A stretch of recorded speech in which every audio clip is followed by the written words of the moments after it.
Alright. Oh, what is this?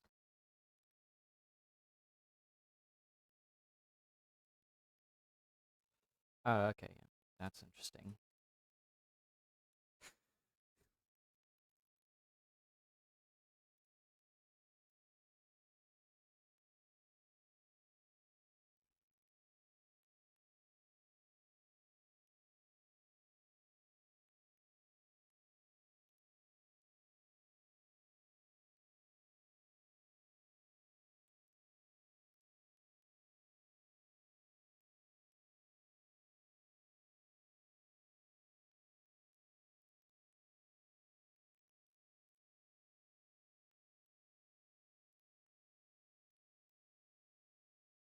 That's what...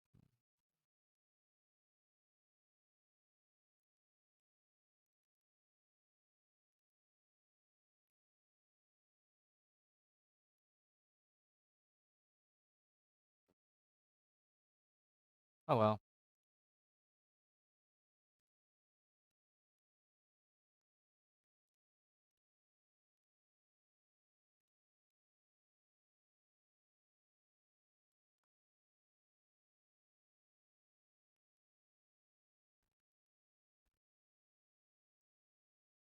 Anyways, let's just get started then. I do have my breakfast right next to me because I just sort of overslept and I didn't have much time. So it's just instant ramen again.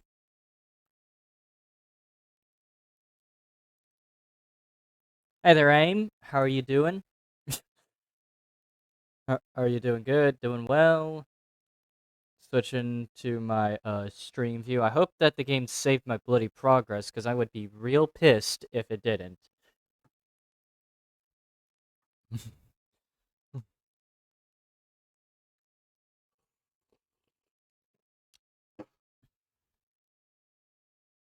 Alright, 3, 2, 1.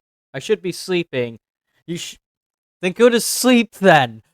Don't stay awake late at night. Jesus Christ. Let's.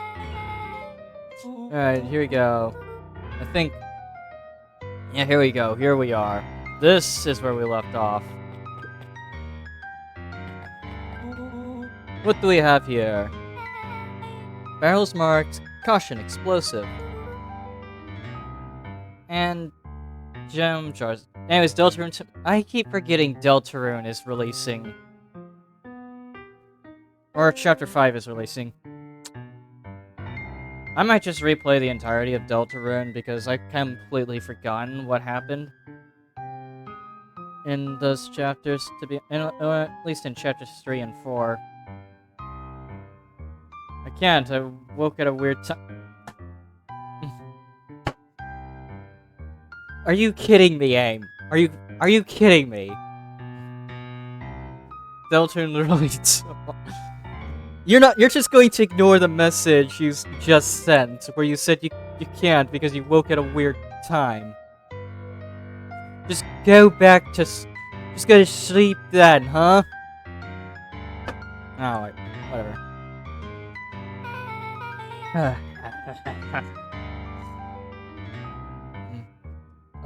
Well, do you want a viewer? Hold on.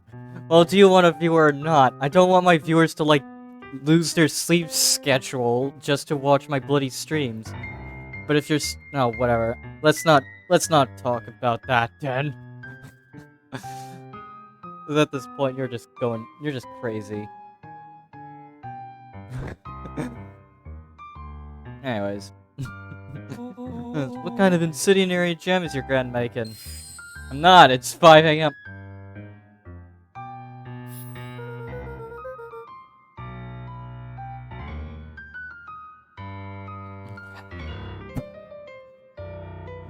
Specify next time! This is gonna be the stream where I start slamming my desk more just because of that, I feel. It's gonna be some Phoenix Wright bullshit. Hold on, let me just... Anyways. She wouldn't have me walking around the town delivering bombs. right? Only one way to find out. Rollo casually spun open a lid and dipped his finger in the jam. He Huckleberries. smacked his lips. Hey there, Rage, how are you doing? I know I haven't implemented the thing that you sent me yet. That's just coming later down the line. Hint of brown sugar and ink.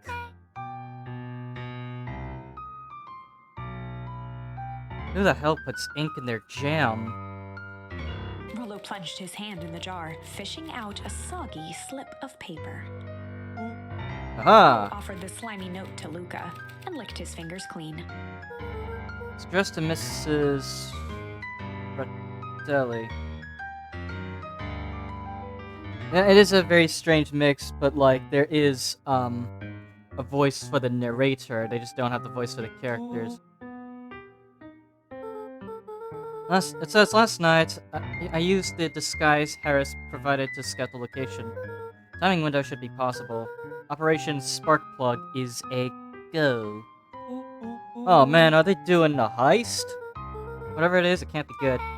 It's more of a bombshell than a bomb, am I right? You're new here, so I'll let it slide. But I'm the bad joke guy around here. But yeah, the way this game works is that you get to make all these choices, and right now we're on one of the branches. The whole point is that you make choices to progress different stories. Some of these end in tragedy, some of their choices instead end differently. Currently, I'm on the choice where I chose to struggle, and also chose that the clouds would break that day.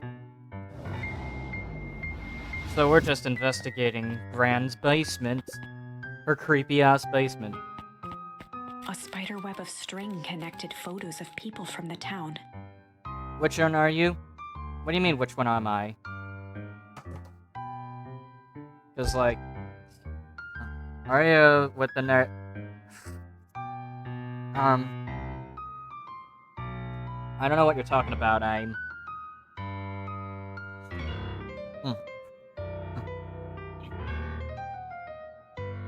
I don't know.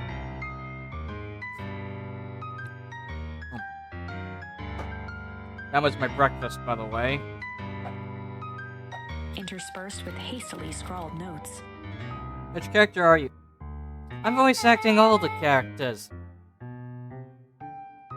Well, except for the narrator, of course, but the narrator is a very weird anomaly. Anyways. Look around a serial killer? Because I'm starting to get a vibe. Don't be ridiculous.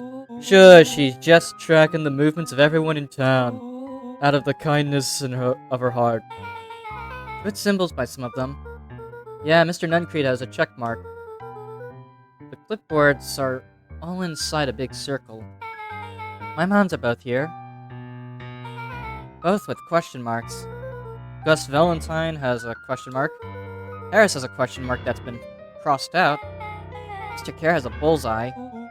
The killer has chosen her next victim. We don't know what any of this means. Where this means, it probably is not good. Luca jostled each cabinet drawer in turn. Only one was unlocked. Oh, I'm playing as the deer kid. Cannot remember his... Oh, it's Luca, right. Yeah, I'm playing as Luca, the deer kid. I don't think AIM streams. He watches people stream. I only know this because of the fact that... Well, we're in the same server, of course. For a long moment, he just stared at it.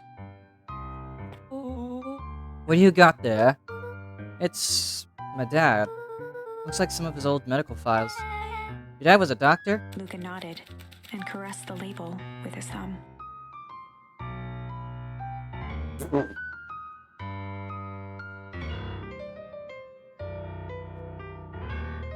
are you talking about, Paige? Where? What is approved? What do you mean, what is approved? The meowing is approved, of course. If you're asking about the meowing, we approve of meows here. We're all furries here. Oh, you're talking about something else. Oh, well. Creator dash. Let me pull up my creator dashboard, yep. Just to make sure. The point is, though, I already discussed, but we're not doing any more business here. Probably that misclick stream. Are you wait, did you misclick a stream somehow, AIM? I already talked, but yeah, I told you, Rage, I'll talk about it after stream. This is purely something we discuss after stream anyways. Oh, you gonna read it? Here, let me help. Rollo swiped the folder from the drawer and began leafing through the pages. He whistled to himself, barely looking at the text. No. How about you actually read some of it? 1 sec. Dense documents such as this are a lot like a cheeseburger. It's best to skip straight to the middle. That's where all the meaty bits live. I had no idea we're in the presence of a preeminent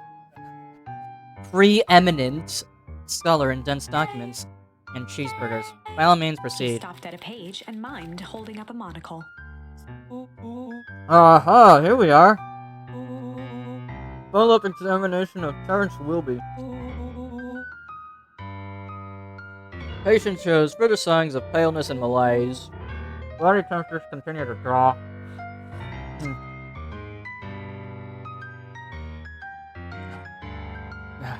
God, those are fucking terrible. If you don't know, those are the instant noodles I cooked up for breakfast. Because I'm too lazy to actually cook breakfast right now. And besides, I got streaming to do. Of course, I don't have time to cook up an actual breakfast, so it's instant noodles. And they're fucking terrible. God. I have no idea why she bought these, to be honest. For breakfast? Yes, for breakfast. Like I said, I don't usually do this unless I'm in, like, a rush or anything. I only did this for breakfast a handful of times when I had work. Which I no longer have, by the way.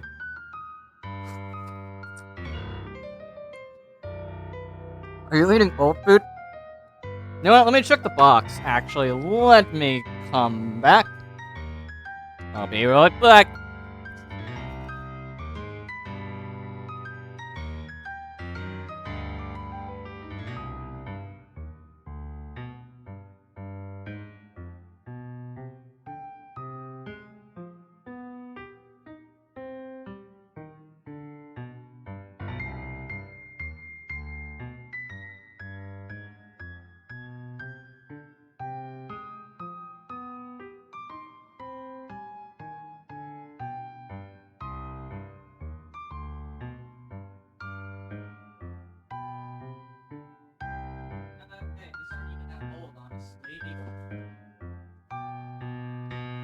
No, these aren't even that old. They expire in 2027, so she bought these this year. Why the I don't know. Then again, most of the time, chicken noodle ramens tend to be kind of mediocre, honestly. Huh. These are just cup noodles. No. Yeah. And yes, I did check the expiration date for these things. So, these aren't even expired yet. Ugh. Anyways. This is similar to the symptoms exhibited by Mrs. Wilby just a few days past. Still waiting on lab results from Joseph. Rollo looked up with heightened surprise. See? Creepy. That's kind of disturbing. Who's Joseph? That's Mr. Nuncreed's name. Wait. Rollo's finger traced across the page. More scribbled in the margins. Could it be contagious? Mr. Wilby claims the tap water at his home has been contaminated. Perhaps it's environmental? Lab results only raise more questions. It's like he came back to this report later and made those notes. So it might be related to something else. Rollo scanned through several more pages. Yeah, the writing looks shaky. I just couldn't help her. This disease or whatever it is progresses so fast. And with his wife's passing, Terrence's condition follows close behind. Exacerbated by the loss, enough is enough. I need to take matters in my own hands. Luca, staring blankly at the cabinet this whole time, spoke softly. What does it say next? Rollo rustled the folder, trying to loose more pages. That's where it ends. What? There has to be more. Luca frantically shoved the remaining cabinet folders, trying to find another labeled Walter. Look, I think that's the only one. It's alphabetical, see? What do you mean enough is enough? How did he take matters into his own hands? This is bullshit.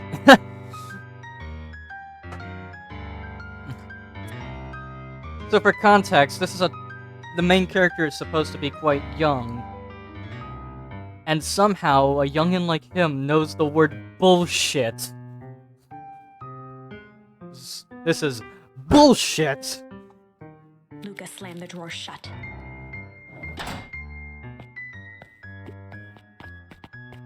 They crowded around a worn-down old map of Beacon Pines. Ah, fuck. I accidentally got some soup on... God damn it. Let me grab a napkin. This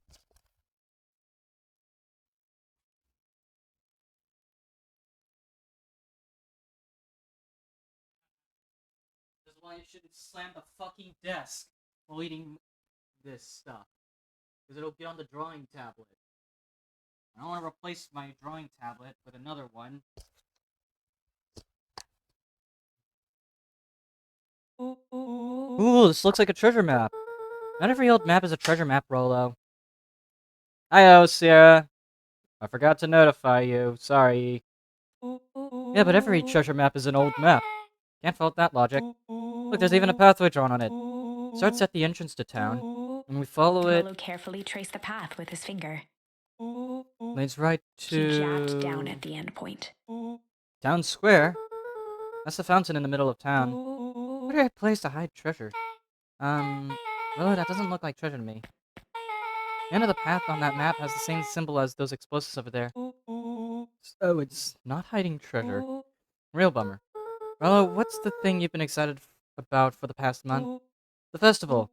Did you say gulp? This feels like a gulp kind of situation. Everyone will be gathered near the center of town. Okay, I wasn't really surprised by this. Last stream, we already had signs that Granny over here was actually very suspicious. Oh.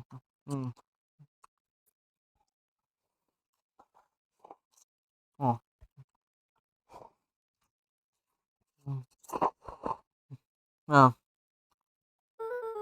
Now if we stop her. What was that? Luca looked up from the map. What was what? No, I heard it too. It was from front door. Which means someone just shut the door. Which means someone's upstairs. Quiet. I hit the lights. Beck flicked off the light, and they became statues in the dark. Overhead, creaking floorboards bent under slow, deliberate steps. The kids looked up, the tilt of their necks following each footfall. Okay. Then suddenly, it stopped. Without realizing, they'd been holding their breath. All three exhaled shakily and glanced at each other. A muffled male voice broke the silence. Hello? A final few footsteps reached the entrance above them, and the voice now echoed down the stairs. Anyone down there? The three kids shuffled to the corners without a peep. As he began to descend the stairs, the man's voice punctuated every new step.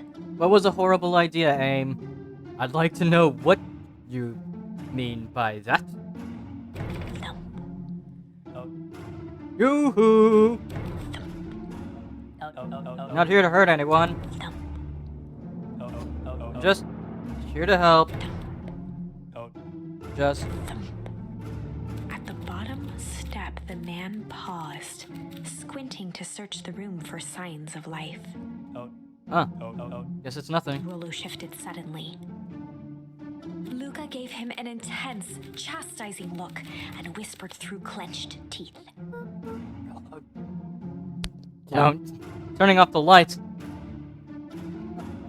Oh yeah, that reminds me. I forgot to turn off the kitchen lights. It's also the middle of the day. Fuck.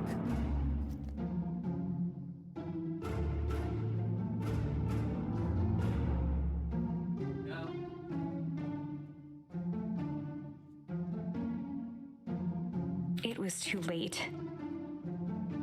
Rollo was already inching toward the stairway. He screeched as he charged toward the shadowy figure. Flaming chicken coop! With all his weight, Rollo tackled the man to the ground. Rollo? Mysterious, creepy man. Anyone there? From the dark corner, they saw something move. Well, I didn't know if I had it in me. There's only one way to find out. Holy crap, Rollo, that was awesome. Wait, did you just kill that person? Luca scrambled to the hunched figure on the ground. Pressing his fingers to the man's neck, he sighed with relief. You sure clobbered him good, Rollo. He's knocked out cold. As Beck flicked back on the light, Luca and Rollo both gasped in stereo. Mr. Tolliver! Chapter 7. Uh-oh. Time to start. The interrogation of Hiram Tolliver. Still unconscious, Mr. Tolliver slumped heavily in a shoddy old chair. His hands were bound with rope, his feet tied with some loose string. The kids huddled in a circle, discussing their plan. One thing was certain, they couldn't just let Mr. Tolliver go. They needed to know what he was doing in Luca's house. After some deliberation, it was decided. Uh-oh. We only have one choice, and that's chill. So it's unclear exactly where it's gonna lead, but I know that later down the line we might be able to make a different choice. They'd run the classic good cop, chill cop interrogation. I'll handle this, just gotta play it cool. Luca walked calmly to the light switch, flicking it off and on a few times. Mr. Tolliver shook his head, gathering his wits. Oh yeah, sure got my bell run. He looked over to find Luca, who returned a calming grin. Sorry, Mr. Tolliver. This is all a big mistake. Luca, what's going on here? Why do you have me strapped down? No one's fault, really. Rollo just got a little startled. Rollo's here. Rollo and Beck emerged from hiding to give a timid wave. Alright, mistakes happen. Just gave old Hiram a good scare.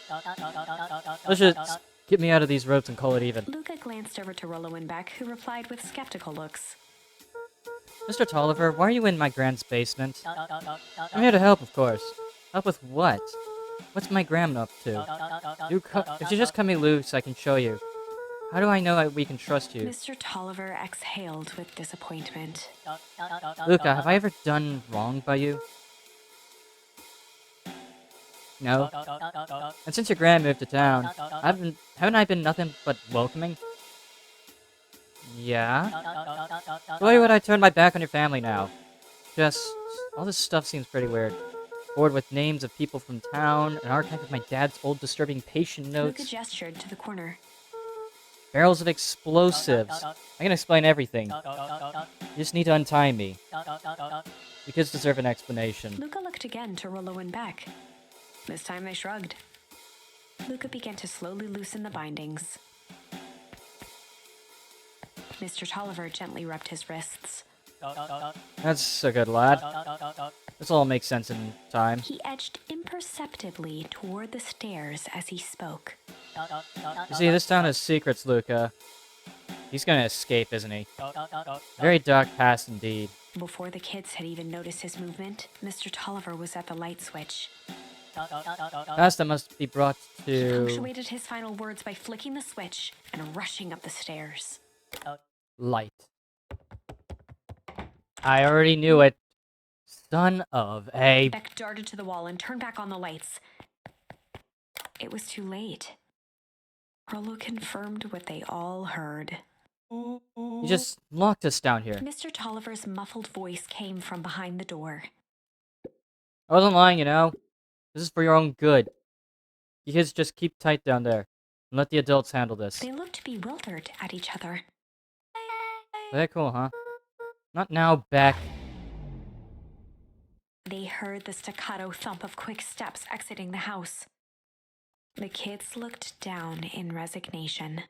This isn't how it goes in Hank Atomic. For some reason, they'd always assumed it was up to them to save their town. Luca opened his mouth, hoping to conjure some magical words to make this right. Only a hollow croak escaped.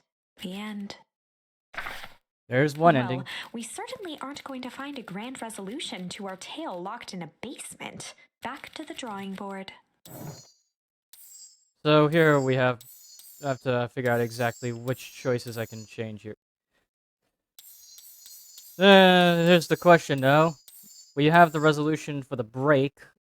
What about Rumble? What if we chose Rumble instead? Or this one, what if I chose Tickle here instead? There's way too much at stake at this point. Let's just go ahead and change the answer to Rumble. Luca began to respond, but the sky answered for him as the clouds above began to rumble. Luca began to respond, but the sky answered for him as the clouds above began to rumble with ominous thunder. You sure we can make it home before the storm kicks off? Luca surveyed the roiling clouds. I say the odds are good. Maybe you should stay here and I'll make a break for it. At that moment, the heavens opened up, unleashing torrential rain. Care to recalculate those odds? Hurry inside, you two, before you catch a cold.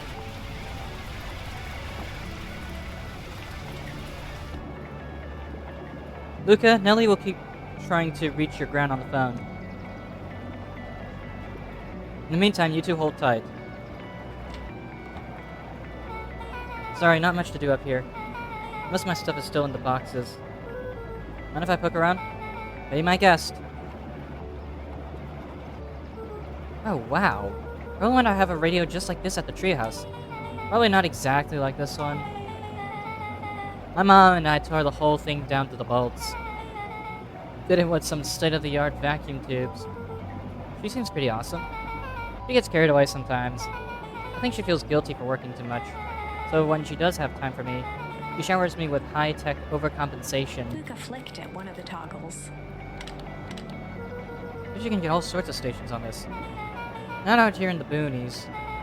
You wouldn't believe the stuff I could pick up back in the city. Around here, it's all farm reports and static. Ah, shucks. Luca bent down to examine the bouquet of wilting flowers. Judging by the odor, they were well past their prime. Pungent. He flipped open the attached card. Happy trails from Coach Walker and all of the Fairview Condors. Oh, you weren't kidding about poking around, huh? Oh, sorry, was this from your old school? Most recent one, yeah. Some schools gave me going away cards. Some did flowers. When they're really trying to feel good about themselves, they do both. So you moved a lot. Yeah, that's the thing with having a brilliant parent. There's always a better job somewhere else. Honestly, sounds about right, if I'm being real. Considering my life circumstances.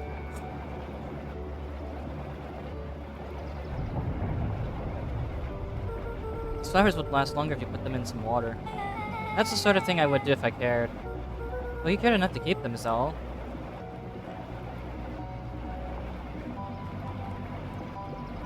Luca squinted into the eye hole of the microscope. This looks wild. What is it? Gum. Gum? Luca adjusted the slide with his fingers to get a better look. I'm tackling the structural integrity of gum with increasing amounts of chewing. Chewed that one for 47 days. Okay, Violet Beauregard. Luca wiped his hand off on his sweater and gave a nervous laugh. It's weird, I know. Beck looked down, timidly tapping the ladder with her feet. You think it's weird, don't you? A little. But weird can be cool. Luca, can I ask you something? Of course. Dang, didn't that hurt? I'll be honest. That hurt more than I expected. At least you look cool doing it. Beck took a moment to watch the rivulets of water running down the window. Do you ever feel alone? Like, even when people are around? Or Willow can be absent-minded sometimes. Serious. Does it ever feel like your family doesn't care what you want? I didn't used to feel that way.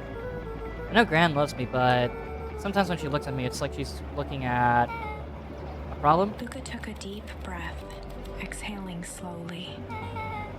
I know the feeling. How do you deal with that? I guess I haven't yet. One thing my dad told me when I was little: don't hold a grudge, especially against yourself. If you try to hold it all in, you're gonna pop. Then what do you do when you don't know what to do? Dad never got to that part. Something I figured out on my own, though. You gotta do something. Anything. Here. What are you doing? I don't know. Something. I'm gonna register our complaints with the storm. Listen here, you miserable universe. Stop jerking me around. I just want things to go back to the way they were. Everyone tells me it's gonna be alright. That things are gonna change. Luca let out a feral scream that echoed into the night. Every time something changes, everything gets worse. Screw this town.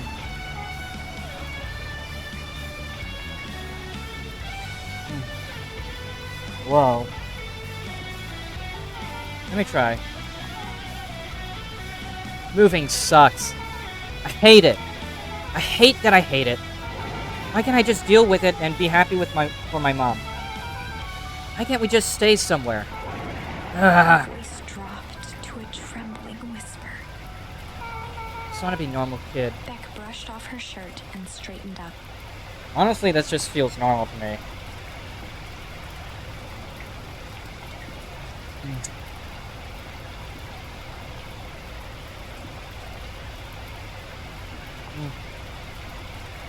Then again, it might be...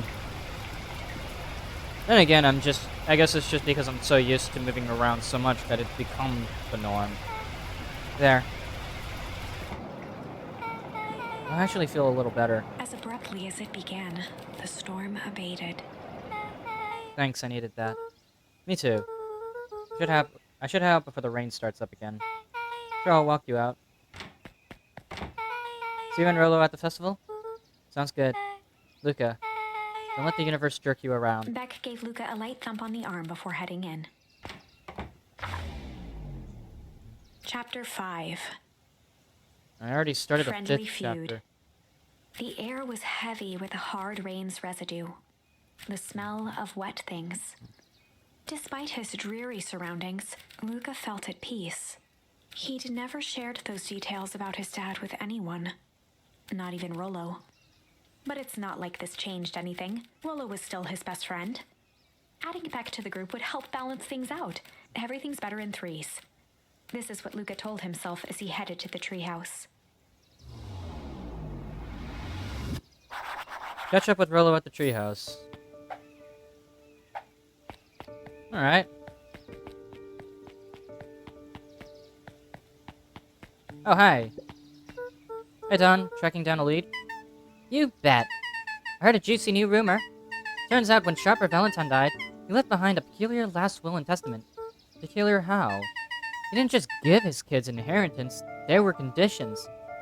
Like what? The document stipulated that Harris had to take on a child as her ward. A kid our age, who just showed up to town one night with a lawyer. Solomon? Bingo! So Harris was forced to take care of him. Yep, or she would have lost everything. Why would Sharper care so much about some random kid? Rumor has it, old Sharper sowed some wild oats. That explains why the way Harris treats him. Poor Solomon. How do you find all this out? Good reporter never reveals her source, Luca.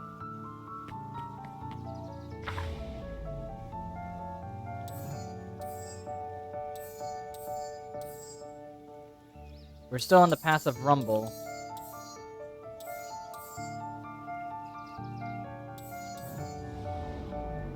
And as for charms and choices we can make, we got Pungent, Incendiary, Lavish, Break, Refuse, Struggle, but all of this.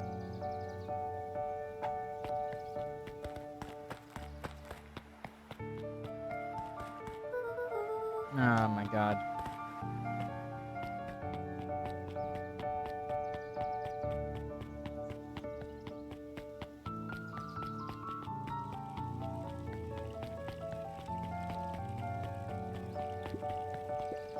He met his old friend's eyes, and was greeted with nothing but ice-cold anger.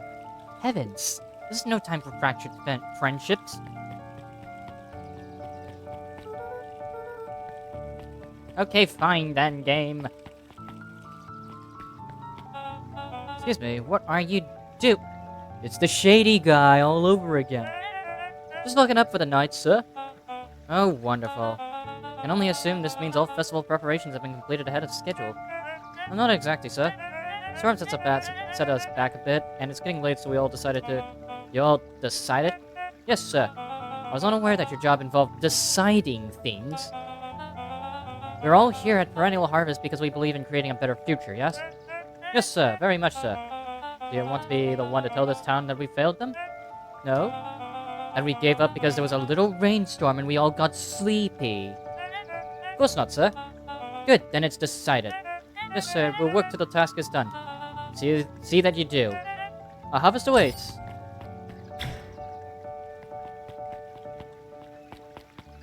Yeah. Like, those guys were suspicious last part when we had an outcome where they literally surrounded the treehouse in droves.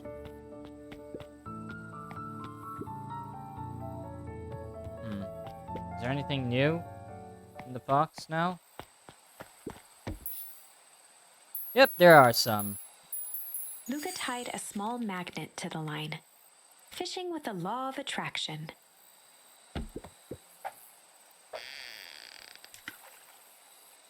Three. Boop. Here we go.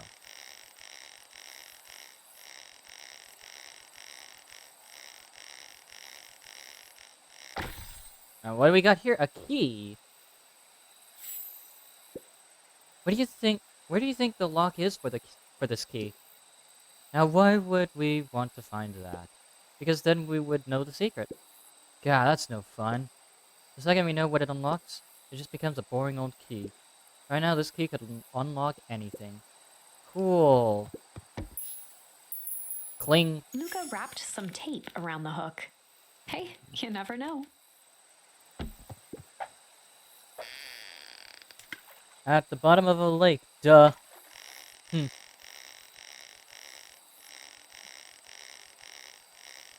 That's where the key comes from. Oh, what's this? It's got a bunch of big words written on it. Let's see that.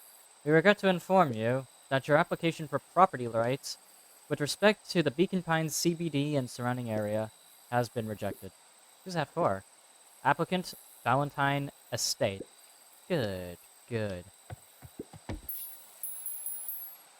Luca placed a sinker on the line.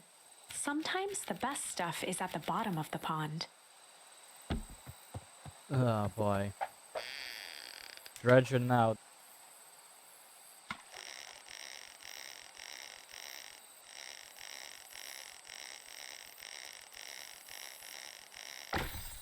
Oh boy, what do we got here? A message in a bowl.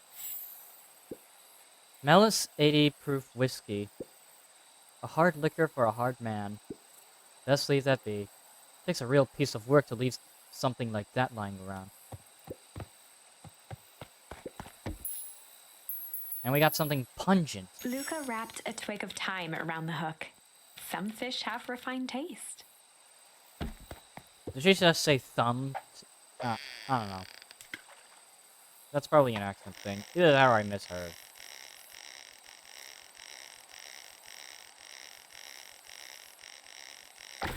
Oh boy, what do we got? It's an old pocket watch. Property of Sharper Valentine. Figures.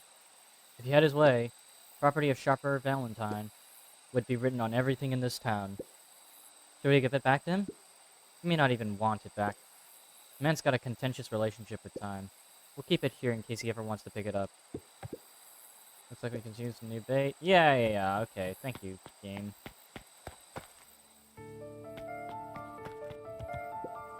Rolo, are you still up there? Sorry, Rolo isn't accepting visitors at the moment. Come back? Never. Luca had only ever heard him speak in this stiff yet gentle tone a few times, and it always meant one thing. You're upset. Oh, what makes you say that? Maybe because my best friend abandoned me for no reason. I didn't abandon you. I'm just a little late. Rollo scoffed. The rain held me up. Liar! You weren't even home. What? The storm got bad and I got worried, so I went looking for you. Imagine my surprise when I made it to your house and you weren't there. I hadn't made it back yet. I'm not a fool, Luca. It doesn't take all day to deliver some jam. No, the storm rolled in out of nowhere. I got stuck after dinner at Beck's. Luca stumbled on his words, knowing he'd said too much. Beck? Dinner? What the heck is a Beck? She's a new kid in town. She's actually kind of cool. You'd like her. She needed help convincing her parents that she'd make new friends. New friends? Spent all day waiting for you, and you were off making new friends. It's not like that, Rollo. You know, while I was waiting, I made some upgrades to mission control. It was gonna be a surprise. But you took so long, the storm knocked it all down. Just like you knocked down our friendship. What does that even mean? Luca became instinctively angry in response. Both boys were now shouting across the distance. It means you're a bad friend. You don't care about me. Of course I care, you ass. I knew I'd get in trouble waiting so late for you. But I kept my word, because that's what friends do. Oh wow, what a noble sacrifice you made. Easy for you to say. Your grand doesn't even care. You can stay out as long as you want, and you wouldn't even get in trouble. Seriously? You're acting like I chose this? If that's what you think, then maybe you're the bad friend. Rollo's tone changed to a calm, yet more intense anger. Maybe Pa's right. Storms bring more than water. This one brought out the real Luca. Stop quoting your Pa's nonsense like it means anything. Yeah, well, at least my Pa's still around. The words hung in the cold night air. Rollo's stomach dropped, knowing he'd crossed a line. But it was too late. Luca, Good night, Rollo. Dang it. Well, fuck.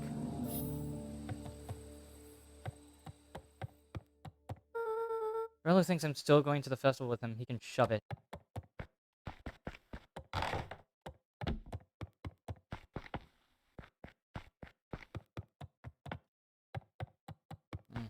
I don't know what I'm doing then.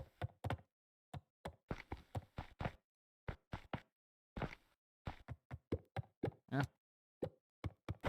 Luca dug through his old stuff, not even sure what he was looking for. Rollo. What a jerk. Calling me the bad friend. Oh, I'm Rollo. Look at me and my amazing family.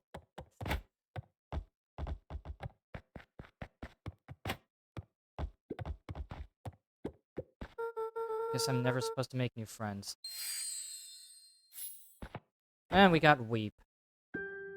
Luca? Gran cooed gently from the hallway.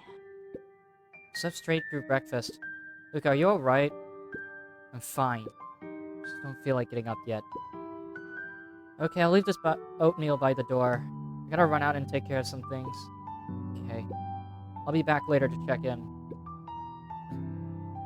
Sure. Luca just wanted to be alone. He waited to hear the sound of the front door closing.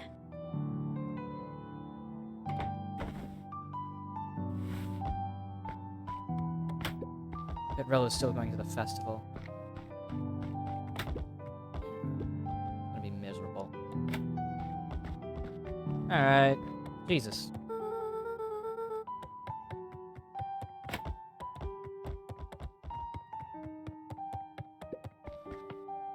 Luca dozed off again. Luca. See you didn't eat your oatmeal. I wasn't hungry. Well, just in case you get hungry, I'll leave a sandwich here too. Thanks. Rollo came by. What did he say? He wanted to talk to you. What did you say? I told him you weren't feeling well. Good. Your plan is just to sit in your room all day. Pretty much. Well, I need to pop away again for a minute. If you decide to end your pity party in God's side, I think it'd do you some good. Noted. Lucas still couldn't bring himself to go out. Besides, if he ran into Rollo, he'd have to actually confront the situation.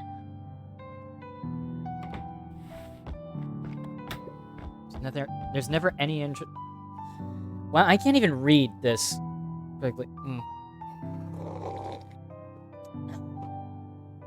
There's never anything interesting at the festival anyway.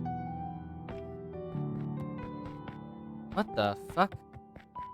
Wait. Hold on.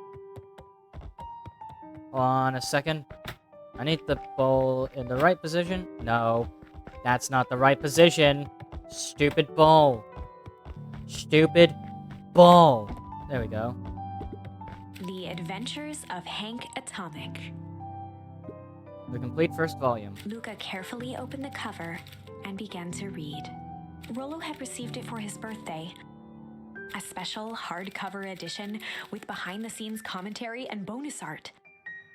Rollo cherished it, but asked that Luca keep it at his house. Luca wasn't sure if it was because Rollo didn't trust himself with it, didn't trust his sister around it, or just wanted an excuse to come hang out at Luca's more often. Whatever the reason, Luca didn't mind. But it had stayed right there where Rollo had stashed it ever since. Now, at the foot of his bed, Luca lost himself in the pages. He'd read it all before, but at this moment, it somehow felt sentimental. He was well into issue number 5 when he heard soft footsteps from the hallway. Luca? Another little friend came to see you. A girl named Beck Modewell. She said you met yesterday? What did she say? Is she here? She was just dropping by. I told her you weren't taking visitors today. Oh. She seems nice. Yeah. You had a fight with Rella, didn't you? Can I come in? Maybe later. Alright, then. I'll leave the dinner on the kitchen table, in case you want to bite before bedtime. Without realizing it, Luca had pouted away the entire afternoon. He once again felt the weight of it all, and allowed his weary eyes to close. Luca stood in a vast black expanse. He looked up at his father standing beside him. Walt was working a straw at the bottom of a fountain glass, trying to collect the last bits of milkshake. Dad, where are we? Taking a final loud gurgling sip, his father peered up from the glass. He jangled the straw playfully with a warm smile, then lifted the empty glass as if to point into the darkness. The source. Source? Luca's eyes followed his father's gesture.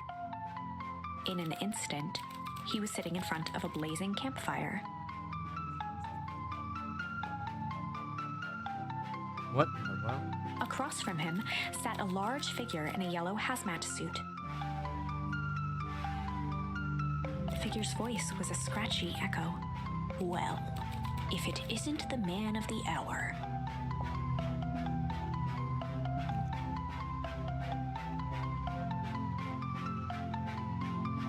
Make yourself comfortable. Luca held his shivering hands over the flame to warm himself. It doesn't work that way here.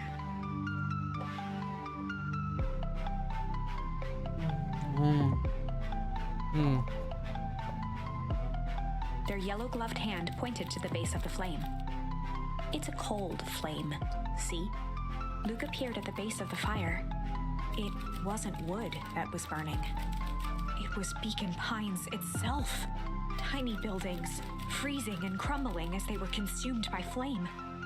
Luca could see small shadows moving in the burning city. People. Wow. Luca leapt to his feet. We've got to help them! The figure gave a dismissive wave of their hand. Why waste energy helping people who can't even help themselves? The figure bent down to examine the panicked crowd as they desperately tried to stop the flames. They only care about what's right in front of them. Not like us. Luca's voice was a trembling whisper. Us? The figure slowly stood up, grabbing its helmet with both hands. With a jolt and a twist, the suit emitted a gasp. A cloud of torpid mist escaped, slowly revealing the face within. Luca's own face looked back at him. Older, worn, distant. The sensation was oddly familiar, as if he'd caught his own reflection by surprise in the mirror. The doppelganger smiled. I tried to help once. He gestured towards his face. And all it got me was this. Luca staggered back. You aren't me. Luca felt a hand catch his shoulder. His father was there again, beside him. Every choice sets us on a path. This is the end of one of your paths, son. Luca watched his older self shake its head ruefully, its face twisting into a cruel grin. Welp, Dad, if you wanted him to see this, far be it from me to disappoint. Luca watched in shock as the figure took a confident step forward and plunged into the flames. In a flash of cold light, he was gone.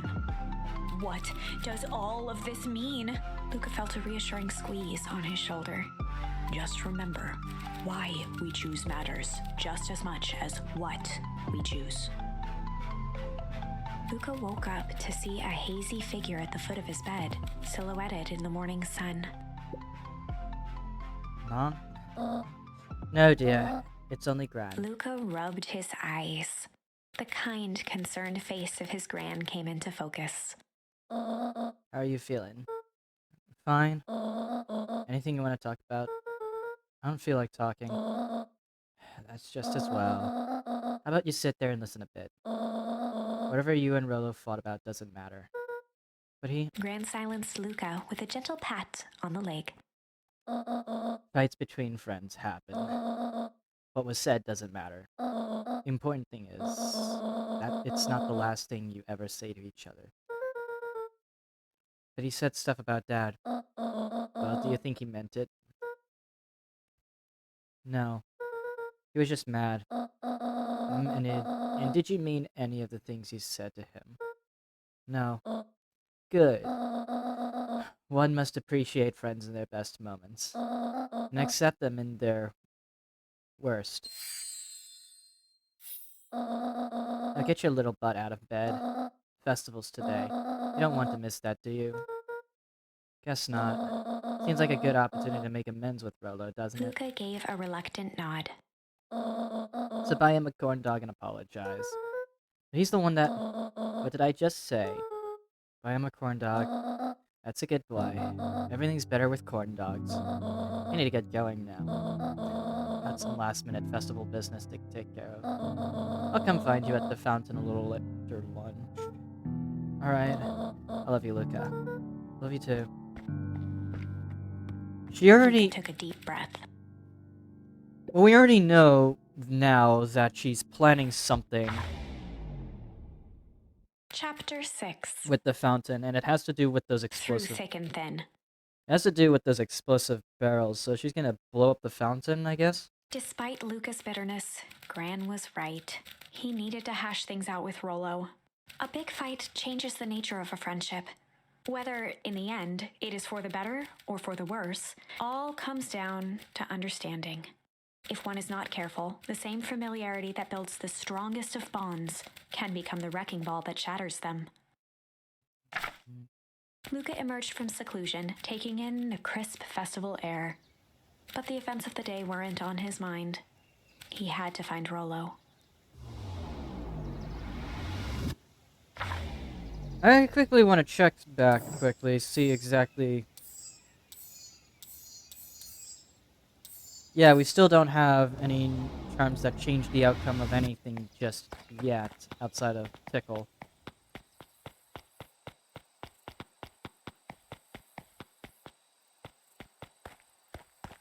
There's nothing else here, though.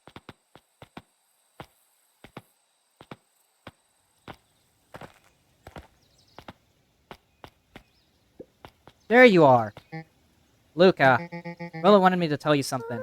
What is it? Roxy rolled her eyes, shaking her head. Space adventure, though you needn't buy it. If you be brave, go somewhere quiet.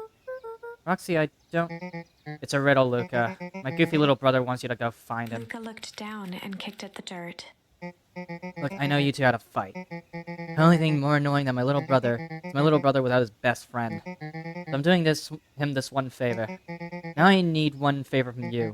Whatever it is that went down between you two, squash it.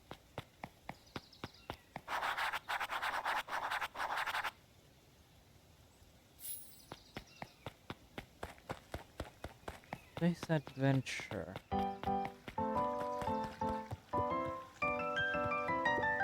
Oh my god, are you come on. Come on, man, just...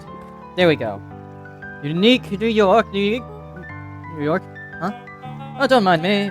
Just warming up for my big ceremony speech. Mr. Kerr pointed to his grinning mouth. Gotta lumber up the old gab box. Nervous? Oh, heavens no. We'll break a leg. Give me the grip, give the... I don't know fucking what he said, that went by fast. How was the beetle hunt? Pretty rotten. I haven't seen much as an exovia. I don't know how to pronounce that. It's not just the beetles. This morning I couldn't find any critters at all. It's like everything that buzzes or skitters just packed up and left. I'm sure they're out there somewhere. Maybe all the commotion of the festival just spooked them. And maybe that's it. Welcome to our festival. Don't forget to come back later for Mr. Kerr's speech and the Perennial Harvest Festival sign reveal. You don't want to miss it. I don't know who Perennial Harvest thinks they're impressing with this ridiculous festival. Totally. This town is still falling apart. The weather's still cruddy. And this season's harvest looks like it's gonna be worse than last year's. You said it. No amount of corporate pandering is going to change any of that. Exactly. But lemonade at the drink stand over there does look pretty tasty. Bits. I'm still gonna be mad at them. I'd just rather be mad while sipping some delicious lemonade is all. Fucking clickboard.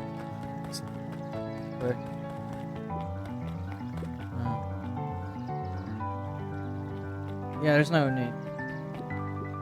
I ain't moving. Jeff was staring into the distance with a wistful look. Hey Jeff, everything alright? Yeah, everything's fine. I mean, used to be fine. Just ain't right these days, you know. I really do, actually. Jeff turned to Luca with a furrowed brow, then gave an understanding nod. You do, don't ya? For a moment, the two now shared that same wistful gaze.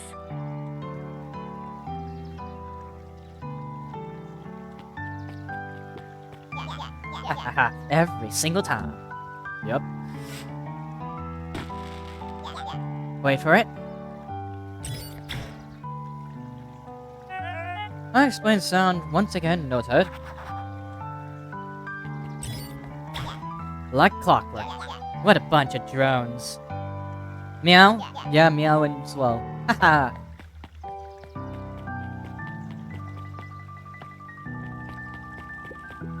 Most welcoming of welcomes. Would you like to share your thoughts? We always strive to improve. Nope. This is the first time I've seen the many smiling faces since the Foul Harvest. I had my doubts about Perennial Harvest, but I must admit they do put on a nice party.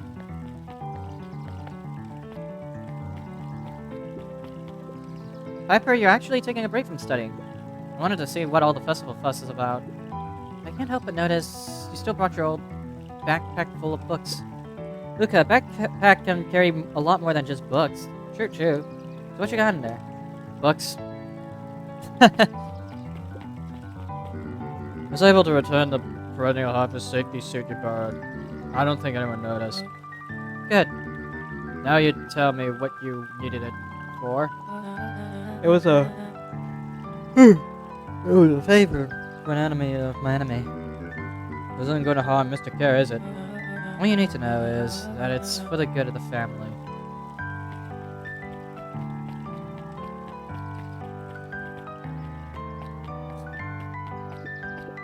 Luca, did you know that Beacon Pines is actually unincorporated? A lot of people don't know that. Oh yeah, I didn't know. What's that mean? It means most public works are handled internally. We do all the pipelines, the water treatment, building regulations. And that's great. Census taking. Emergency services. Jeez. Hey, Luca. So you're done at the library? Huh? Oh, nothing. Griffin looked away suspiciously. Nothing at all.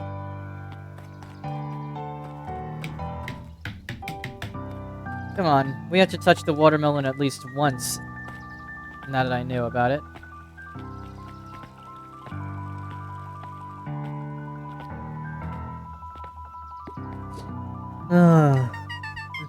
I got a question for ya. What do you think this whole festival's for? I figured Ed Perennial Harvest was trying to win over the town. Like a bribe, but with balloons. Cynical, I like where your head's at. That's what I assumed at first too, until I eavesdropped on a couple of gossipy clipboards. What if I told you that this whole thing is really a special shindig for a super secret guest of honor? Special guest? Who? I haven't dug that deep yet, but whoever it is, PH thinks they're a big deal. PH for Perennial Harvest.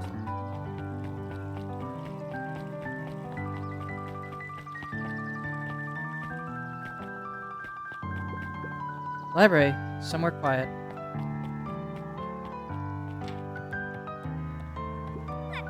Hey, Luca. Kato's eyes lit with excitement. I've been expecting you.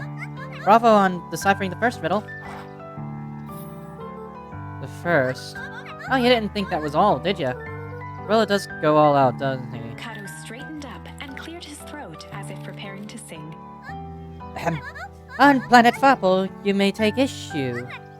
When the fifth king dies, you'll need a tissue. Kato stared at Luca eagerly.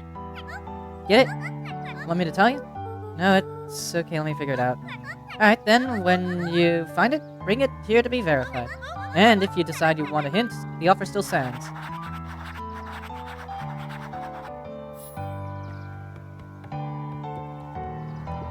Hi Jess. Still working for the newest Hank Atomic? You know it. Some fascinating canon toward the end. Did you know that? Hank Atomic's shrink array doesn't technically shrink stuff. It uses inverse quantum particle decay to literally grow the entire universe around an object, leaving that object unaltered. So it just looks shrunk compared to everything else. Bingo! That's wild. But Jace, no spoilers please. Oh right, sorry. Luca grabbed the Modern Science of Atomic Radiation from the shelf. Oh, you got a book? You can either bring it here to me, or just grab a different one. Luca grabbed Natural Photography, Volume 5, from the... Planet Farple, you make it issue. When the fifth king dies, you need tissue. Nope, that's not it. Luca grabbed The Adventures of Hank Atomic, issue number 4, from the shelf. Luca grabbed The Adventures of Hank Atomic, issue number 5, from the shelf. Hold on. Issue number 5? Fifth king? Is this it? Ah, you found it! Kato removed his book from the desk and replaced it with Luca's, turning on the lamp. As he slid the book under the purple light, 2 words glowed. The Adventures of Hank Atomic, issue 5. Luca clicked his tongue with recognition. Rollo's cipher pen. He used to write secret messages everywhere with that. And only I had the special flashlight needed to reveal it. But I lost it. Well, apparently he traded Jeff for this purple light bulb. Parted with his entire Halloween candy stash. Oh, Rollo. Now let's see here. Kato began flipping through the pages, stopping when he hit a glowing word. Get away with such a He grip. continued flipping. Only found in... Grub. Cart. Reaching the end of the book, Kato looked up. That's it. Grift and Grub Cart. Grift and Griffin? Griffin's Grub Cart. He wants me to go to Griffin's snack stand. Ah, brilliant. Guess you're off then. Good luck on the rest of the scavenger hunt. Thanks, Kato. Griffin's snack stand.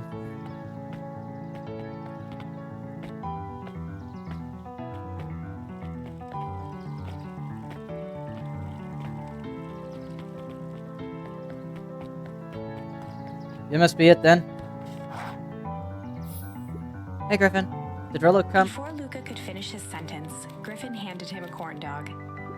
Oh, that's it? Bought it and paid. for. Enjoy. I thought there was supposed to be a riddle or something. Luca shrugged, taking a sizable bite out of the corn dog. Yuck. It's cold. Yeah, that's been sitting here for a while. Rilla wanted me to be sure to give you that one specifically. Let's just... Luca tongued at his cheeks, feeling something rough between his teeth. He reached into his mouth and pulled out a slip of paper.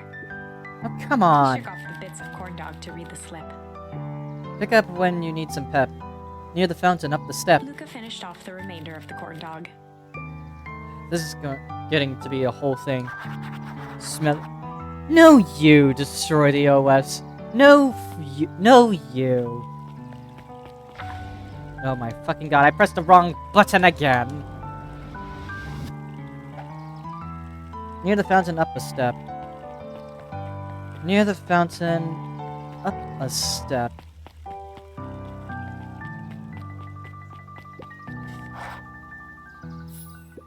There you are, Luca. There's no way I'm actually doing this. It's way below my pay grade. Oh, come on, you big stiff. Let the kids have some fun. Fine. But Rolo is Looney on. waved his hands around sarcastically as he began.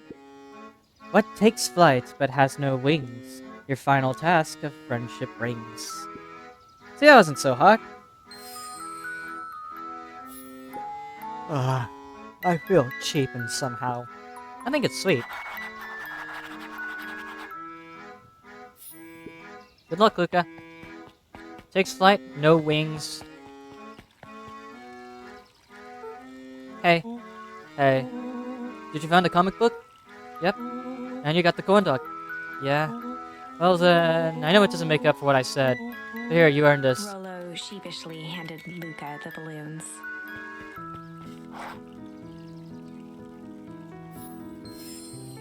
Flight. Thanks. You didn't have to go to all this trouble. I'm sorry I got so mad. Dang it, you were supposed to let me apologize first. Oh, sorry. Now you apologized twice before me. Just let me do this. Luke, I'm really sorry. With everything that's happened with your mom and all that, I always wanted to be there for you. Be a good friend, you know? When I said you were hanging out with someone else... when you said you were hanging out with something else, I kinda freaked out. Rolo. Still my Ted. Felt like if you needed some new friends to help you, it meant that I wasn't good enough. But that was selfish and wrong. I was wrong. I'm sorry, Luca. Okay, apology over. You can talk now. Luca threw himself at Rolo, hugging him as tightly as he could. Well, I don't deserve you. I don't deserve you either. That's why we deserve each other. So, what else do you want to do today? You can snoop around and try to find some info about your mom. Snoop where? You'd probably sneak into Perennial Harvest HQ while everyone's at the festival. Aren't you curious about all those stuff? Those clipboards right down? What if we get caught? I think I've had enough excitement for 1 week. Just make the rest of the day about us. Really? Yeah, the rest of the world can wait one more day. You know, I've been wanting to get some work done on the MCDC at Mission Control. The name is a bit unpredictable. It sounds perfect.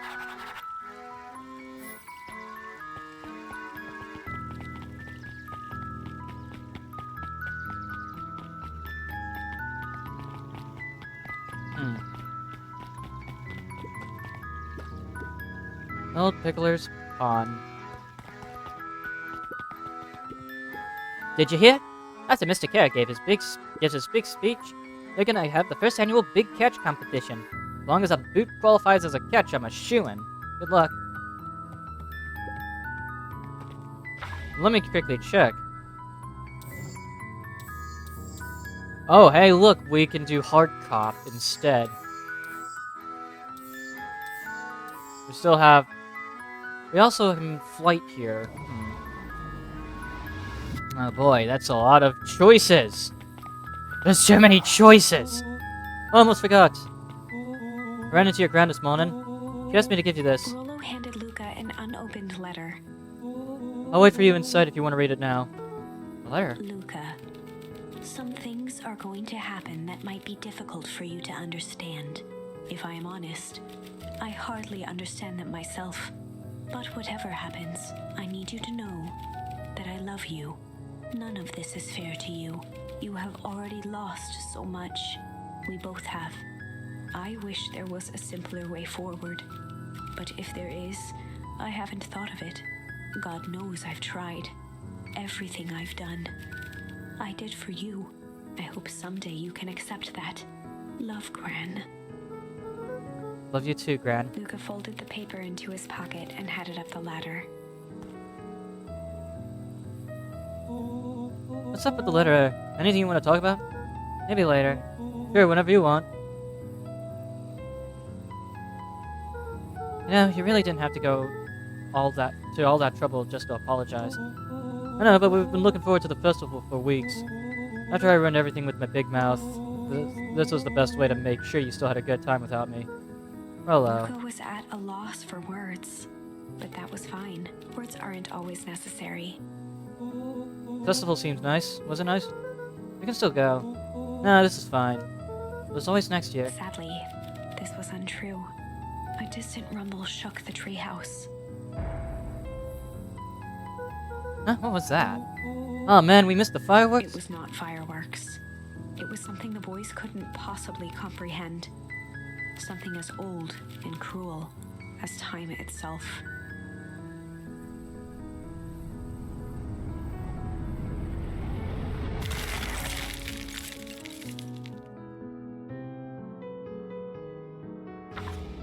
Of fucking course. A shockwave of cold tore through the room. A bitter, unfathomable chill. Before they could react, it encased them in ice. Two boys, reunited by friendship, only to be cruelly separated by a malevolence beyond reason. And so, our story ends on this melancholy scene, in a silent treehouse turned statuary. In a town brought low by its secrets sits a pair of friends, alone, together, for the rest of time. The end. No, that can't be the ending. It simply can't. I won't accept it, and I hope you won't either. There are more endings, more possibilities. I can feel it. I mean, there's already too many fucking possibilities. There's still two places I can make different choices in. We are just going to have to sort through them all until we find the one that fits. Okay, we just did that. So, we can either do the hard cop interrogation, we can go tickle at hazardous hectoring, or we can take flight at the MCDC. Yeah, regardless, that's a lot of choices we have to make now. Let's go back here, surrounded by them clipboards. Luca drew himself up and decided to take the only option they had left. Flight. Luca drew himself up and decided to take the only option they had left. Flight. He squinted down the barrel of the mission control defense cannon, aiming it through an opening in the dense tree branches.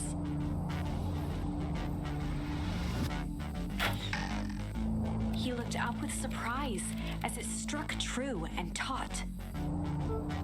I can't believe that worked. Hey, Mr. Care! We'd love to hear your thoughts, but I'm afraid we have places to be. Come on, Iggy. See ya, jerks.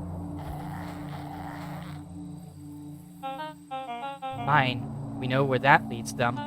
This way, we'll take the tunnels. Luca and Iggy winced as they sprinted through the thicket. The branches clawed at them, reluctant to give passage. After what felt like a marathon, Luca stopped in his tracks as they reached the clearing. What the? That was all he was able to say before Iggy slammed into his back. The boys tumbled down a steep decline and crashed with a wheezing thud on a surface as hard as ice. In fact, it was ice. Chapter 5. Signs. They stood silently, catching their breath. The sky was like sapphire. With each breath, a plume of steam escaped from Luca's lungs. Let's keep moving. Luca pulled Iggy to his feet as they gazed across a snowy terrain. That was actually pretty badass. Uh-huh. I think we lost him. Are we up in the mountains? I don't think so. If anything, we went downhill. And what's up with the Winter Wonderland? All I know is there's no going back the way we came. Let's see if we can get our bearings. Follow me. disc of smooth metal was lightly covered in snow. Two faint seams were visible along the surface. Manhole cover. It is. I've never seen one like it. Can't. So what's in there then? Luca! Luca, are you there? Luca had almost forgotten the walkie-talkie he was carrying. It's that bozo Care. I hope nothing bad has happened to you out in those woods. Luca looked at Iggy with hesitation.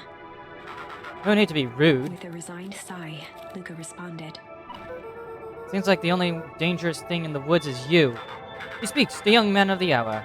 Now, how in tarnation did you end up with one of our radios? Just lucky, I guess. Boy howdy, your Van Hollens are full of surprises, aren't you? You knew my parents?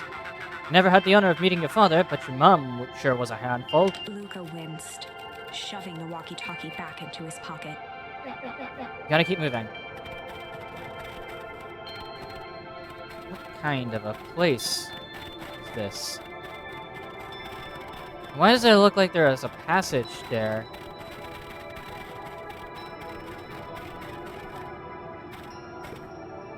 What's the rate out? Sitting just above 258 Kelvin. That's down a bit from last time. I don't know what 258 Kelvin is. I've not taken much science classes to know what that means. So report to Mr. Care. Meh, still within safe ranges. Maybe spreading, but it's under control for now. Even a small nudge in the equilibrium could cause a cascade. Dude, relax. There's a few more sides to hit before we can punch out. Let's get this over with.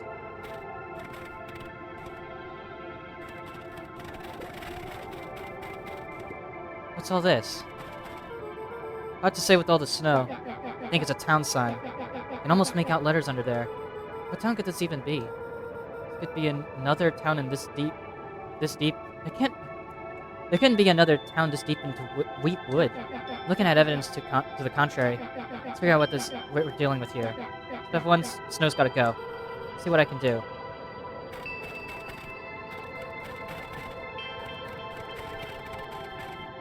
Can't do anything about that. Situations as these, I find it best to chuck stuff first, and ask questions second.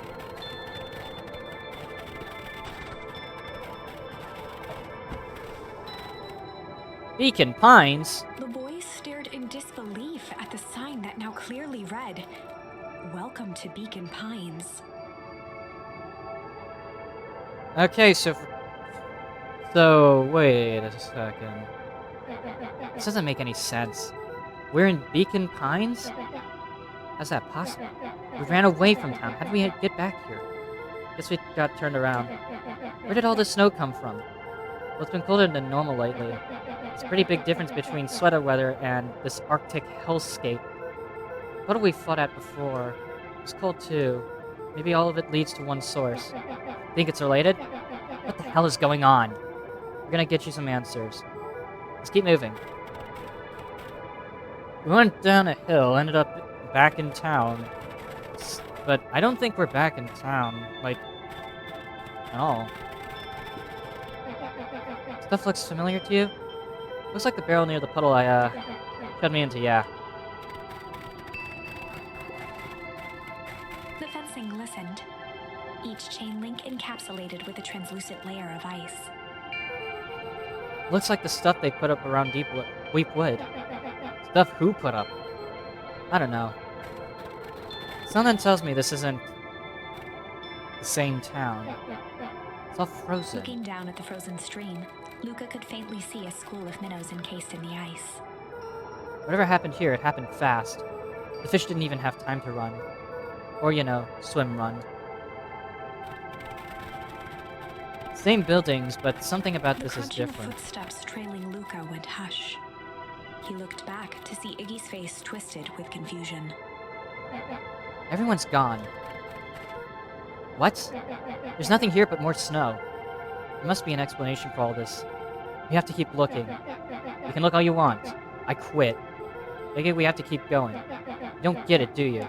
This isn't one of your pathetic Hank Atomic stories. We aren't going to save the day. We aren't even going to save ourselves. My face is mangled.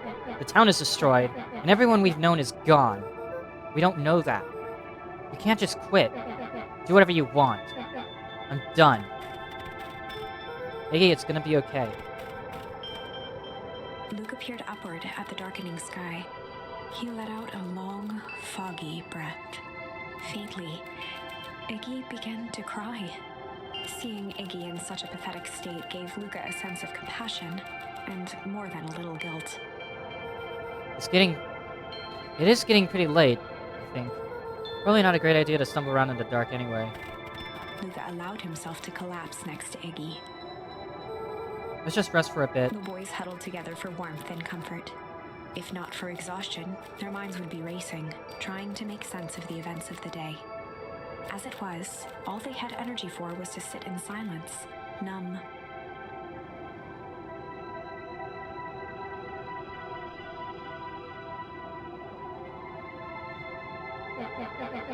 The way the snow covered everything over, it's kind of calming.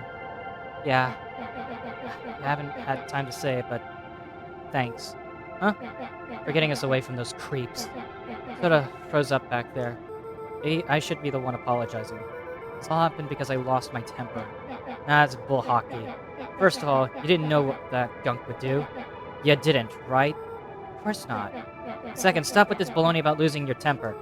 I did lose my temper. Iggy motioned sarcastically to his half-deformed face. Obviously, but that's exactly what you should have done. Huh? I was being a horse's ass.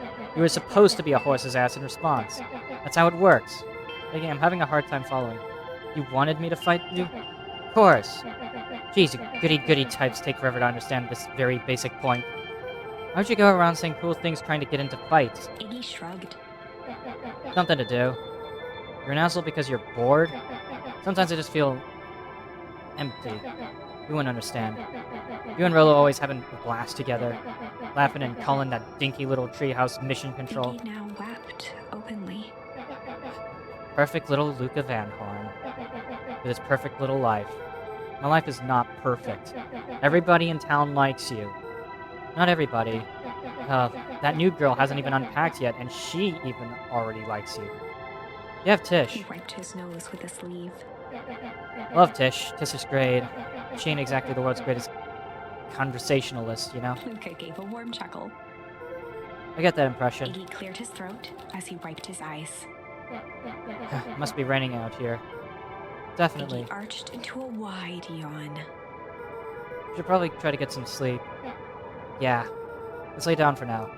Tomorrow we'll get to the bottom of all this. Luca's eyelids began to slowly drift shut. Luca? Yeah? I always did want to see the inside of your dinky little treehouse. What do you think? Not bad. I'll give you the full tour when we get back. You know what? That's all Luca could whisper before succumbing to sleep. Iggy snuggled in some more. When it comes to the worst days of my entire life, this one wasn't half bad. The house smelled of warm bread. Luca was playing with toy blocks on the living room rug. He looked up to see his parents on the couch. His mother held his father's head in her lap. She idly stroked his hair while humming a song. A voice behind Luca spoke. "This is how you remember them, huh?" Luca turned to see his own face. The doppelganger from his dreams, still clad in a yellow hazmat suit, still carrying a look of disdain behind empty eyes. Aww, look at this perfectly cozy scene. You know it wasn't really like this. The figure picked up a toy block and inspected it. It's amazing the facades that one can build given the right materials. Not that I blame us. These are a child's memories, all warm and fuzzy. You don't remember, do you? Luca snatched the block from the figure's yellow-gloved hand. Remember what? The doppelganger pointed to the couch. The last day we saw him alive. The day he chose to abandon us. Luca turned to look at his father, still lounging on the couch. That's not true. He didn't abandon us. The doppelganger waved his hand dismissively. Everything is true here. It's just a matter of what we choose to see. Let me show you. The world flickered and pulsed. Luca was sitting next to his bed. listening to his heartbeat with one of his dad's stethoscopes.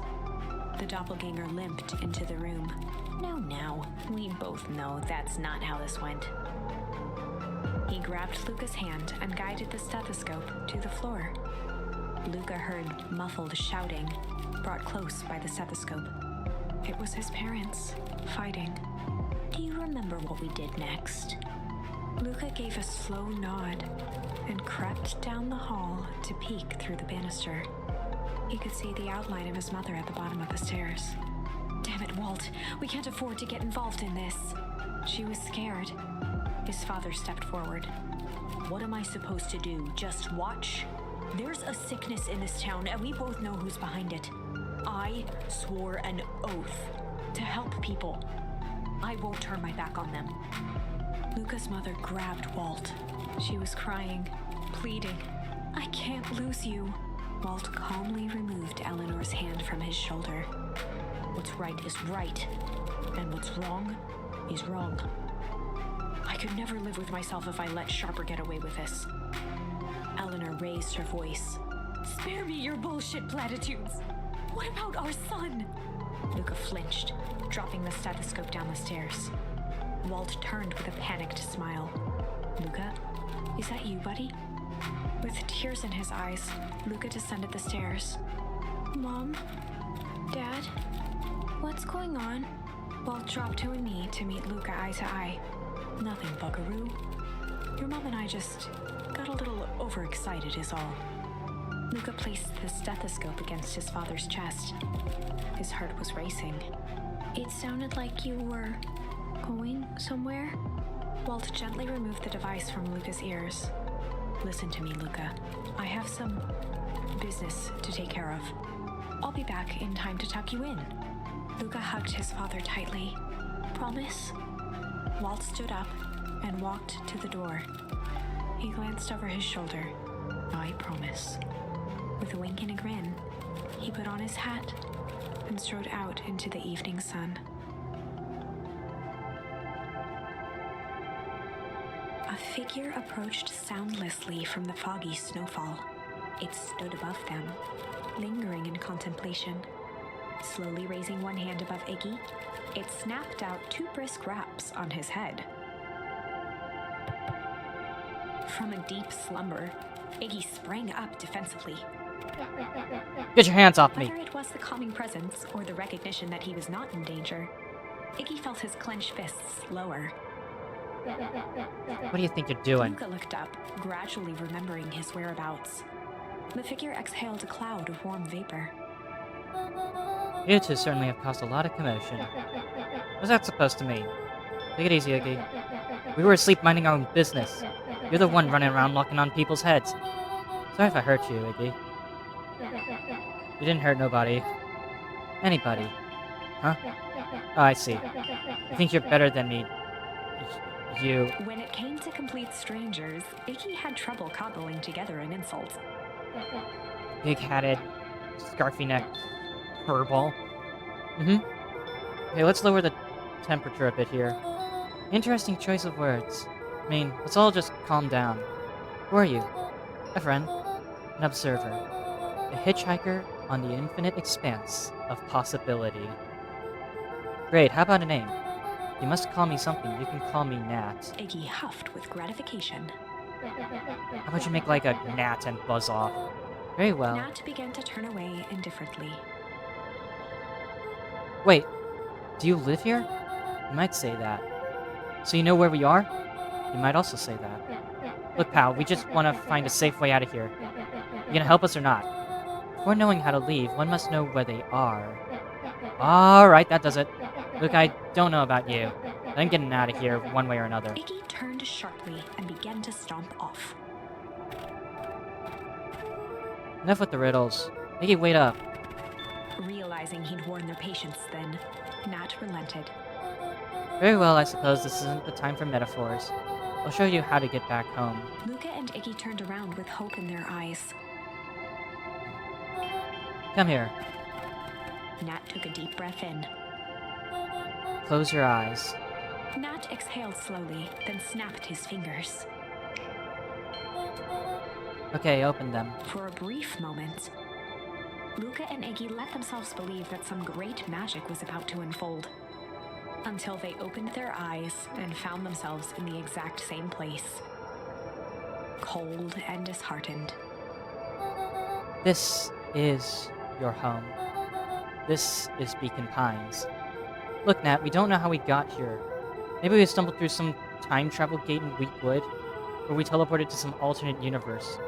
Or this is all just some cruel experiment by Kara and his goons. But this is not our home. We're inching closer to the truth. Alas, the reality is much less fanciful. Just give it to us straight. So be it. As I said, this is Beacon Pines. The original, true Beacon Pines.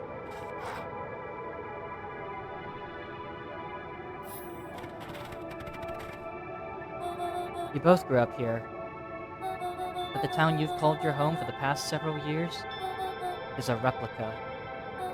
A remarkable achievement of engineering, to be fair, but a replica nonetheless. That's impossible. It's too much work. You need a whole town to replicate a whole town? Indeed, to pull off such a feat would require immense labor power. That which could be moved would be moved. That which could not would require a precise duplicate. We would have noticed. Someone would have noticed. You'd think so, unless the auditing was impeccable. A mind-numbing attention to detail. As for the innumerable trivialities which complete the tapestry, well, you can leave that to this miraculous thing we call a brain. It has a real aversion to discontinuity, or revulsion even. The brain has a wonderful way of smoothing out the rough edges, keeping us sane. Luca and Iggy looked around uncomfortably. So you're saying that someone made an entire new town and moved us all, and no one noticed? Precisely. Why? Why is the one question that can never be answered with certainty. The best one can do is uncover... Nat narrowed his eyes, furrowed his brow, and uttered, the source. They're using the proper nouns again. We also had a dream earlier about the source as well. But why'd you say the source like that? Why indeed? Luca began to laugh uncomfortably. It's all ridiculous. There's no way they could... He looked down at his feet. His eyes started back and forth in contemplation. With a sudden pain, a thought struck him. If this really is home... He sprinted off into the pale distance. As Iggy turned to follow, Nat called out, Iggy, it's not too late to turn back. Simply head west through Weepwood.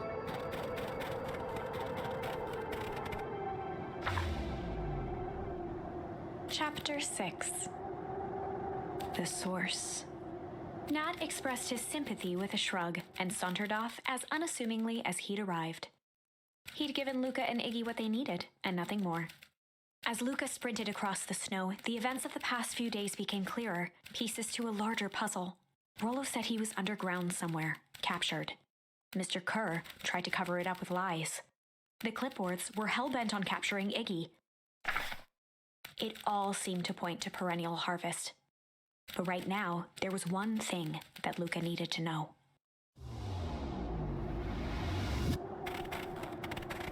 Luca stopped dead in his tracks. The tree was gone, uprooted and moved, leaving a raw gash in the earth. He dropped to his knees and dug wildly at the cold snow. His numb hands hit something hard, a headstone. A dry whisper escaped Luca's lips. You're here. All this time I thought I was visiting you. But you've been here. Alone. In the snow. Dad, I'm so sorry. You ruined your favorite spot in the world. Our favorite spot in the world. Dad, what do I do? There was no reply. Just snow-covered silence. Why'd you give me the slip like that? What if I couldn't find you, you jerk? Iggy finally noticed the tears welling in Luca's eyes and the snow-covered grave. Oh.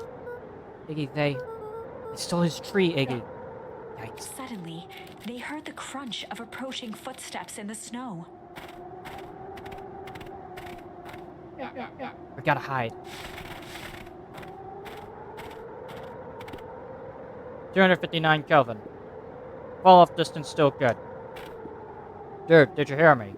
I said 259. Sorry. You ever think about what we did here? We solved it. We saved a whole town of people. Doesn't it feel like sometimes? What about everything we left behind? At the grave of someone with a family, the people who loved them will never know the truth. The truth is He overrated. bent down to scoop up a snowball and lobbed it playfully. Hey! Don't be such a downer, dude. You took this job to change the world. Yeah. Come on. It's almost lunchtime. Haha, weirdo. That is the weirdest fucking walk animation I've seen.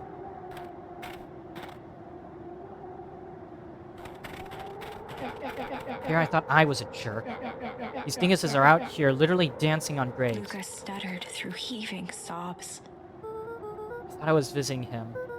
I thought he was with me. Not gonna lie, that's a bad break. Here's some Iggy advice. gave Luca a solid smack on the back of his head. Hey! Was any of this helping? What? Sitting here in the snow, crying like some pushover. Who you helping? Hey, look what they did. They lied to everyone. Blah blah blah. Luca Van Horn, you're a lot of things, but you ain't no pushover. What did I tell you before? When some jerk comes at you acting like a horse's ass, I should stand up for myself. Hell yeah. Karen and his merry little band of clipboards pulled off this switcheroo for a reason, right? Nat mentioned something about a source. Luca wiped his eyes with a sleeve. What the hell? What? Oh. I thought that was coming from inside the house. That's actually coming from right next door.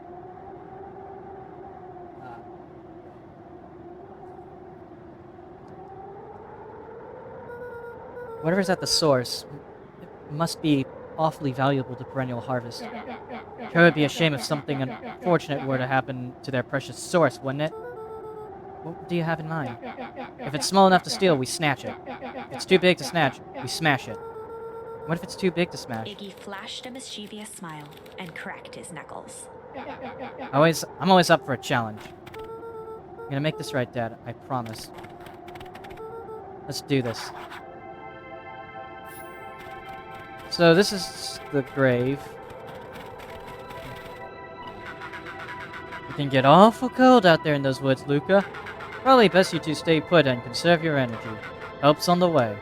Where's Rollo? Where's my mom? Did you kill her? Oh heavens no, do I seem like a killer to you? Iggy and Luca shared a skeptical look. Well, do I? Oh shucks, now that hurts my feelings. Screw that guy.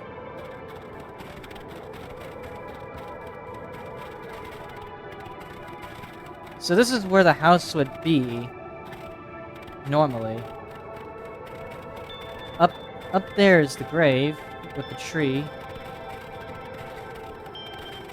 Right. Wait a minute. If this is the original town, then that means... Iggy darted behind a large pine and began digging furiously. He emerged holding a shoebox with a crude skull painted on its lid. What's that? Long story. So a few years back, I, came into possession of some premium-grade fireworks. Not the wimpy firecracker stuff they give kids. The good stuff. So why'd you bury it under a tree? That's the long part of the story. You and Rollo were doing chores at Rollo's chicken coop, and you guys pissed me off for some reason or another. Luca rolled his eyes with realization. No, you didn't. Iggy stifled a chuckle. Yep. Just wanted to give you guys a little scare. But like I said, these were some primo fireworks. So I might have underestimated things. You blew up the chicken coop? Prefer to think of it as an incendiary redecoration. Sorry, but you should have seen the looks on your faces. Rollo got grounded for months, which is why I needed to stash the evidence and lay low. So I buried them under that tree. But when I came back for them later, they were gone. Figured some grown-ups found them and tossed them. Iggy triumphantly raised the shoebox. Turns out it wasn't the fireworks that got moved. It was us. Unbelievable.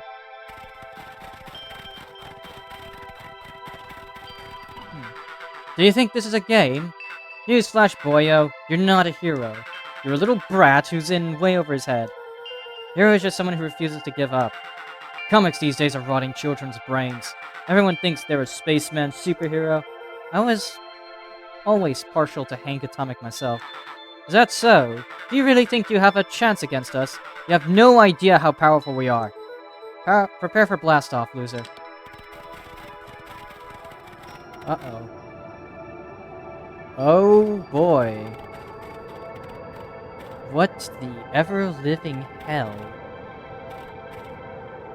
Luca and Iggy inched up to the edge of the hole with bewilderment in their eyes. Arctic air breathed out of the cavern in heaving gusts. Echo! Echo! Echo! Echo! Whoa. I can see why they wanted to move us all out of town now. Why would they dig up a giant hole? I think this is it. This is the source? It's a dang hole? How do we smash a hole? Oh, it's much more than that, my annoying little friend. Care. Where's Rolo? I wasn't lying before. He's safe. Well, safer than you two, at least. Drat, it's cold. You just had to drag me all the way out here, didn't you? Mr. Kerr gazed down the abyss in contemplation. It really is something, isn't it? What did you do to our town? What is all this? Well, that's a doozy of a question. This is the source, where they collected the unrefined, Kerr scratched the back of his head. Honestly, boys, I don't understand any of this well enough to explain. Fact of the matter is, I'm not paid to know. What do you mean you don't know? Ain't you in charge? Oh, heavens no, my role is merely to flash a winning smile to manage various, complications. Complications like us? You are a smart boy. His face contorted into a saccharine grin. It really is nothing personal. Some people are destined to strive for greatness, and others are simply obstacles along the way. Seems like you were destined to be a creepy lackey. The point is that we all play our parts in life. Mine just happened to be a lead in the role of a lifetime, and you happen to be extras ready for your curtain call. We aren't giving up without a fight. Mel's not gonna be still winning after we're done with you. No, boys, there's no need for melodrama. It makes even a professional such as myself embarrassed for you. Let's change the mood a Kerr bit. snapped his fingers. Scene change. There, that's better. Deal with them. Iggy turned to Luca with a sly glance. Why are you smirking? Because I have a box full of fireworks and you don't. Iggy waved the box into the air, threatening to drop it down the hole. Stop. Let's not do something regrettable. Joke's on you, regret is one of my specialties. Out of curiosity, what would happen if I threw these in your precious hole? Nothing at all. You're a terrible liar. I'll have you know, I'm an exceptional liar. Up, that's fair enough. Iggy plucked a single bottle rocket from the box and held it up with reverence. Stop, you fool. Cal, call off your goons. After a long pause, Mr. Kerr flung up his hand with frustration. Very well. You can all head back for the night. It's been a long day. I'll handle these two from here. Mr. Kerr sighed into the frigid air. Just us now, Iggy. You can put that down. What, like With this? a nonchalant flick, Iggy tossed the firework into the hole.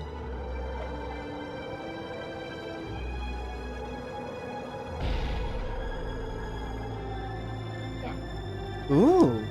Whoa. With a growl, Kerr leapt at Iggy, crashing through Luca. Iggy tried to twist away, but in the struggle they both tumbled over the side. Luca dove forward, bracing Iggy's hand just before it slipped. His grip was made precarious by the cold, wet snow. He could see Kerr further down, clinging to Iggy's coat. You reckless child, what have you done? Luca, listen to me. Hold on tight and use the walkie-talkie to call them back. What channel do I use? Doesn't make a damn difference, they're always listening. If you do that, the Clippers will just haul us up and snag us both. The only way you get out of this is if Care's out of the picture. Just let go and save yourself. If he lets go, we both die. I don't want to die, but seeing the look on your face almost makes it worth it. Mr. Care, you've had a long life. Why don't you actually do something selfless and just let go? Mr. Carr gasped with insult. Long life? I'll have you know I can still play 25. You should have heard me sing the parts of Phileas Young. With a wild look in his eye, Mr. Carr began to hum a proud melody. Dum-dum. Wow, can you believe this guy? Luca's hand began to cramp. His voice began to crack. Care, just let go. No can do. If you want to save your friend, you'll have to save me too. Look at me. It's okay. Luca felt Iggy loosen his grasp. You aren't going to kill your friend like that, are you? Every muscle in Luca's body burned. I'm not his friend. Yes, you are. Now I'm just a no-good bully. Like you, Care. Iggy, no! Luca felt his hand slipping. And I told you what you need to do with bullies. You can't. It's your only way out of this mess. 2 birds with 1 stone. Makes sense for us to fall together. Wackadoos travel in packs. Calm settled over Iggy's face. Luca, let me do this. Iggy's voice was colder than the bitter air billowing from the chasm. Let me do the right thing for once. Luca had no choice but to... Oh, shit. 2 choices. You refuse or you accept. Oh, fuck. Not the decision paralysis demons again.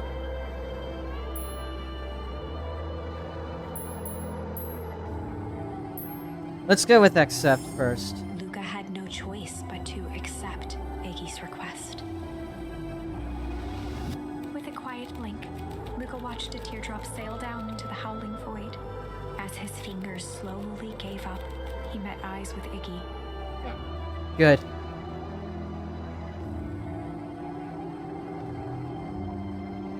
The 2 silhouettes were swallowed by darkness.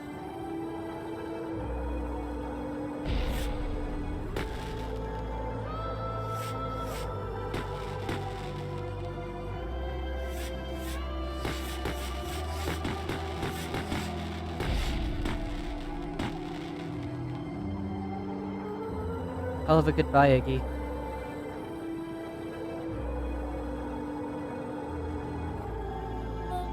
Luca, you should really step back. What? Quickly.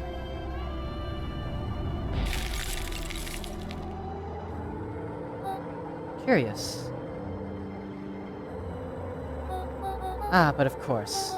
Those fireworks of Ibigus must have been just the right amount of energy. We should get out of here before perennial harvest arrives.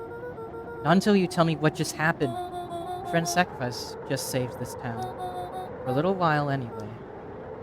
How? Tempest liquamine is a peculiar substance.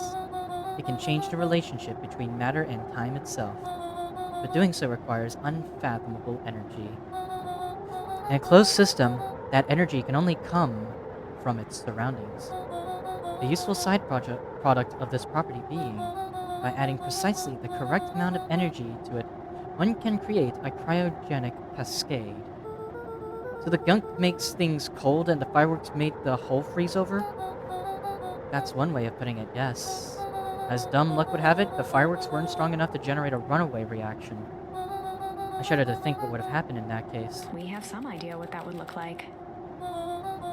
It will take them a good while to safely break through and access the source again. You know all this stuff, why haven't you been helping? I have been, in my way. Each one of us has our role to play. Iggy's role, it turns out, was to buy us precious time. Mine has been to observe and wait. Wait for what? You. Me?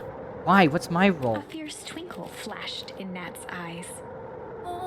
Luca Van Horn, you're going to save the world.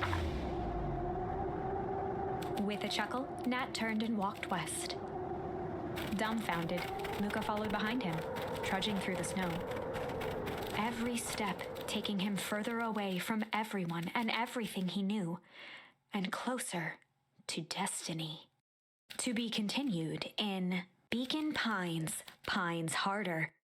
Revenge served cold.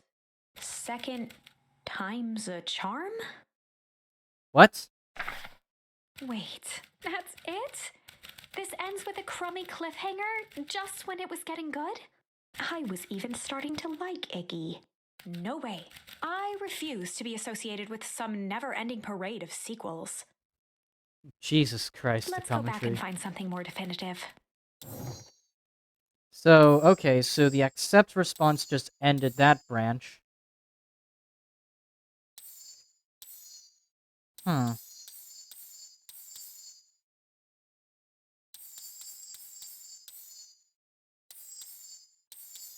Refuse this time. Luca had no choice but to refuse Iggy's request. He tightened his grip and reached for the walkie-talkie in his pocket. A wild delight crept onto Mr. Kerr's face. That's a good lad. Now, radio for help. Iggy begged Luca with his eyes one last time, but Luca pressed the button and called out, We need help. Mr. Kerr is in danger. It wasn't long before they were once again surrounded by clipboards. Mr. Kerr sighed with relieved frustration. There you are. You really are a worthless lot, aren't you? Mirror, now. A clipboard dutifully produced an ornate ivory hand mirror, and Mr. Kerr began preening his tousled hair. Ah, that's better. Mr. Van Horn, I applaud your sharp thinking under duress. I'll put in a good word for you with the founder. Take them away. A swarm of hands overpowered Luca. The last thing he saw before a cloth bag was pulled over his head was the defeated look on Iggy's face. The end. Okay. I think this was one of those times where doing the right thing was the wrong thing. Well, okay, look at that. Both branches done there, but we still have the tickle response and the hard cop response. I haven't even done the tickle response yet. Time to bust out the tickles. Well, time to bust out the tickles. Hey Tish, wanna see something cool? Yup. Check it. Beck lunged forward and began to tickle under Tish's arms.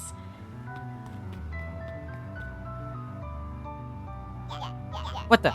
Tish, is she tickling you? Yup. Yup. Yup. Tears began to form in Tish's eyes as she gasped for breath between gales of laughter. Yup. Beck redoubled her efforts until Tish finally had had enough. Yup. What just happened? She seemed nice. Sorry for the interruption. I think you were just threatening us? Iggy's eyes darted around, a realization dawning on his face that he was now outnumbered. I just remembered. I have somewhere to be. See you around, you kid. Iggy kicked at the puddle before making his escape. Whoa. What a little creep. Beck, I think you got a little ooze on your hair. Beck shook the ooze out of her hair as best as she could. Is it bad? Depends.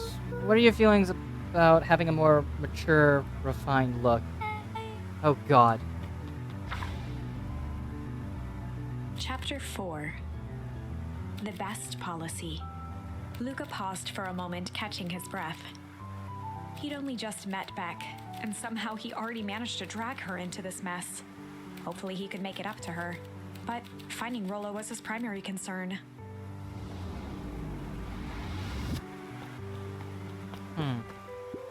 Property of Valentine. Oh, yeah. Uh-oh. Luca, what the hell are you doing out here? And why did a kid with gray hair just run past us in a panic? Roxy and Fitz looked drained. It was clear they'd spent all day searching. That's Beck. I don't care who she is. What happened? We were just helping look for Rollo.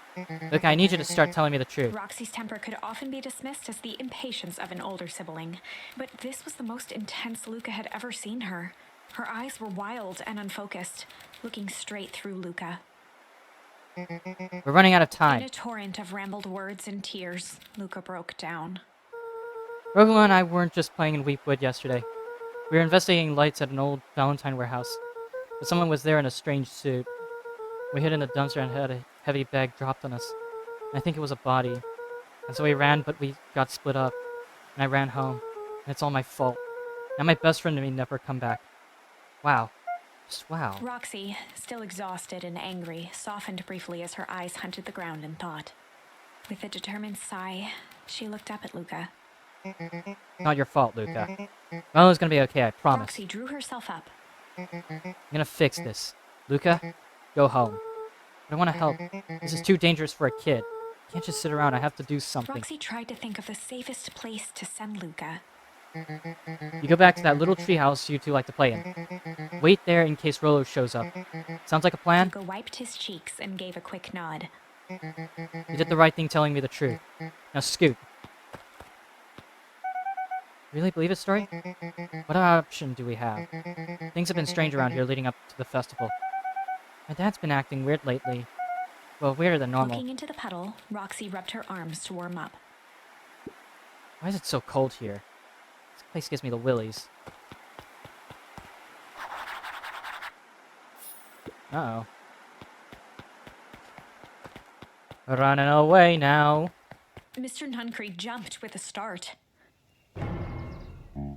Whoa, don't sneak up on an old fellow like that. Sorry. Who were you talking to? What? Luca motioned to the phone booth. Oh, no. I was just checking because I thought I heard it ring. But the dang thing never does, of course. Yeah, I never seen anyone use it, really. The whole thing's just a waste of money, if you ask me. Any word from Rolo yet? Not yet. Long time for a boy to lose his way. Rolo knows the woods too well to get lost. Suppose you're right. Silly boys' antics have this whole town worried sick. Antics? We all know Rolo likes to play his little pranks. You think this is a prank? What other possible explanation could there be? He's not playing a prank and he didn't get lost. Someone took him, I know it. How would you know that? Unless, Luca, is there something else that you know? Mr. Nuncreed gently placed one of his substantial hands on Luca's shoulder. Dang it, boy, if there is something you know, something that could help your friend, you need to tell folks. Luca peered up at Mr. Nuncreed. Kind eyes warmed a stern face. There was a deeper emotion hiding beneath it all. It was subtle, but Luca could sense something eating away at him. There's a shame lurking There behind was it. a shame lurking behind those eyes. Hi, Sierra. A deep sadness. If Mr. Nuncreed was that worried about Rolo, maybe he could help. Yesterday, Rolo and I were messing around at the old Valentine warehouse. Mr. Nuncreed raised an eyebrow. Both of you? You were with Rolo when he went missing? Not exactly. I was hiding in the dumpster. The dumpster. What were you doing in there? At first we were just looking around, then someone in a strange yellow suit came and dumped something on us. We both got scared and ran. That was the last I saw of him. He got scared by some garbage. Well, that's why you don't go skulking in someone's dumpster. It wasn't garbage. I think it was a body. I'm sure it was just some trash. No, there was a name tag. It said Deep Engineering. Mr. Nuncreed's shoulders slumped. I wish you wouldn't have said that. A deep sigh bellowed from his chest. Why did you have to? I tried, Luca. God knows I tried to keep you safe. Luca attempted to take a step back, but Nuncreed's hand clamped down on his shoulder. But you Van Horns just can't help yourselves, can you? We were all so close to being done with this. With a firm shove, Nuncreed manhandled Luca into the phone booth. What are you doing? It's out of my hands now. The door latched shut with a mechanical hiss. Shit. As Luca pounded the glass, the floor dropped from under his feet. The inside of the phone booth was now a loose capsule plummeting at gravity's whim. Luca winced and pressed his hands to the walls. As he braced for impact, the capsule hurried to a surprisingly smooth stop. He felt a cold rush of air and opened his eyes with hesitance. Two large figures in hazmat suits occluded his view. Luca heard the deep, resigned voice of Mr. Nuncreed over an intercom. He knows too much. The end. Well, that's Wait. not the right one. No, this isn't the end. I know there's still much more. Somehow this went wrong. Okay, let's try something else. Shame is not the choice. Then we already chose both options in that scenario. So the only other option we got is to go hard. They run the classic good cop, hard cop interrogation. Rollo brandished a steely gaze. I've got this. Read about it 100 times. Rollo swaggered past the chair which propped up the slumping Hiram Tolliver. Without even looking at his captive, he began with a long, blustery drawl. Well, well, well, Mr. Tolliver. Mr. Tolliver remained motionless. Rollo spun around to face him. He'd clearly expected to rouse Mr. Tolliver with his booming voice. Mr. Tolliver? Beck and Luca gave each other an unsure glance. Rollo slammed his fist on the table. I said, Mr. Tolliver! He grabbed the table lamp and beamed it onto the unconscious face. Mr. Tolliver groaned and slowly lifted his head. He recoiled with a muddled, weary squint. What in the The world? chair wobbled as he attempted to straighten up. Who's there? Mr. Tolliver could only make out rough shapes through the glaring light. With a gruff tone, Rollo hoped to both conceal his voice and intimidate. I'd be asking the questions here, punk. Now hold on, let's calm down. Well, I am calm. Calm as a carrot in dirt. As for you, looks like you're The sweating. doubtful expression on Beck and Luca's faces transformed into awe. We can do this my way, or... Let's just say I've never needed another way. Rollo, hitting his stride, was now channeling every detective trope his memory could recall. Ah, shit. He slammed the table again. Now dance! What? I don't even... Mr. Tolliver's voice became desperate. He was nearly in tears. You tied me down. How on earth can I dance? Dance with your mouth, punk. Spill the beans. What are you doing, poking around this house? I'm here to help Juniper. To make sure everything's ready. Oh, so you're in cahoots with Gran? Gran? Mr. Tolliver was in a daze, now more confused than ever. Gonna help her blow up the festival, eh? Blow up the festival? Good He shook lord. his head, feeling more and more dizzy. No, you got it all wrong. Where is she now? She's headed to the source. Source? What's the source? It's where His voice faded to a whisper. the town began. Where it all began. What is Operation Sparkplug? I already know exactly what the source is by this point. So it's no longer a mystery, it's a giant hole at the center of... A giant hole at the center of everything. This is a night in the woods all over again. God damn it. Also an ad starting. God damn With it as well. that, Mr. Tolliver passed out cold. Rollo swung around with a repentant grimace. Damn, Rolla. I think you went a little too hard on him. What did he say about the source? It's where the town began?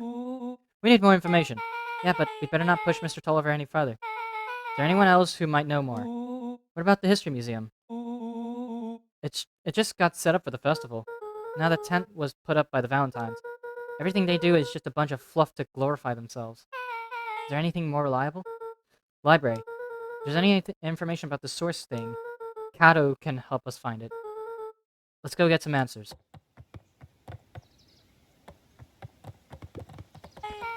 This is a dang nice library. Thanks, we work hard on it. Aren't you a little too... adorable to be a librarian? Adorable! Oh, Kato hung out here so much, eventually they gave him a set of keys. I should keep an eye on the place for for Miss Novak sometimes.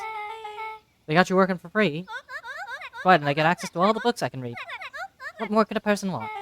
Fair enough. What can I do for y'all? We need a favor. I already told you and Rolo. I can't put you any higher on the wait list for the next Hank Katami. Yeah, okay. Well, you know, I can't be bought. Call it a personal code of conscience. Actually, we're looking for some research. Now you're speaking my language. What are you looking for?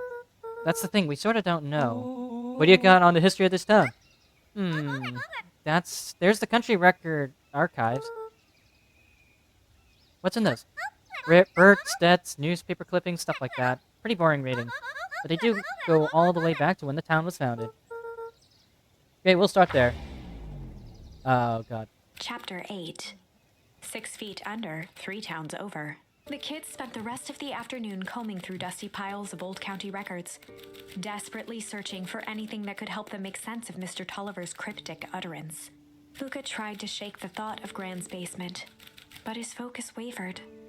Explosives, messages hidden in jam, dossiers on various town figures, and a corkboard threaded with photos. Gran was the only family he had left. He still couldn't bring himself to believe the worst. But the old map with the symbol of explosives in town square made that difficult. As the sun began to set, the kids were no closer to the truth. If I have to read any more of these records, my eyeballs are gonna pop. We have to keep digging. If I dig another word, I'm gonna end up in one of these asinine death records. Muller Carter lived a full and wonderful life, until he read so much boring crud that his brain oozed out of his ears. Rollo shut his book with an assertive nod. You got a better idea, spill it out. Sound like my sister. Keep pushing your luck, pal. I won't be at boring county records that'll kill you. Put you in the obituaries myself. Rollo muttered under his breath. You're a county record. Really, that's the best you've got? I'm done with you. You'll be the footnote in history. Just like Beck slammed her finger down on the open page before glancing down to read. J. Hartford here. I'd love to see you try. Hey. We're all a little tired here. Let's just take a minute and... Something tickled the back of Luca's mind. Wait, what was that name, Beck? In the obit? J. Hartford? From the Brookville Tribune 8 years ago. That can't be right. What is it? J. Hartford. That's my grand's name, Juniper Hartford. Maybe there were 2 J. Hartfords? Mrs. Hartford is survived by her young daughter, E. Hartford. My mom's name is Eleanor. Okay, this is getting creepy. If your grand is 6 feet under, then 3 towns over, then who am I living with? The question hung in the air. Alright, gang, I gotta close up for the night. Beck rubbed her eyes. How late is it?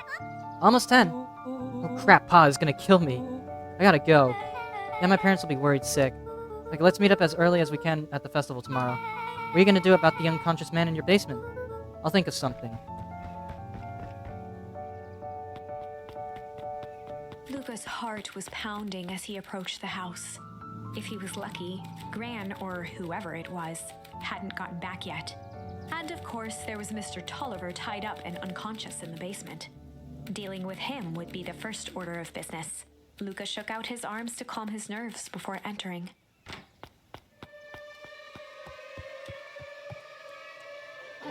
He held perfectly still, tempering his breath, and to listen closely.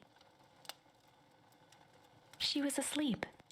His only hope was that she hadn't found Mr. Tolliver before dozing off. Uh-oh. Also, wait, hold on. I got some new charms.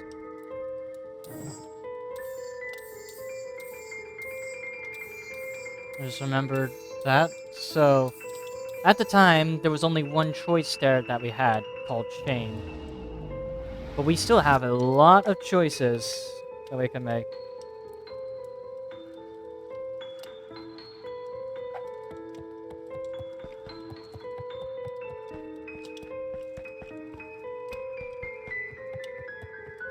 Hmm.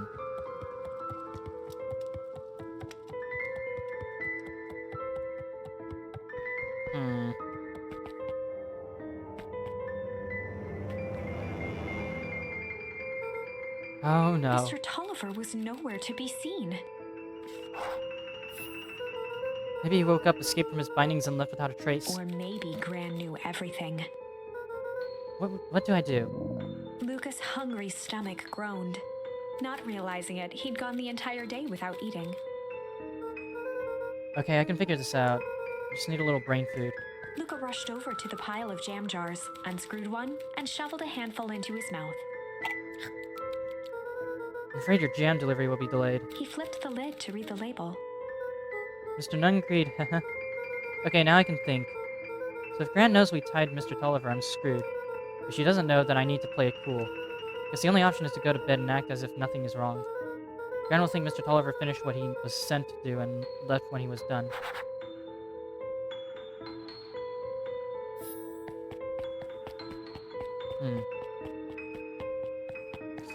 So we got explosive jam in here.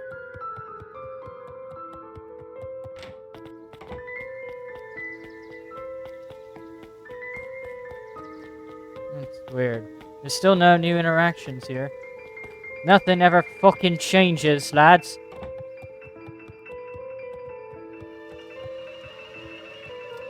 Gran? Okay, stick to the plan. Go to bed and play it cool. As Luca climbed the final stair, the emotion of the day dragged heavily on him. With each consecutive step, his legs weakened. His stride began to falter. He tried to grab for the railing to steady himself. Something was wrong. Come on, legs. Just a few more steps. Luca groaned and tried to move. His limbs might as well have been bolted to the ground. Through numb lips, he mumbled just before falling asleep. The germ? Ah, no, man.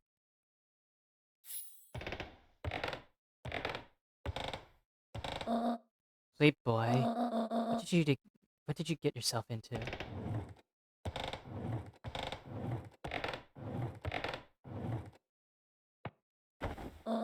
Rest now and let me handle everything.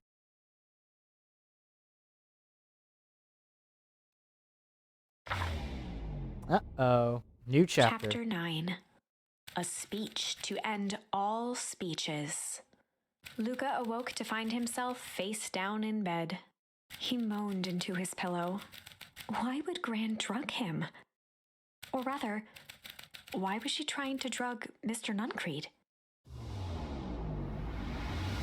Shaking the questions from his woozy head, Luca snapped back to the matter at hand. Festival.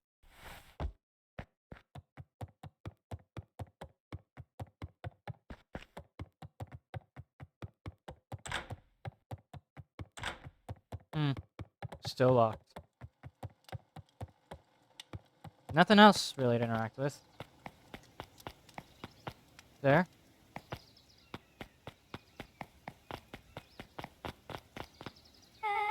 Where have you been? Gran put something in the jam. Yeah, we know. Secret messages for secret conspirators.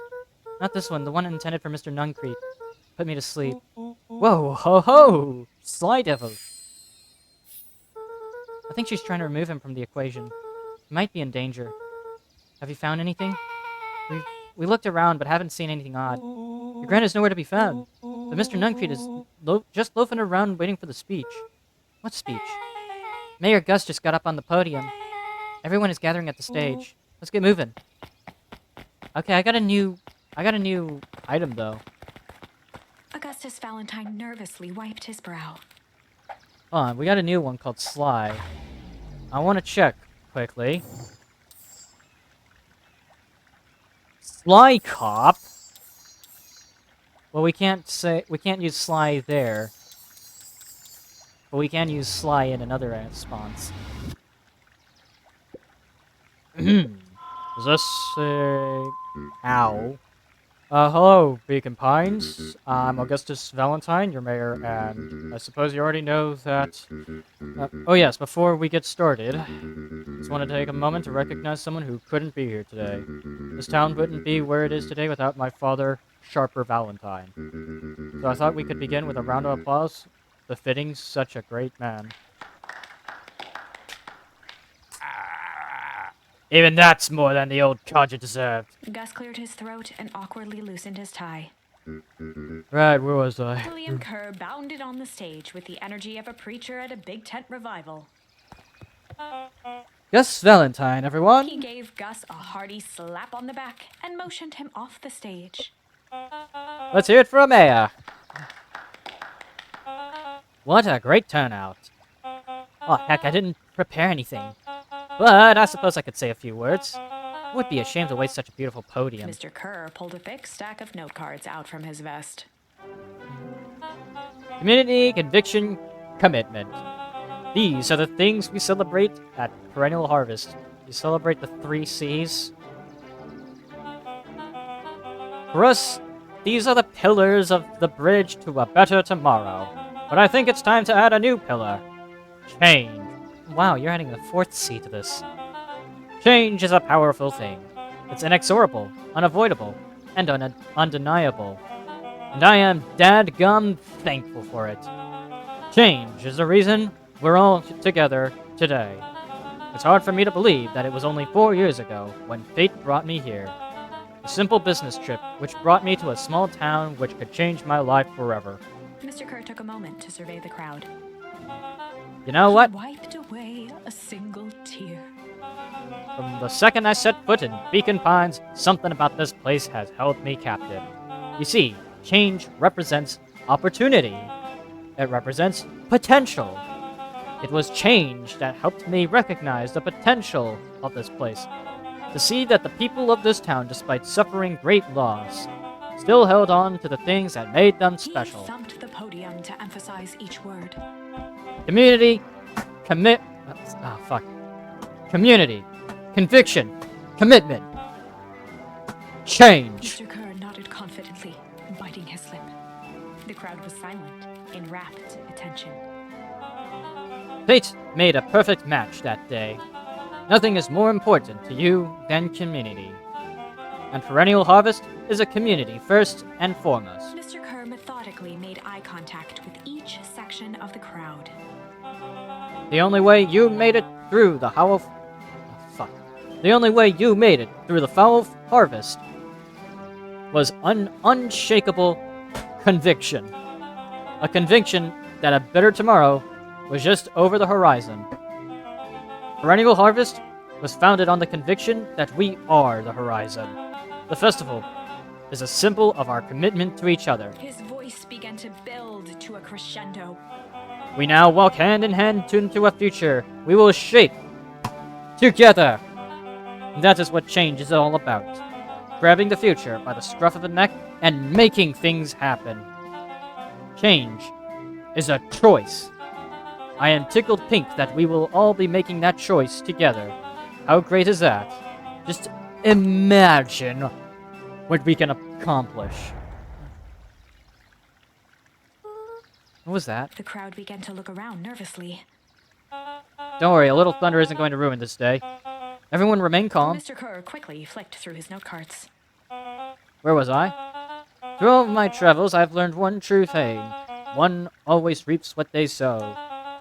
We've all planted a lot of good in this town, and so it is with a happy heart that I can proclaim. He raised his hands up to the heavens. Our harvest awaits! Wonderful. So they exploded. Okay, now we know exactly what happened, though. At that moment, a merciless wall of impossibly cold air ripped through the crowd, instantly freezing everyone and everything it touched. For a man like William Kerr, this was a fitting way for things to end. On a stage, with an entire town frozen in rapt attention for the rest of time. The end. There's that ice again! Whenever I think we're getting close, it comes along and ruins everything! Actually, I already know exactly what happened then. So if I piece together... So let's see, we pieced it together already as to what likely happened. So the entire town was moved out and was replicated. We know that the source reacts to explosions, as we've seen with the fireworks.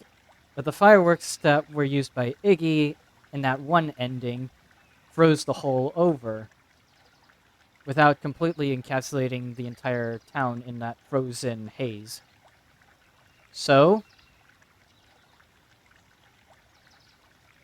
based off that, then Gran used her explosive jam to blow up the hole, and that explosion is actually far more powerful than those fireworks, which means that it freezes the town over. Maybe we should just quit?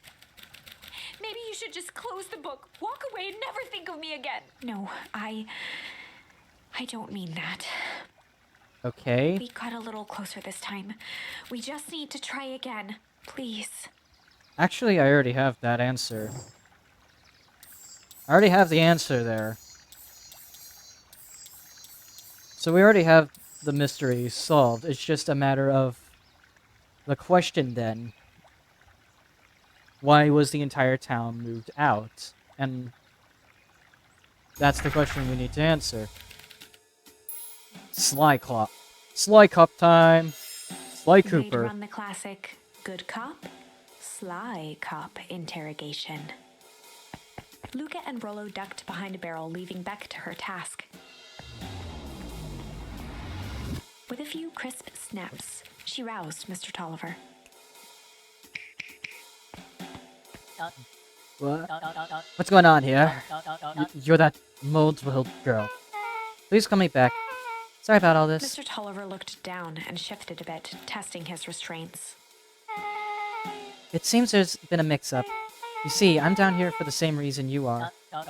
Juniper sent you? Beck caught herself before letting the surprise manifest on her face. She'd already gotten him to reveal his relation to Gran. This was gonna be easy. You know how Juniper is with her precautions. Operation Sparkplug had us all on edge. I guess she thought you needed some backup. But she sent a child?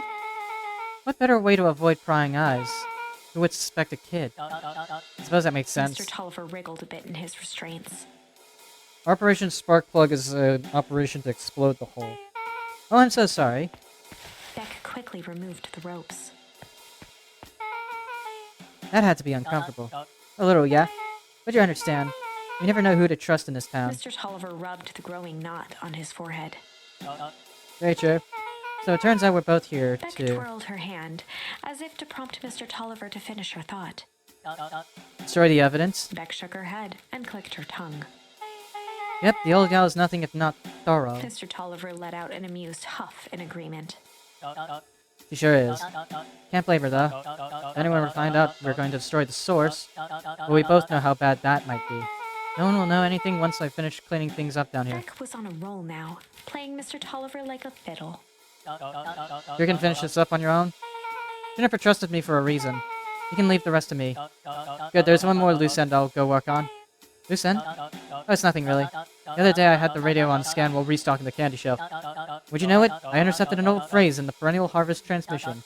Underground secrets. That's ominous. I think that might be a password, but Juniper dismissed it. Said it wasn't mission critical. What's the password for? We don't know. So we have a password and know where to put it. It's gotta mean something, right? Good thinking. You should probably go work that out. I got this under control. That's a relief. Between you and me, this basement gives me the willies. Heading for the stairs, Mr. Tolliver hesitated and turned to Beck with a puzzled look. She grinned and gave him a peppy wave. With a shrug, he continued up the stairs, whistling a jaunty tune. You guys catch that? Sure did. The whole time Mr. Tolliver's had a candy shelf. But all he ever sells us is apples. Beck blinked slowly in disappointment. The password, Rollo. I'm sure once things are back to normal, I'll be having a word with Mr. Tolliver about that candy shelf.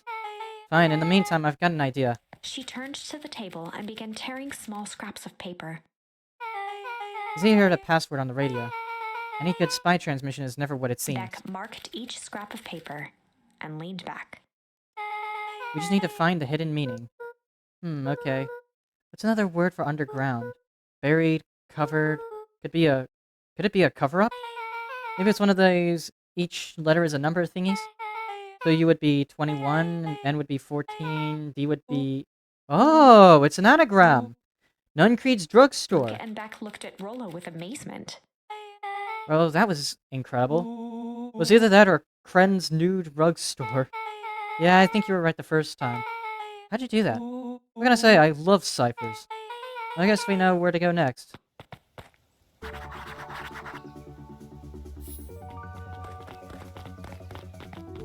Straight to the drugstore, then. Yeah, you scared me half to death. Sorry. Kids haven't seen Mr. Tolliver around, have you? Nope. You got me waiting around like the last slice of pie. I swear that man would be late to his own funeral. Hmm.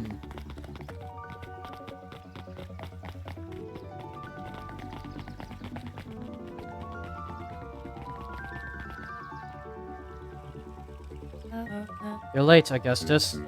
Sorry, sister. Was caught up with work. Work? You? I had a few more details to lock down for the festival.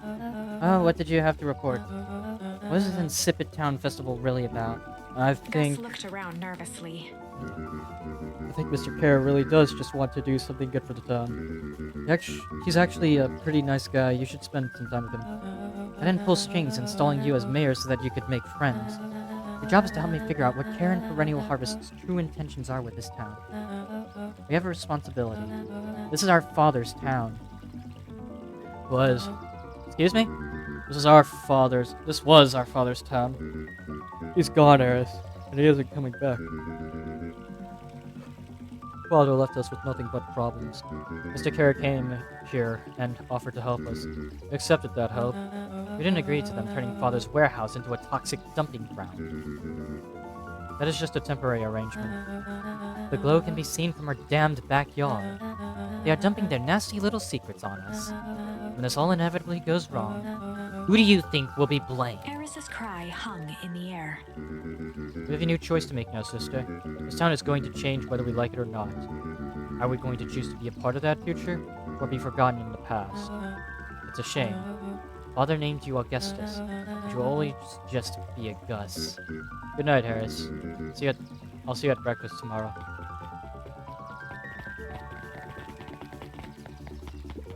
Getting late, children.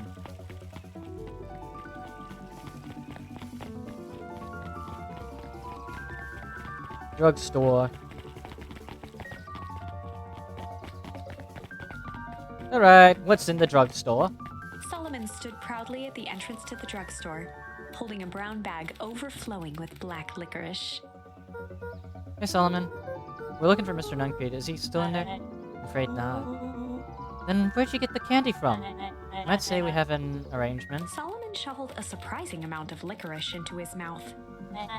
Sometimes it's a small portion in life. So we might not always have a family to rely on. Licorice has never let me down. Well, I can't say licorice would be my first choice. But whatever floats your boat. You can tell a lot about a person by their choice of confection. Oh, yeah, I guess. I like sour gobs. I'm certain you do. I always wondered why Mr. Nuncreed kept licorice in stock. You must eat enough of it to make it worthwhile. There are many ways to earn loyalty. For some, it's as easy as cold, hard cash.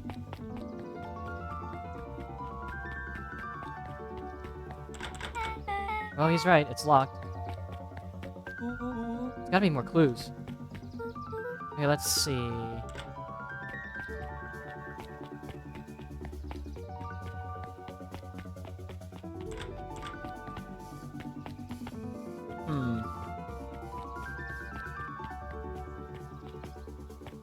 That's the thing. I don't know what the clues are.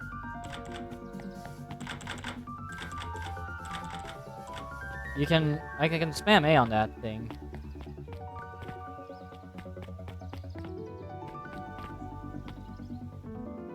No.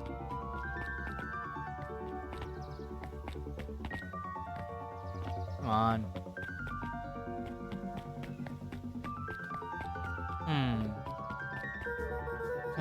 Alright, sure.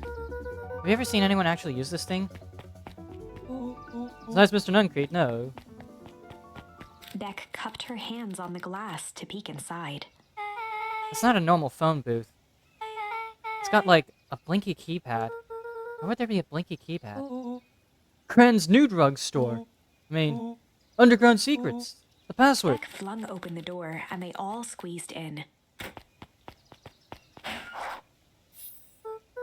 Alright, let's see Luca here. cracked his knuckles and entered the letters into the keypad. Underground Secrets. Sounds like that did something. Great, now what? I guess we... The inside of the phone booth dropped loose from its shell. Without even the space to panic, they closed their eyes, held their breath, and accepted their fate. Suddenly, the chaotic descent slowed to an effortless landing. It was unclear where they ended up, but at least it was solid ground. The air was stagnant and smelled vaguely of chlorine. I knew it! You knew that there was a secret hub full of strange tubes under the phone booth? Of course I did! Didn't I say that? No. I definitely thought it. Luca, do you remember when I said how cool it would be if the transdimensional conduits from Hank Atomic issue number 12 were real? Well, at one point or another, he said that about every technology ever discussed in Hank Atomic. So I'm such a good predictor. Looks like each of these has something written on them. Mining Operations Alpha. You guys have mines here? Not that I know of. This town has all farms and fertilizer, and a series of tubes. Polly says you can only trust a miner up to the point where they hit gold. Not sure how that wisdom applies to this exact situation. That's the thing about Polly, you don't always realize what he means until it's too late. Perennial Harvest main office. That's where my mom works. What does she do? Science stuff. Is she involved in all this? We just moved here. How could she be even involved? True. Valentine Fertilizer Warehouse. Isn't that where you almost got snatched? Yeah? Why would Perennial Harvest have a tube going to the old Valentine place?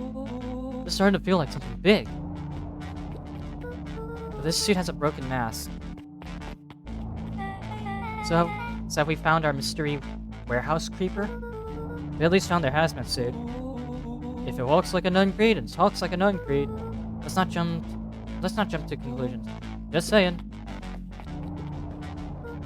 That's a lot of buttons. Stand aside, things. I've read enough Hank Atomic to know my way around sci-fi tech. Polo's hands hovered over the field of blinking buttons. Eeny, meeny, miny. Rella, what did you do? Nothing. I didn't even mow yet. What was that? Hide. Where?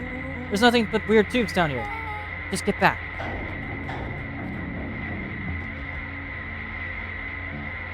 Shit. Shit. Shit. Awesome! You all need to come with me now. We aren't going anywhere with you. Not until we get some answers. Mr. Underground Secrets told them it was an absurd password. But they love anything that makes them feel clever. They who? That's no matter. If I can keep you hidden until after the festival, I might be able to save your skins. I don't care about our skins. Hold on now, I like my skin.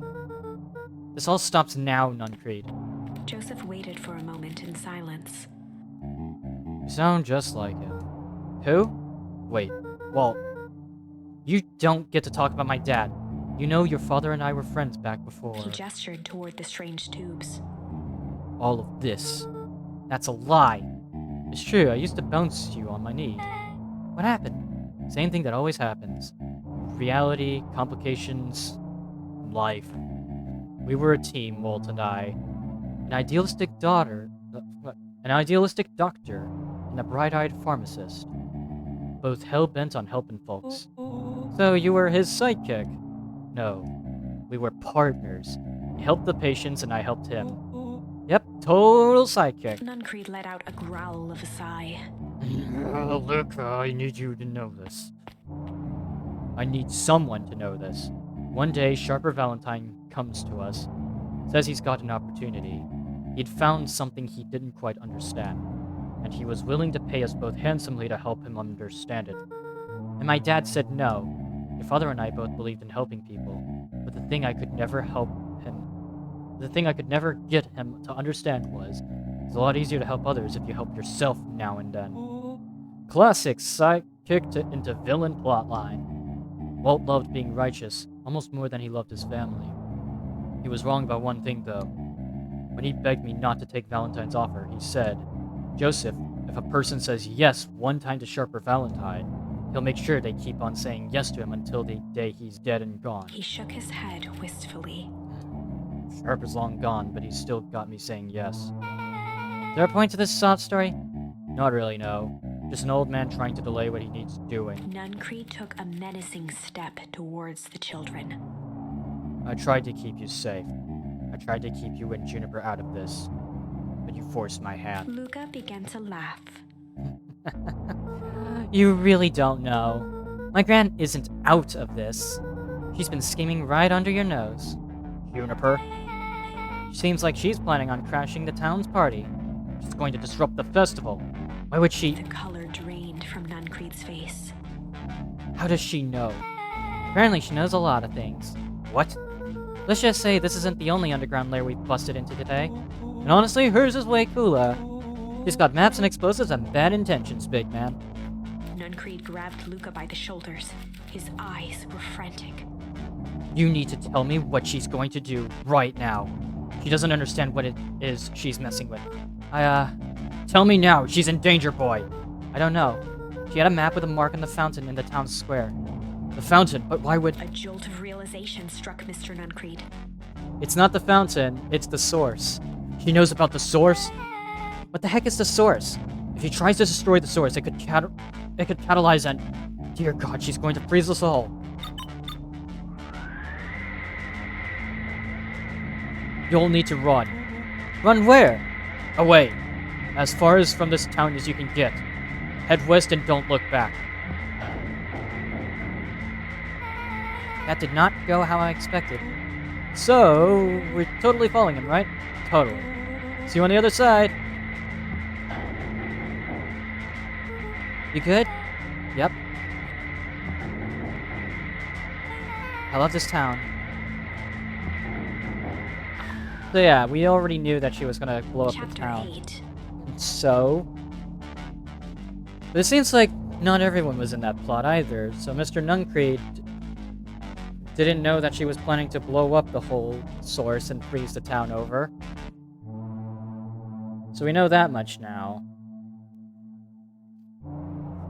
So this means that there's 2 whole conspiracies going on this entire time. The cold, hard truth.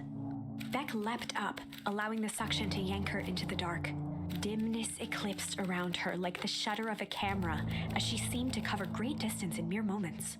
Her only points of reference were glints of upcoming turns, which approached with frightening speed, only to carom her gracefully along. She heard the tinny, distant echoes of Rollo's glee. Once she stopped fighting against it, the ride was impossibly smooth. Then, all of a sudden, as if minutes had passed in an instant, light blazed into view. A burst of wintry air snuffed across her face, and she was flung out into the cold.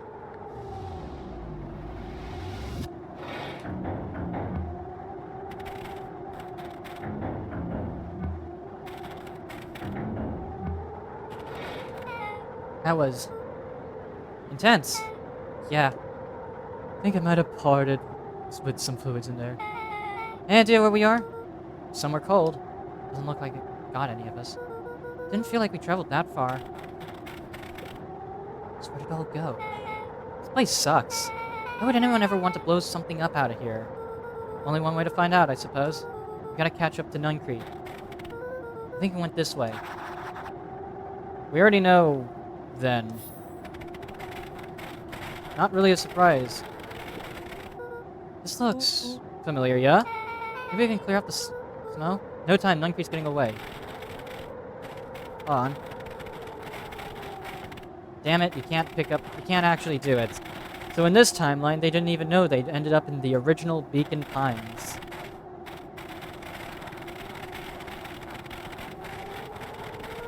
Okay, this is starting to feel really familiar. I might not be the most well-versed on all things Beacon Pines. This does look like some sort of frozen replica of the town. Ah, I got it! It's obvious now. Mr. Nuncreed is an alien. Rollo... Stick with me here. His species can only live in sub-zero temperatures. Oh boy, here we go. The source is their base camp dimension, so naturally they kept it cold. We found it by traveling through those metallic wormholes back there. The final objective, kill us all and shapeshift into a Beacon Pines citizen of their choosing. You really had me, but you very much lost me there. You get used to it, we should keep moving. This is the original town again. Back from breakfast. What did you have for breakfast? They rounded the corner to the frozen town square. They spotted Mr. Nuncreed inching cautiously toward a pit at its center. Oh no, the hole at the center of everything again. He held his arms out gingerly, as if approaching a beast in the wild. Upon closing the distance, Luca recognized what Nuncreed was after. Gran stood confidently at the edge, one arm outstretched over the abyss.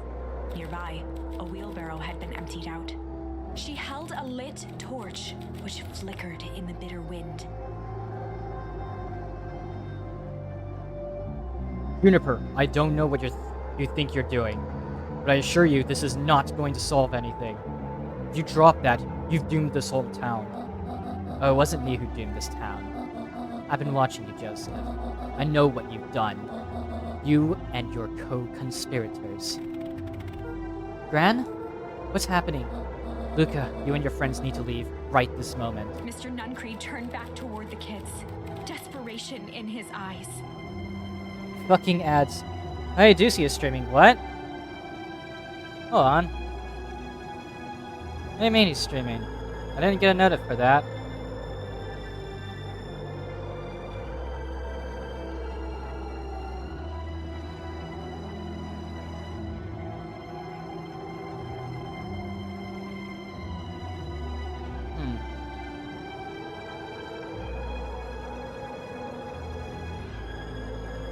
No, he isn't. Oh, he's streaming soon. Oh, okay. Listen to your grandma, Luca. This is between me and Juniper. Rollo and Beck held steadfast in awe. Luca approached closer. Mr. Nuncreed spun back toward Gran, his voice growing louder. You got it all wrong, Juniper. Just hand over that torch. You don't understand what you're doing.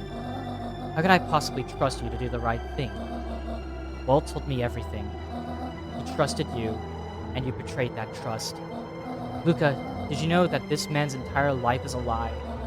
If it weren't for him, your father might still be alive. Mr. Nuncreed winced with anguish. Oh, okay, so he's streaming soon. Okay, I get it. His voice hardened. That's not true. They both now yelled, not to each other, but at fate itself, making their peace with long-held burdens. The wind howled with encouragement. Walt was like a brother to me. We just had different ideas about how to affect change. Very convenient that your way just happened to line your pocket. That your way just happened to line your pockets. Now that's not fair. They menaced at each other, both catching their breath. But never mind, it's balanced on a knife's edge. Oh, come on, AIM. Come on, AIM. It said Thursday. Well, in my case, it's gonna be Wednesday.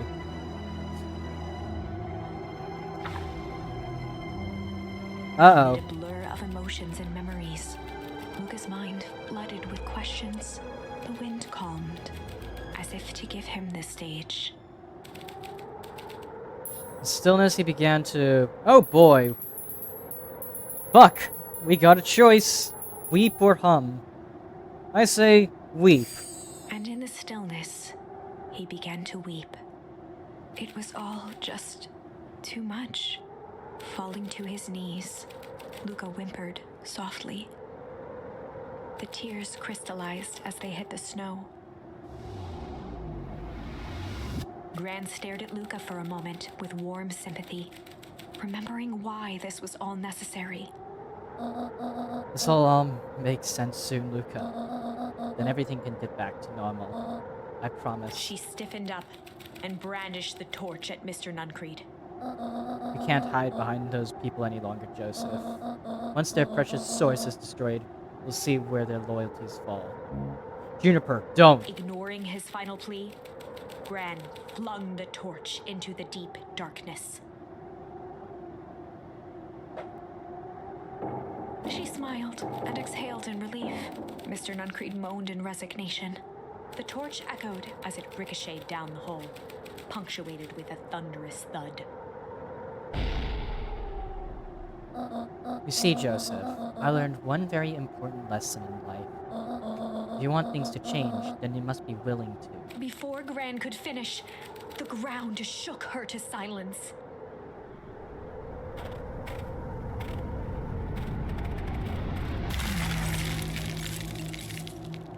And there we go.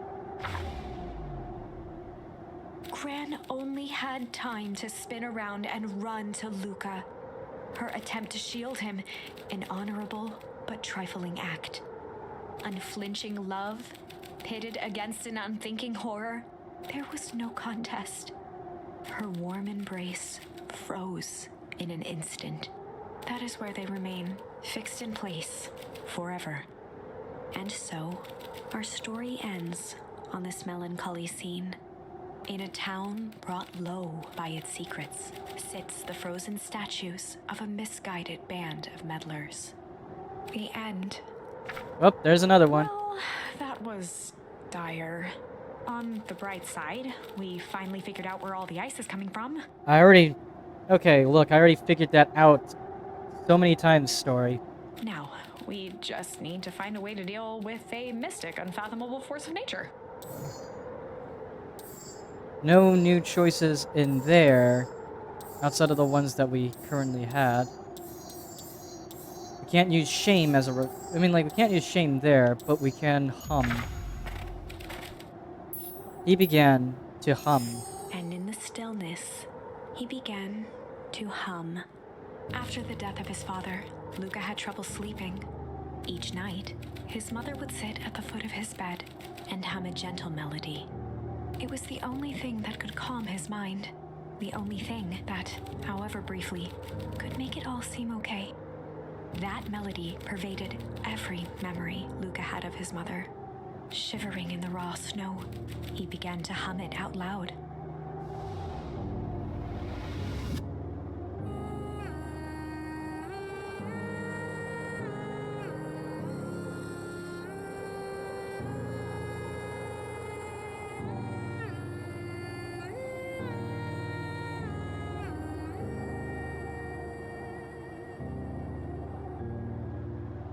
Gran lowered the torch, listening closely. As recognition slowly set in, her heart sank. Those countless nights of consolation, the incomparable loss they shared together. She let the torch fall to the snow and sizzle out. A few steps toward Luca was all she could bear before dropping to the snow herself. Through a flood of tears, she began to hum along, note for note.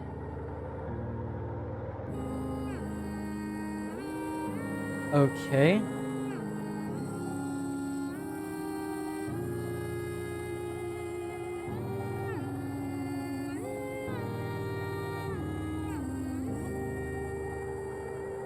Interesting. Luca lifted his head in astonishment. The last time he heard that melody was the last night he saw his mother. How do you know? I'm so sorry, my little buckaroo. Buckaroo? The only people who call me that are my dad and your mother. Luca blinked through blurry, watery eyes, trying to see more clearly. He could just make out the impression of a familiar face. He peered across the snowscape at the woman on her knees. Something about her was undeniably his mother, only smaller, older, changed. Mom? That's right, buckaroo. Mom. Oh boy. Luca sprinted as fast as he could toward his mother. So she's aged. They Accelerated. held each other close, and the cold retreated from their bodies. Eleanor? I thought you were... gone.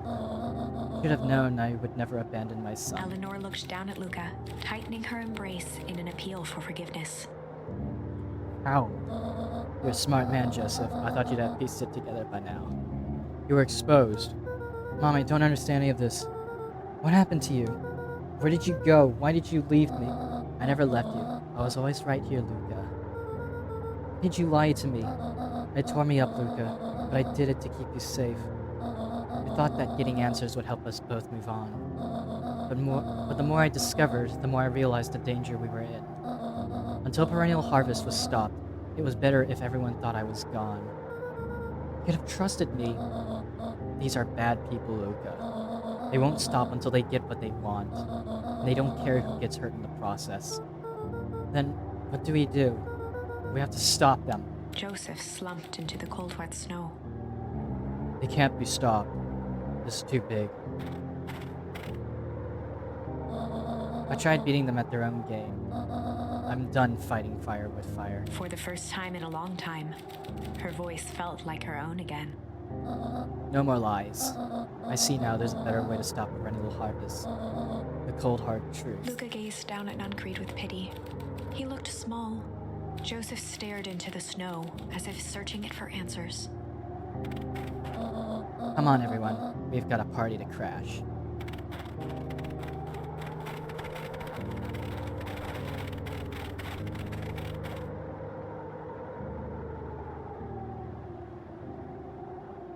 We're getting closer to the end.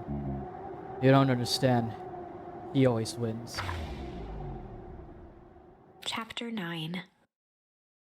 The Devil You Know.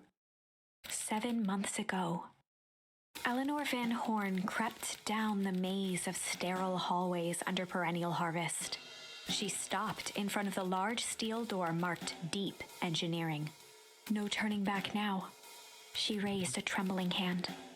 The stolen keycard worked as promised, and the door buzzed open with mechanical efficiency. She was immediately hit with the smell of disinfectant. It was some sort of laboratory. In one corner was a desk covered in papers. Across the room stood a tall metal pod with hoses protruding from its base. She rushed to the desk and began shifting through the piles of papers. They were experiment reports on something called Tempus Liquamen. There were dozens of them, every one stamped failed. Eleanor heard the sharp echo of footsteps approaching. She was out of time. Her eyes scanned the room, eventually landing on the strange pod. Muttering a curse under her breath, she dashed over and dove inside.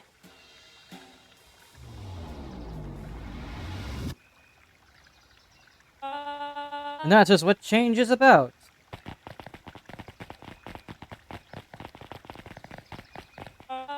Grabbing the future by the scruff of the neck and making things happen. Change is a choice. I am tickled pink that we will all be making that choice together. How great is that? This man is a liar. Excuse me, I will not. This town has a dangerous secret, and perennial harvest only exists to keep it hidden. Nonsense! They picked up the whole damn town and moved it right under our noses.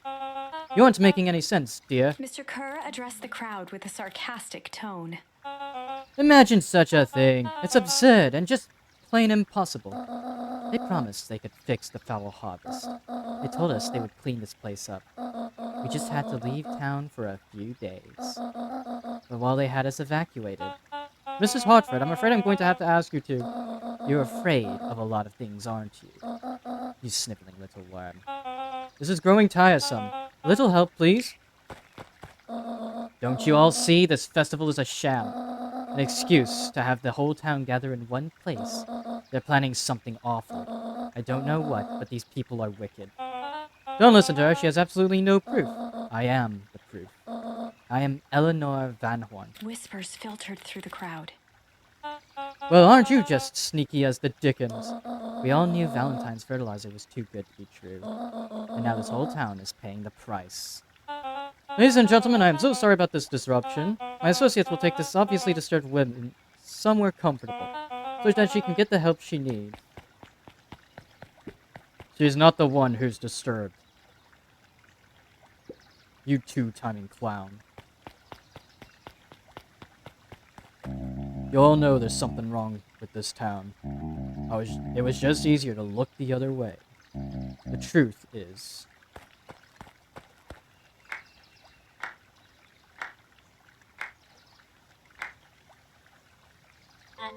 That's quite enough, Mr. Nuncreed. Torment dragged on Joseph Nuncreed's face. Yes, sir. Take them away. No, I want them to see this. Ah, the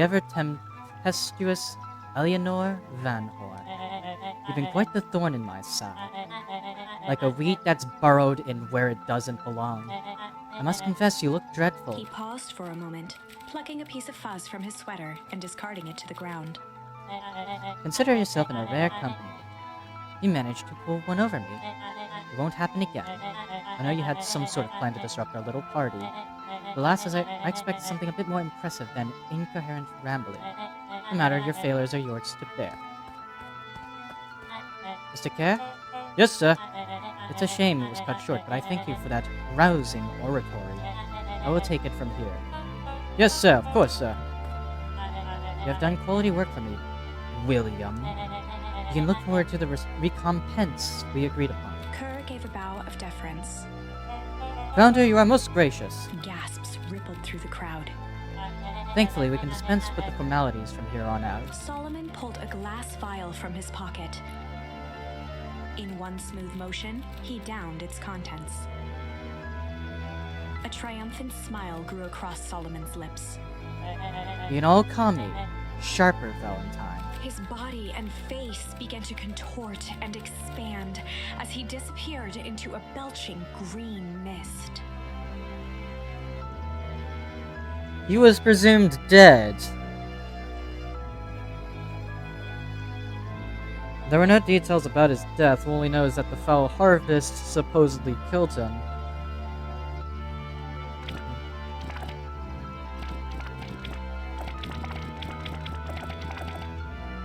A hushed horror gripped the crowd. This is a story about change. What? No. Ah, so you didn't see that coming. Good. Sharper examined his new hands. Well, this is quite the improvement. Everything looks so much smaller now. Eleanor was right about one thing. The festival was a ruse. I wanted you all to witness my glorious return with your own eyes.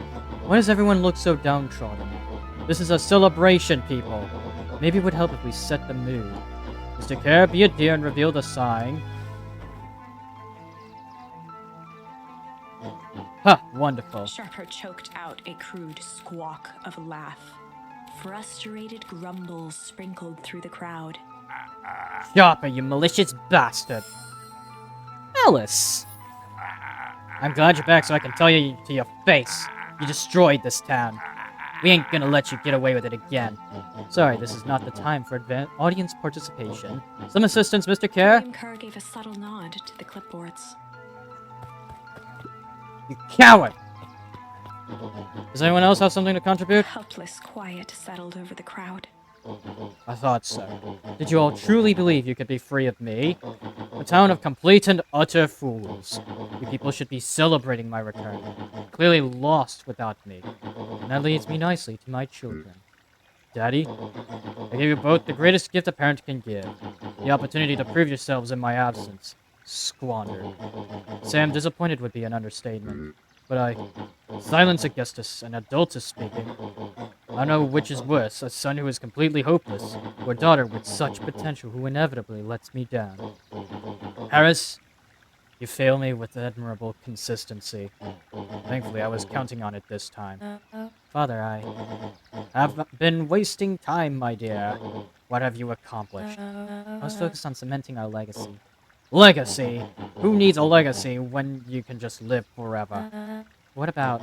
It's alright, kiddo. I'm afraid you suffer from a complete lack of imagination. There's just no helping it. Now then, where's Joseph? You didn't take the opportunity to slip off, did you? Oh, there he is. Everyone should give him a hand. None of this would have been possible without Joseph. I think you've said enough. Nonsense, the people deserve to know how helpful and loyal you've been. I only did what I did because he left me no choice. You always had a choice, Joseph. You were simply too weak to take it. No matter, cheer up. You're about to be rich beyond your wildest dreams. You should follow Mr. Kerr's example. When I found him, he was in a sorrier state than any of you. An aging actor desperate to recapture his youth. He played his part, and soon he'll be able to play the leading man again. Forever, in fact, if he remains loyal. That goes for all of you. Well, those who haven't already frittered away my goodwill. Beacon Pines is mine again, and I am willing to share its spoils in exchange for absolute loyalty. You're saying William Kerr was never in charge of perennial harvest? Ha! You think that puffed up blathered skite, however the fuck you pronounce that, could have accomplished all this? Dawn, I suppose it's time for your big exclusive. Sharper addressed the crowd with indignant pride. He'd planned this moment for so long that now, at the deed's fruition, it almost felt frivolous. You see, I needed a figurehead to hold things down while I orchestrated my return. Someone to misdirect, lie, and bilk this town for a spell. So I invented William Kerr. Take your bow, you earned it. Mr. Kerr flourished a preposterously elaborate bow. Patrick C. Montesquieu, thespian extraordinaire at your service. Founder, I just want to thank you again for this opportunity. Truly was the role of a lifetime. Wait, so this Bill Kerr was Pat C. the whole time? Now your secret is out in the open. What's to stop this town from rising up against you? Oh, that's the delicious part. Fear. Thanks to our clipboards, I know what each and every person in this town fears most. I will make those fears manifest for anyone who steps out of line. The choice is simple. Not afraid of you. Ha! The young hero. I kept a keen eye on you, boy. You and your friends made a habit of disrupting my plans. What a pity. If things would have gone a bit differently, you might have had your moment of triumph. That's fate for you. Can't do this. Oh, but I can. I have won. Never underestimate what a great man can do given time. Now time is my plaything. Perhaps the most expensive thing I've ever bought. But well worth it. Ha! Sharper coughed up one final laugh and cracked his knuckles. Enough chit-chat. Let's get down to work, shall we? And so, Sharper set about remaking the town in his own image. The fertilizer factory soon reopened for business. Sales rose steadily as more and more farmers across the countryside began to swear by its miraculous properties. Beacon Pines became famous, a secretive town that, for the right price, shared its gifts with all. Gifts that became more and more necessary in a world where winters grew longer and longer. The end. That doesn't sound like a good ending. This is wrong, but things are becoming clearer now. You can feel it, right? We can't let Sharper win. He might just be the key to this whole thing. Let's see. Well, there is one more choice we can make, at the very least.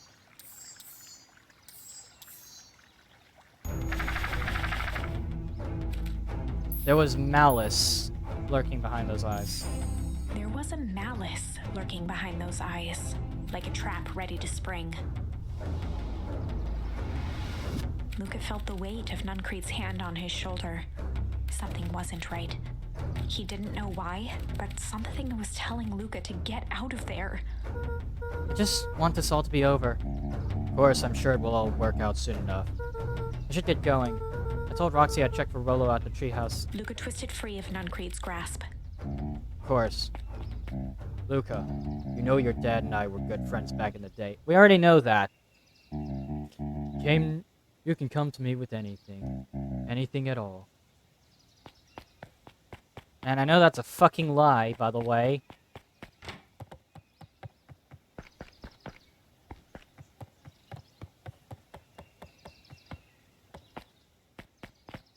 Jeff's hardware closed down about a year ago. The effects of the foul harvest stretched wide. When there are no crops in the field, tractors don't need fixing. Yeah, we already know that, so...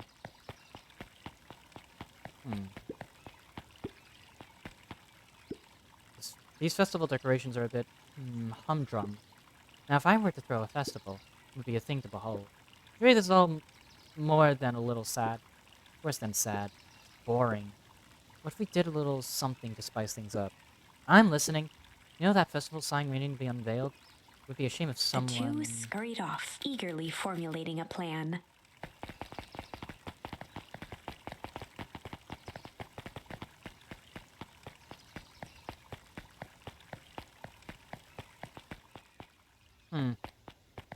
They're gone. Great. I wonder, do we have more ingredients to work with? No, I can't go in there.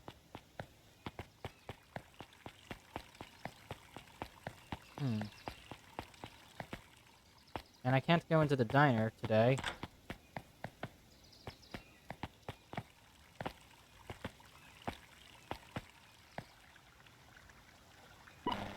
Identify yourself, please. Nellie Melville. I work here now. I'm unable to locate you on our staff roll. Oh, I don't officially start until tomorrow. Mr. Kerr said I could come in early tonight to get a few things done. Hold, please. Clearance authorized. Thank you. Our harvester waits. Why? You get a wrench to the noggin sneaking up on a guy like that. Don't scare a man while he's junking, Sonny. Evening, Jeff. It's kind of late to be junking. I might as well ask the same thing of you. Find anything good? Ever since Perennial Harvest moved in, even the junk is trash. You can learn a lot about a person by looking at what they throw away. With this bunch, it's all shredded paper and coffee cups. I better get going. I didn't see nothing if you didn't see nothing. See what? Exactly. Clipboard. So the clipboard's keeping track of everyone as well for control. Any new ways? Head on and find some more.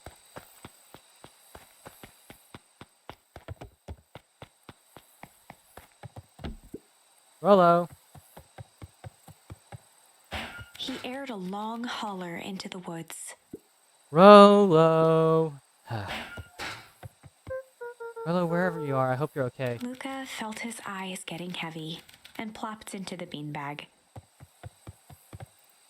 He conceded to its lumpy embrace.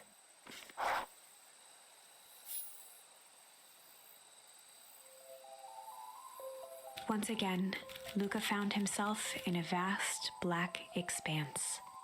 This time, he knew exactly where to go. He took a single confident step forward.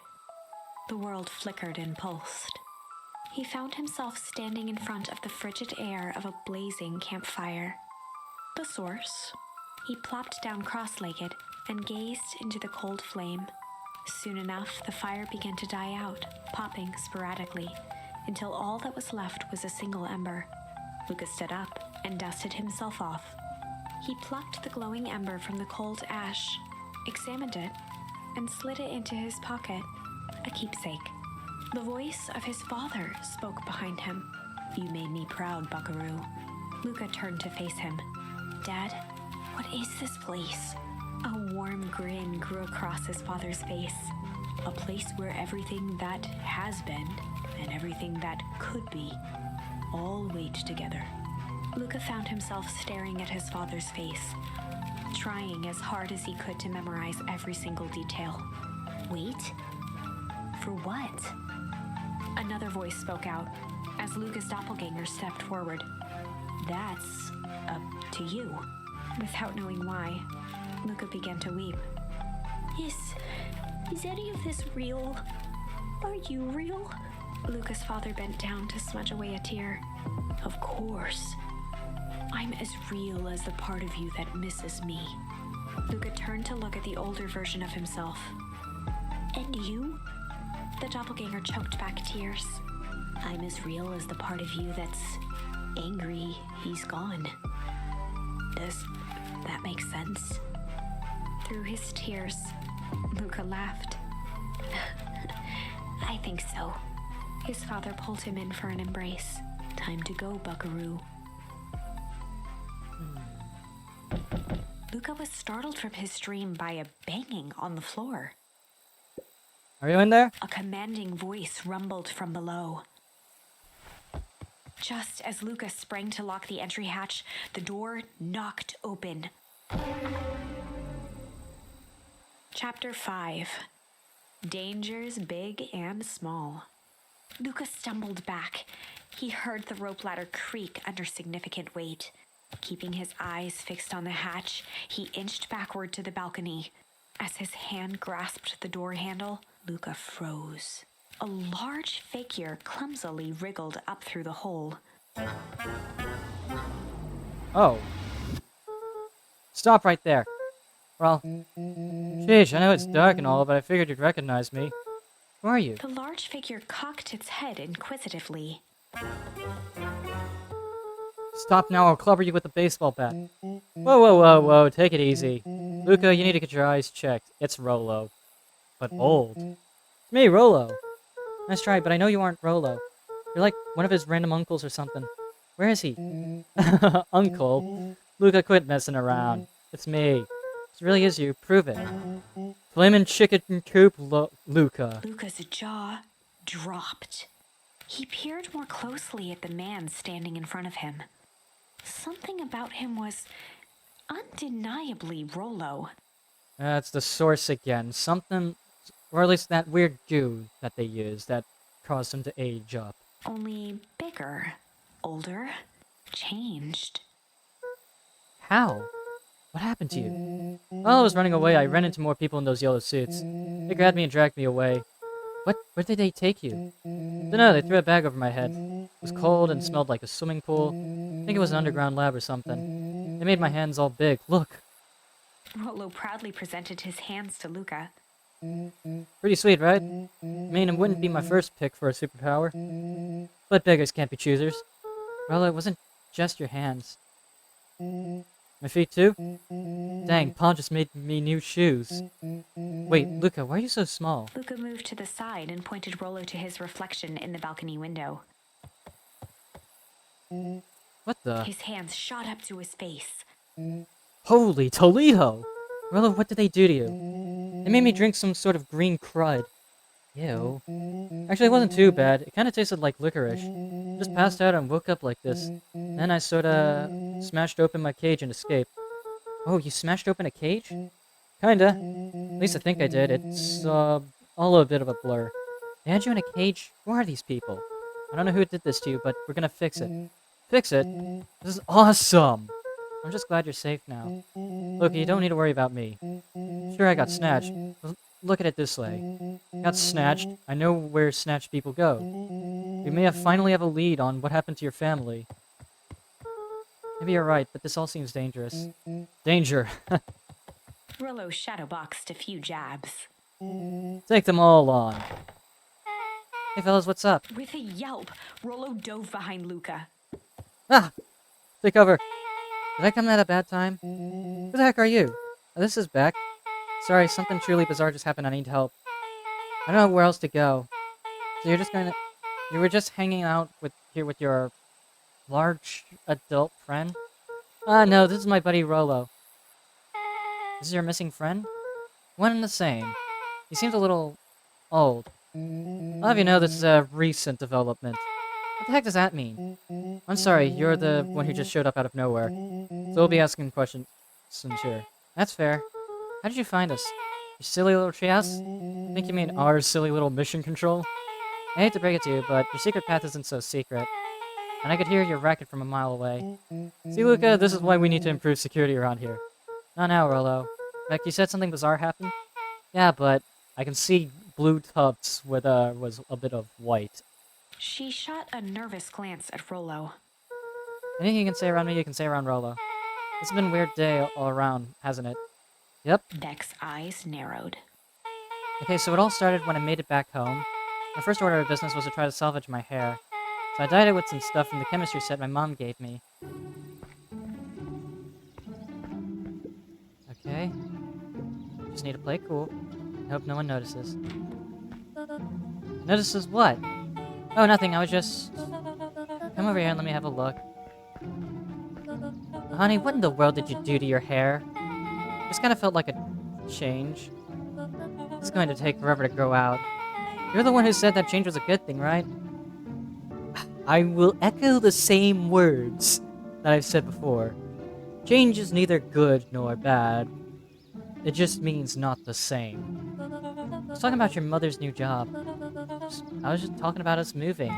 Well, I guess I just took your lesson to heart. Ilona tried to put on a smile.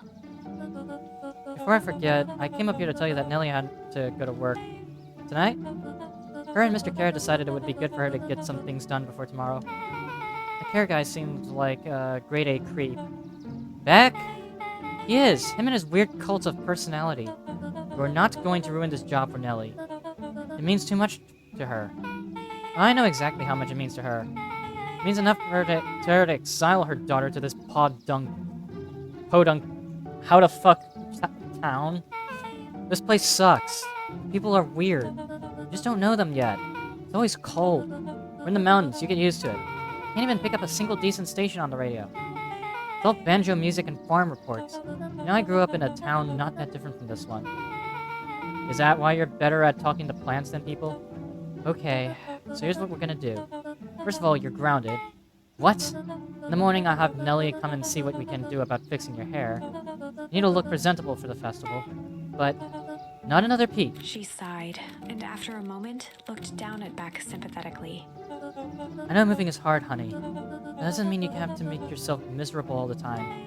Other people seem to have that covered for me. Oh, and if you decide to rebel by dyeing your hair more, She flashed a sly grin and tousled Beck's hair. I'll shave it off. I'll just shave it off for you. Think of how rebellious you'll look then. Very funny. Thank you. Good night, sweetie. Good night, Mom. Wait. First of all, this town does not suck. Second, you need help because you got grounded? No. Sorry you got in trouble. It's my fault your hair got screwed up in the first place. Don't worry about it. I actually kind of like this look. Hey, can we get back to the story now? This part is the important bit. I have this radio upgraded with my mom and was too angry to sleep. So I tried to dial in something worth listening to.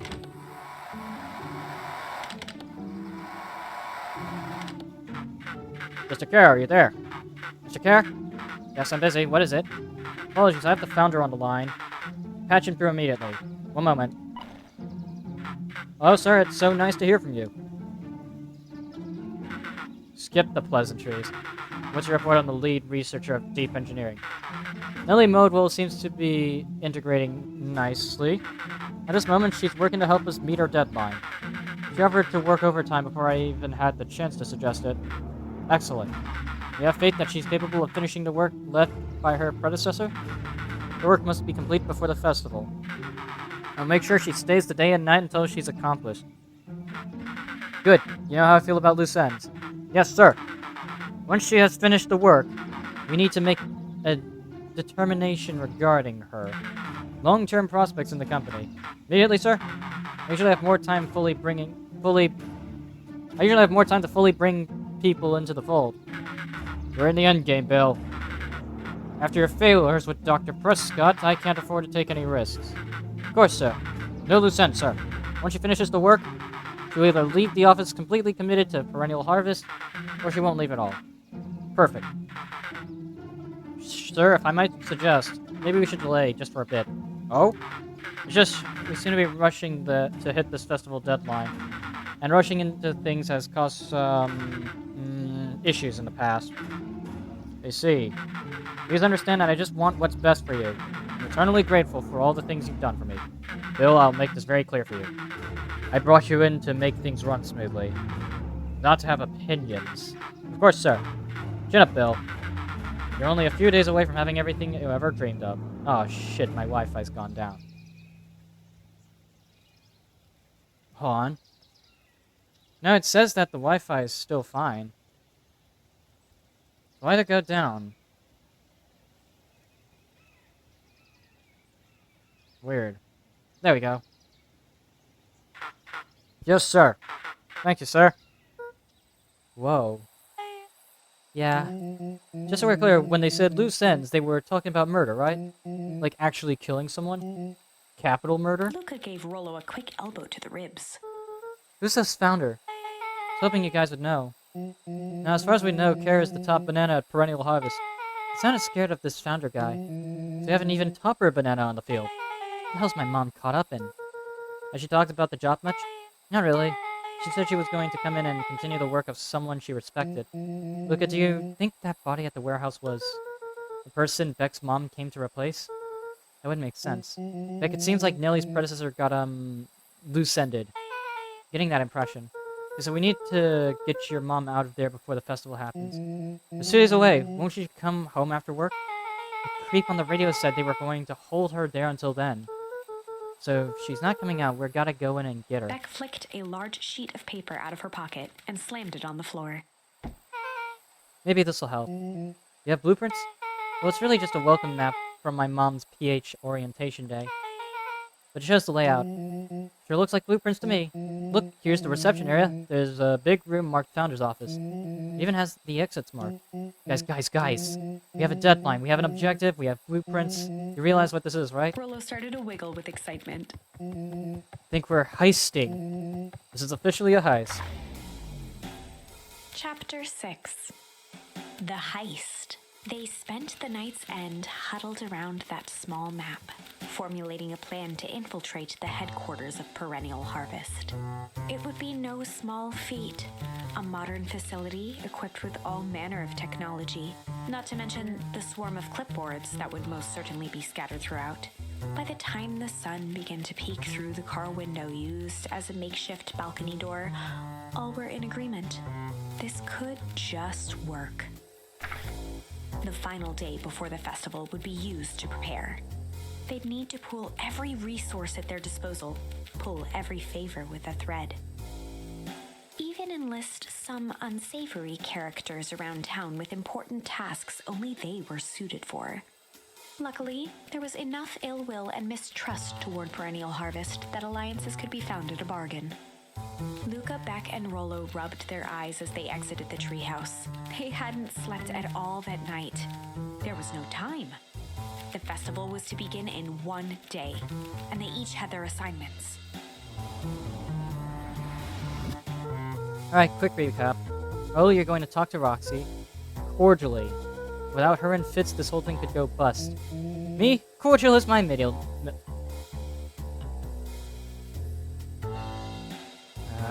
Huh? And how do you plan to explain your He new... waved vaguely at Rollo's sizable figure. circumstance? She'll be so happy I'm alive, she won't even notice. Beck snorted an involuntary giggle. And Beck, you're sure Alona won't just shoot this whole thing down when she hears it? She'll listen. When she understands the danger Nelly is in, the danger we're all in, the plan will make sense. Okay, that leaves me with Jeff, then Iggy. How are we gonna persuade them? Think of something. They each looked at each other with sleepy confidence and nodded. Whoop, Godspeed.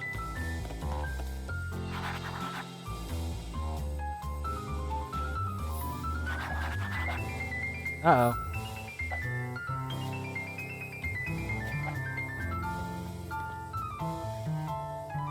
Well... I don't know how much more of this game we got. But considering just how much this branch is going up... Seems like we're approaching closer to another end.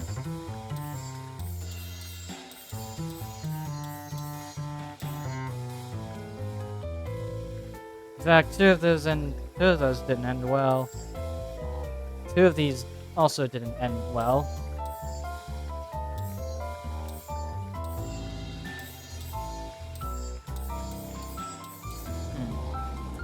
This is the last branch. Then.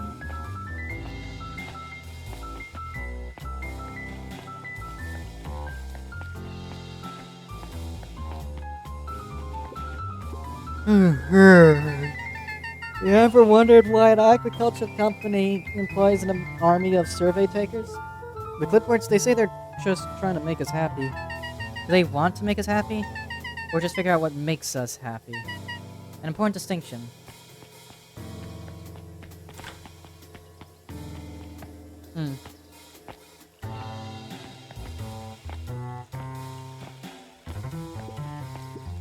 Undaunted, he shook his head. Over? No. Endings are merely a state of mind. This doesn't end until I give up. Wow. Admire the conviction. But can he really pull through?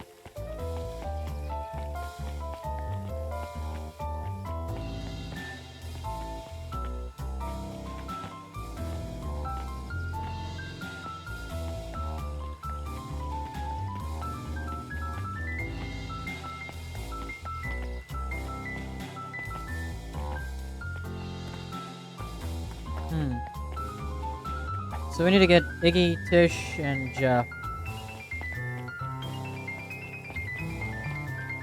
Because, you know, my name's Jeff. Hey, Jeff. What can I do you for? Well, I know how much you hate Perennial Harvest. Hate's a strong word. Sorry, I mean, I didn't say it was the wrong word. Gotcha. So we're gonna break into the headquarters, and I thought you might be able to help. Jeff wheezed out a long snicker. Yeah, see, I knew you kids were alright. Great, so you'll help? The joy in Jeff's face drained instantly. Not a chance. But give me one good reason I should risk my hide at aiding and abetting you rascals. Looking into the sullen eyes of his would-be accomplice, Luca blurted out the first word that came to mind. Oh, shit. Fight. Fight. I've done enough fighting for one lifetime and more than my share of losing. Time come to hang up the gloves. Luca wasn't ready to give up so easily. He shouted out again. So fight wasn't the correct word. Shit.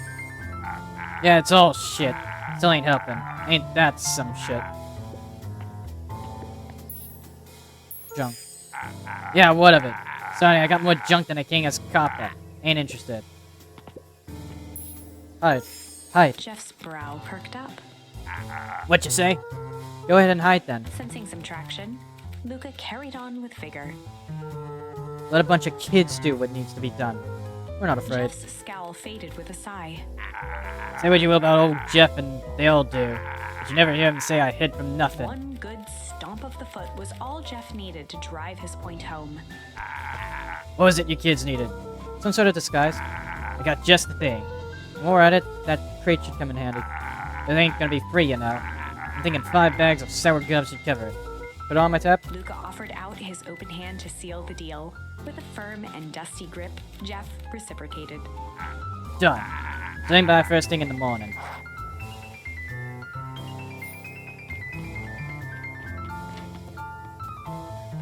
Nope.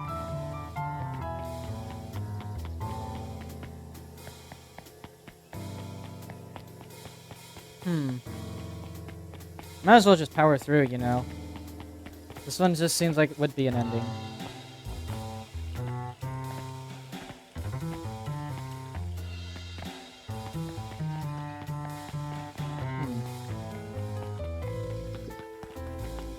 What the? Oh, no, never mind.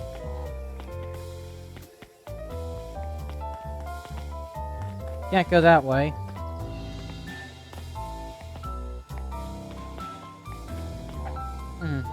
Iggy and Tish would be... where exactly? They'd be logically in Beacon Pines somewhere.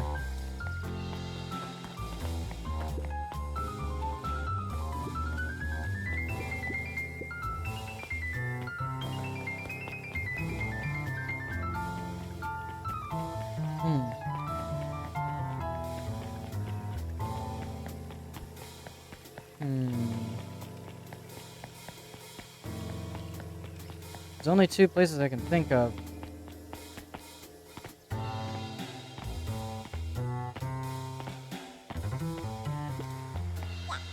Hey Tish, look who it is. Luca, are you here to try to tickle us to death again? Look, just hear me out. Iggy raised an eyebrow suspiciously. We're listening. Hey, I know we've both been giant bags of... shit to each other. Iggy gave a reluctant shrug. You're not wrong. Lately, life has been kinda... Life has been strange. It's been hard. Hard, you know? Hard. Well, life's always hard. Get over it. We ain't interested. Okay. Fuck. Luca knew he tried again. Iggy gave a Strange. You know? Iggy considered the point. Things have been weird around here. So I'm offering a truce, and you're asking for your help. What do you say we... break some shit? And the truth means less breaking things. What if I told you there was a way to have a truce and break stuff? Go on. I need you to cause a distraction so I can sneak into Perennial Harvest HQ. A wild-eyed grin spread across Iggy's face. My, Luca Van Horn, I'm impressed. After all this is done, maybe Tish can come over and hang out at the treehouse sometime? Iggy glanced over to Tish, who nodded in agreement. Fine. Not because we want to see your crappy treehouse. We just like to cause chaos. With a quick nod, Luca was off. Yep. Did you hear that, Tish? Iggy gazed up at Tish with a smile. That is to hang out at the A treehouse. single tear ran down Tish's cheek. Never expected this day to come. How wonderful. Chapter 7. Into the Hive. A good heist requires preparation. And thorough preparation takes time, something they had precious little of. So far, everything was in order. Jeff, Iggy, and Tish all agreed to do their part. Beck radioed Luca that night with a simple and covert message. "We are locked and loaded on my end." And Rollo, after a lengthy confession, managed to persuade Roxy and Fitz to help. He stowed away in mission control for the night to avoid attracting attention. Rollo, being uniquely suited for the role, would be the first to breach Perennial Harvest. The outfit provided by Jeff wasn't perfect, but a convincing disguise is 10% wardrobe, 90% confidence. Rollo took a few vigorous breaths and shook out his arms. Just stay calm, Rollo. You can do this.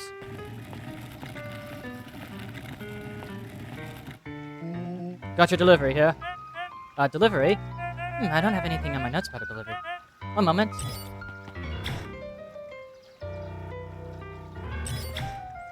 I'm so sorry, but there's no delivery scheduled for this morning. Right. He had to think quick. That's because this goes directly to the founder. He asked that it be kept a secret. Rollo sighed, adjusting his tool belt. You know how the founder can be. Suppose we can leave this one off the records. Our harvester waits and such. With a stroke of his mustache, Rollo proceeded into the Perennial Harvest headquarters. Our harvest awaits. Package here for the founder. Oh, I didn't hear anything about. Yeah, this is a need-to-know kind of thing. I'll just He check. stammered and flipped through the pages of his clipboard. This goes directly to the founder. I don't have time to fill you in. Oh, I see. You can just complete this form. Rollo interrupted with urgency in his voice. Every time with the forms. Look, if you want to explain the founder why I'm late, well, it's your funeral. I'm sorry. What'd you say your name was again? Rollo panicked. The harvester waits. Sir? The restricted area. Excuse me, sir. The harvester waits. Here to light the candle, Tish? Yep. Suck on this, perennial ham fist.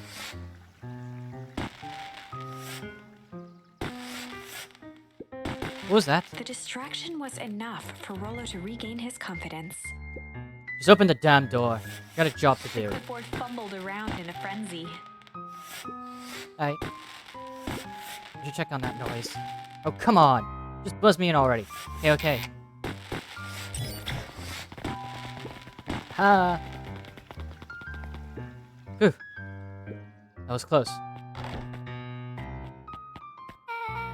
Our harvest awaits? Hey, I figure when in doubt, stick with the classics. Well, that was a close one. But you pulled it off. Nice work, Rollo. Alright, everyone knows what to do? Yep, deep engineering is to the north. I'll go with Beck, in case you need some muscle. I'll head east to the founder's office. You two be safe.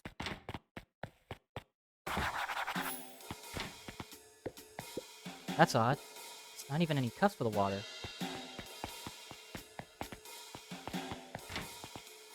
Oh, brother. We're playing fucking Lost Woods again.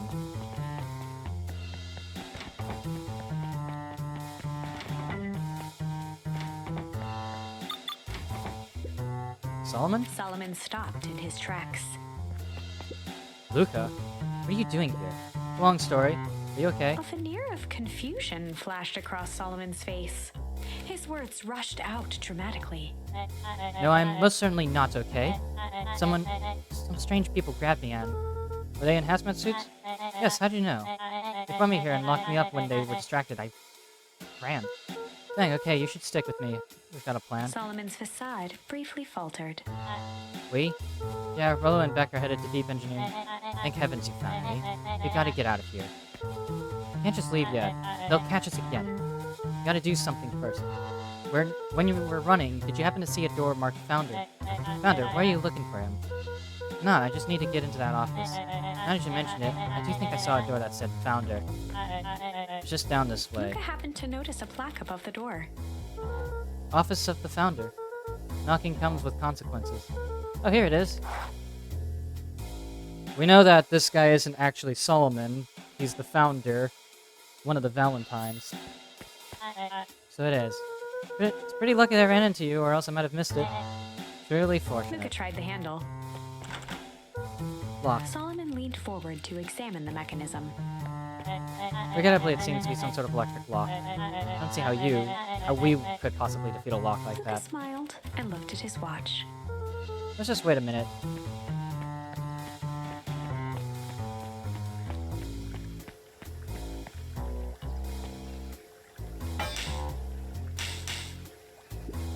I don't see what sort of funny business you're up to, but I like it. She mimed a quick hat tip and ambled off with a whistle.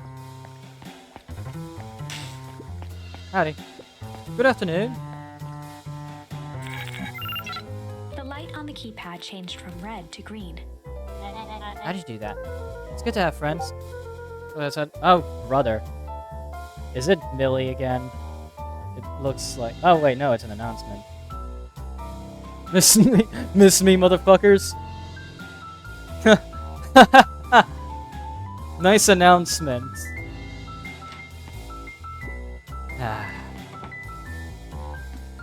Luca switched on his walkie-talkie. Rolo, I'm in. As expected, there's a control panel. Great timing. We're stuck at a locked door marked 24601. Need you to get us through. What if someone catches us? We should get out of here. I'm not leaving my friend Solomon. On the computer screen, a green cursor blinked in a password field. Surely you don't have a way to get around the password. Luca pecked out his best guess. Underground secrets. The screen blinked to life. Columns of green numbers glowed on a black background. Okay, can I just say how fucking stupid it is that you've used the same fucking password twice? Rule of thumb, always create a new password for if you're creating a new account for anything. Like if you're creating an account for Discord, you use a different password than the one you use for fucking Blue Sky or Twitter or Facebook or whatever. How did you just guess that? That's this absurd password Rolo heard when he was down here before. It's funny how someone arrogant enough to call themselves the founder uses such a basic, powerful password. Or they were thinking several moves ahead, not expecting anyone to guess something so simple. These villain types always end up outsmarting themselves. Solomon's jaw clenched into a half smile. Powers of detector are as impressive as your luck. Luca quickly scanned the columns for number 24601. Well, I think this should do it. Bingo, bango, doors open, Luca. You never fail to impress. That's stuff we're even doing out here. We have a friend whose mom is in trouble. We're here to get her out. I see.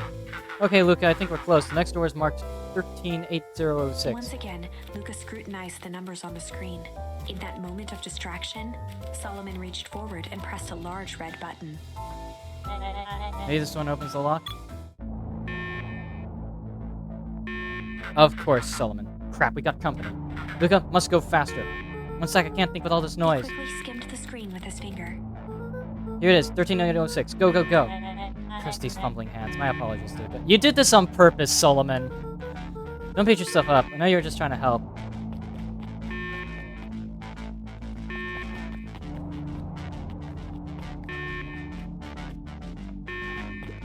Oh, man. No water cups. Rolo. You know, but yeah, like, Rolo, you okay? Rolo, come in.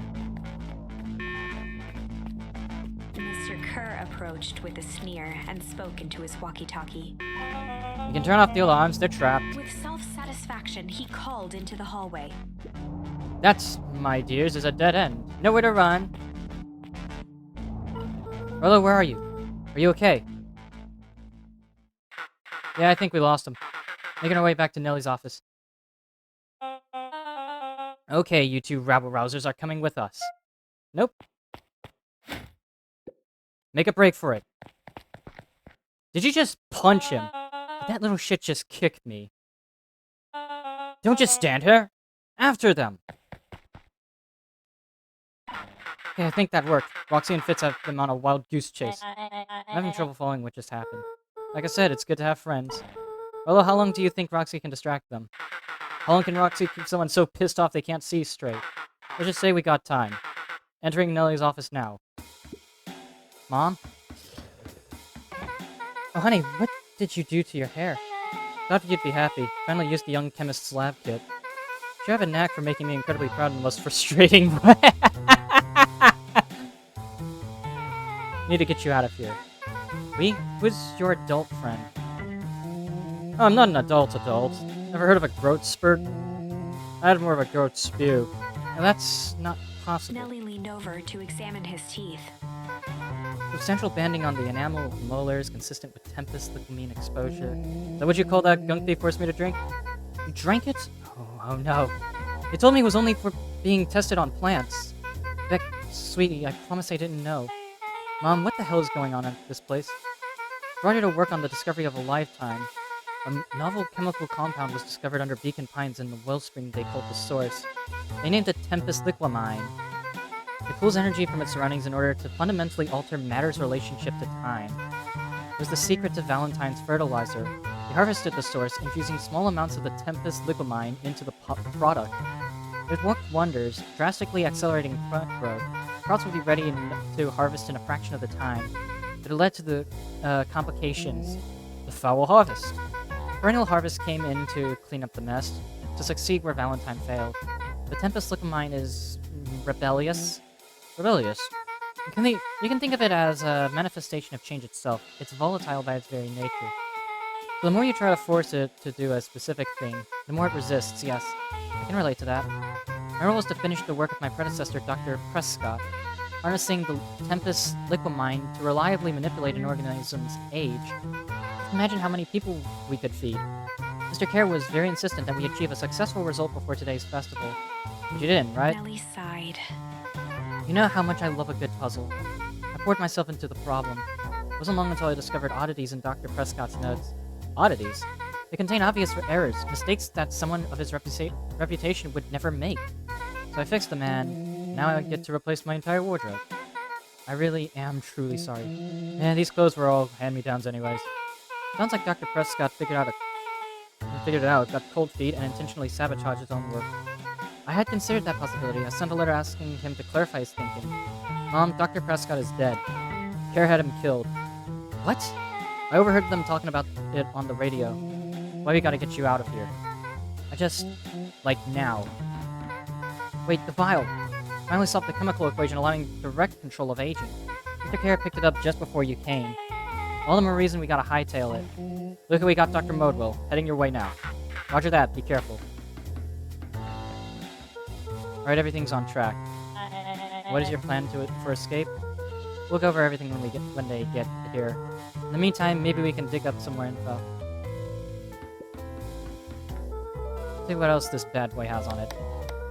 Security system, time card logs, payroll. You know, for being so evil, this guy sure is boring. Solomon muttered inaudibly. Just you wait. Huh? Oh, nothing. Yeah. Malice 80 proof whiskey. Hard drink for a hard man. Oh, even his alcohol is arrogant. Solomon once again muttered under his breath. I just smother you right now. Was that? I said I shouldn't bother you right now. Don't be silly, you're no bother at all. Really sorry you got dragged into this mess, Solomon. Don't worry about me. Well, I feel bad either way. We're gonna get you out of this, I promise. With a subtle, quivering lip, a smile crawled across Solomon's face. Looks like the founder was helping Kerr plan the festival. Why would such a secretive leader be obsessed with a party? Only time will tell. Luca held his hand up to the ashtray. Still warm. Must have been in here recently. Yeah, he is in here right now.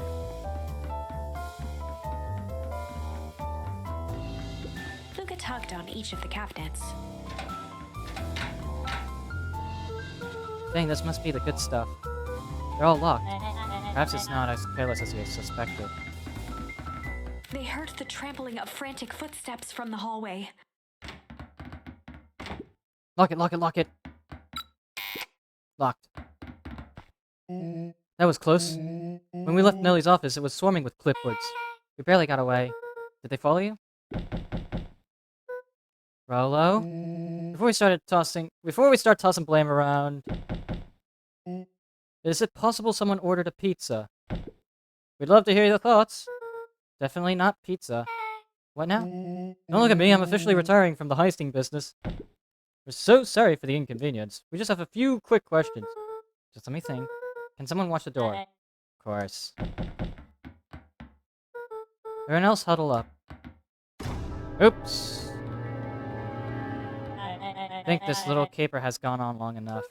Solomon... No, this isn't Solomon, like I said. Hush now, child. The adults are speaking. Dr. Modwell, a brief reintroduction is in order. We've never met in person, but we have corresponded. See, it was I who hired you. Solomon, the pathetic orphan child, the powerful and enigmatic founder, Sharper, the fallen progenitor who created this town, perennial harvest, Valentine fertilizer, all connected by a single thread. Yours truly. That's... Her eyes searched the floor in thought. Solomon watched eagerly, waiting for the flicker of epiphany. With a sickened look, she peered into his soul. Ha, yes, now you've got it. Tempest Liquamine, you discovered how to reverse the process? Solomon clapped with genuine delight.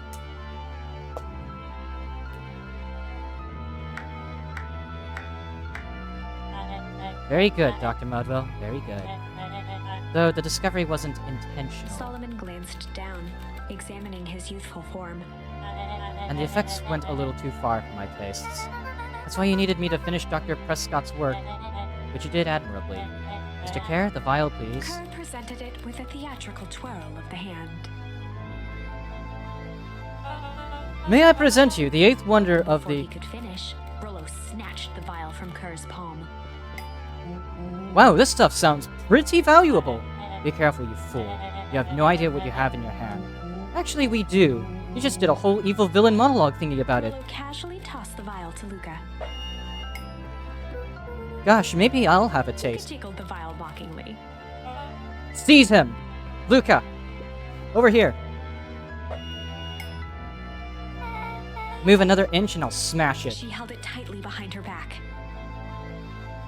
Solomon sighed, speaking in crisp, measured syllables. You have no plan. I'll smash it, I swear. Fine, risk killing us all. Or, if you're lucky, nothing happens. Then what? We catch you and grant you much less He leniency. pursed his lips with feigned sincerity. But I give you my word, if you hand it over now, none of you will be A harmed. deep uncertainty washed over Beck. You're a smart girl, Beck, but there's no shame in being outwitted by someone smarter than you. Both know there is only one way this She ends. looked to Nellie shakily. With a dispirited nod, Nellie sighed in defeat. Beck slowly approached Solomon. That's a good girl. Beck, don't do it! Can't trust that jerk. Sorry, he's right. With apprehension, Beck conceded. Solomon pocketed the vial and brushed off his shoulder with a sharp flick. Mr. Kerr, you have allowed yourself to be humiliated by a group of children. Report to my office tomorrow for a performance review. The blood drained from Kerr's face. Of course, sir. But first, you have a speech to make. Trot out there and give me the introduction I deserve. And don't forget to smile. Yes, sir. And to think, all of this thanks to the efforts of Mr. Van Horn. I don't understand. How is this all because of me? Ha, I said Mr. Van Horn, silly child. Dr. Walt Van Horn.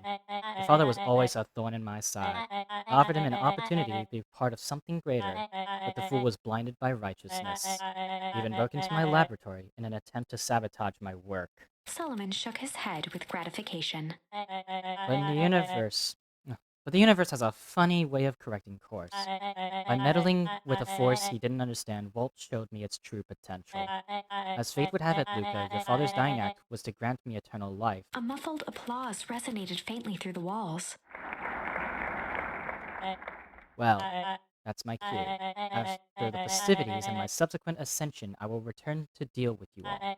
Until then, I suggest you use this time to reflect on the magnitude of your failure. You three keep post outside the door.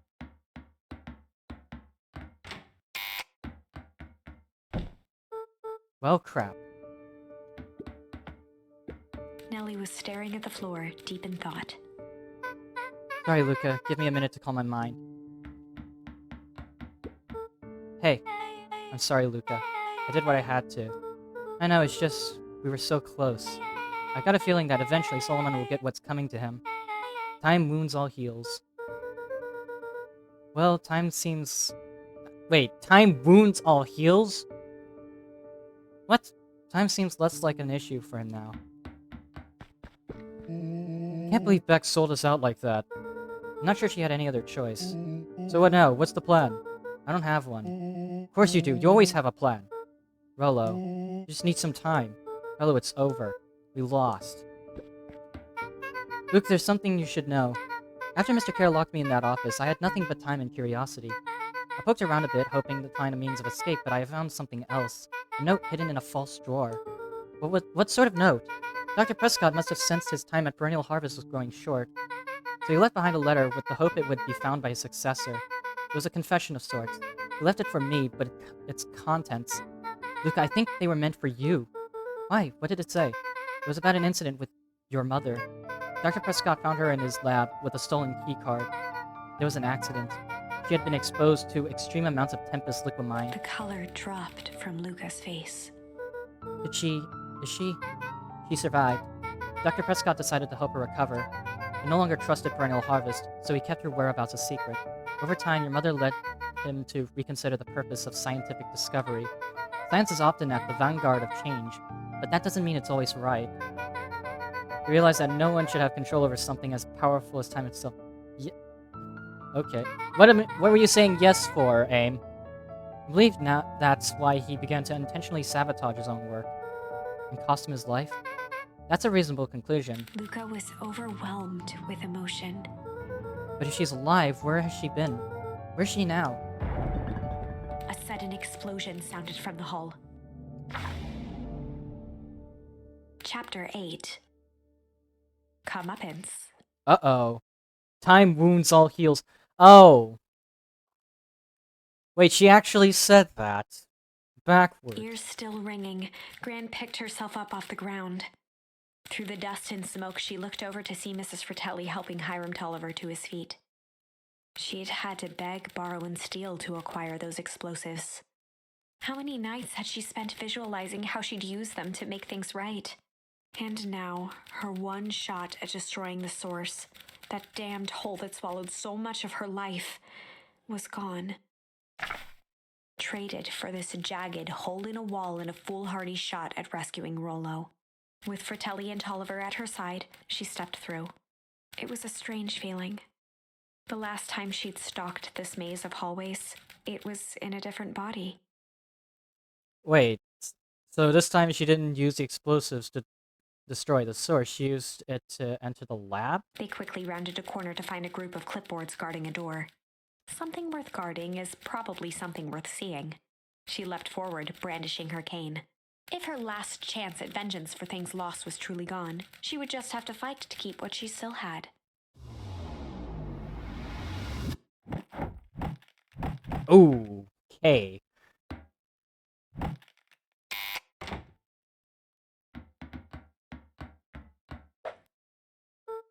Gran, what are you doing here? Luca, what are you doing here? We're here to save Nellie. We're here to save Rollo. Hey, Mrs. Lucas Gran. That's awful nice of you. But I'm fine. Oh no, what did they?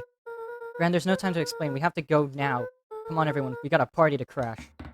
They made their way out from deep within Perennial Harvest, just as Solomon finished up his speech. Thankfully, we can dispense with the formalities from here on out. Solomon pulled a glass vial from his pocket. We gotta stop him. In one smooth motion, he downed its contents. A triumphant smile grew across Solomon's lips.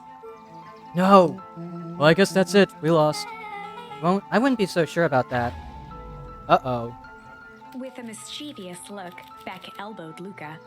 Remember when I had the vial behind my back?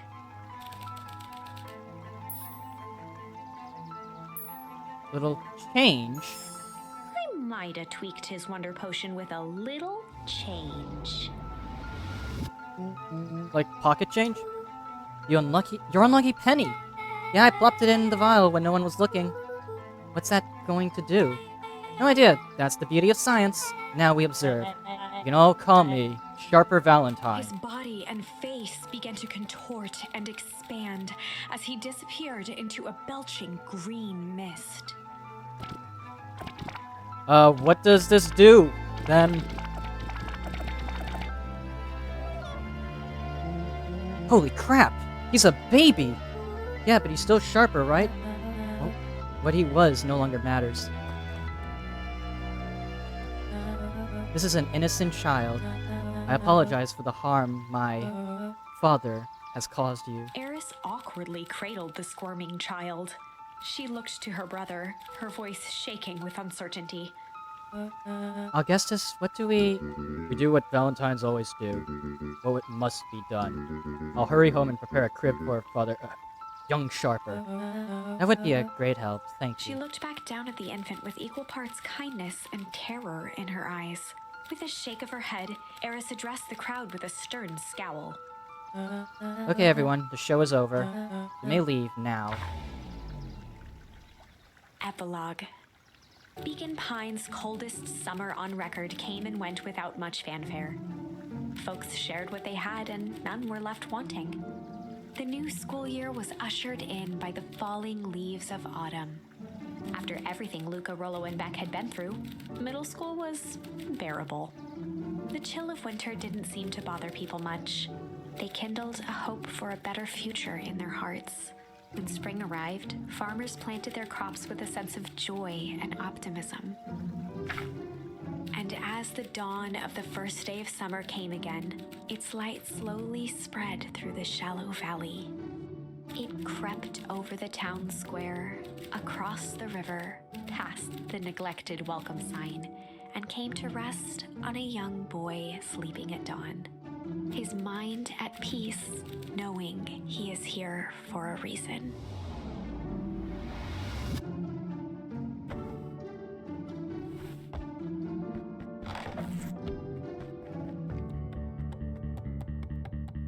Ho ho, then. We're at the epilogue, then. Checking with Rollo at the treehouse.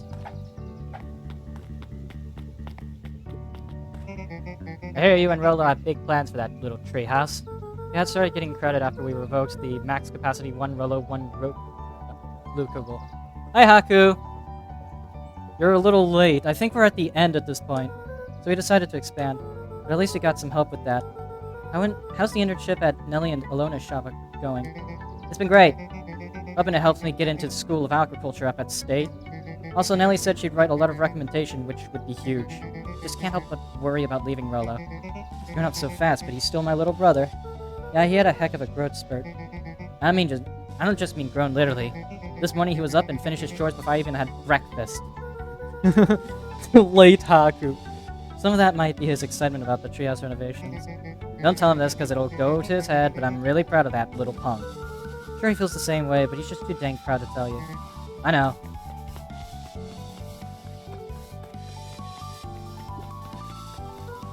Hey Gus, how's the tree planting going? Couldn't be better. So grateful to Alona and Nelly for lending their help. Just wasn't built to be a mayor. Too much bureaucracy. Gus, we finished clearing up the sidewalks. What's next? When perennial harvest collapsed, most of the clipboards skipped town. But some stuck around and dedicated themselves to making things right. Anyone with a knack for the arts can help paint the new offices. You can count on us. Well, it looks like you really found your calling. Never really felt comfortable telling people what to do. Now this, right here. This is something I can be proud of.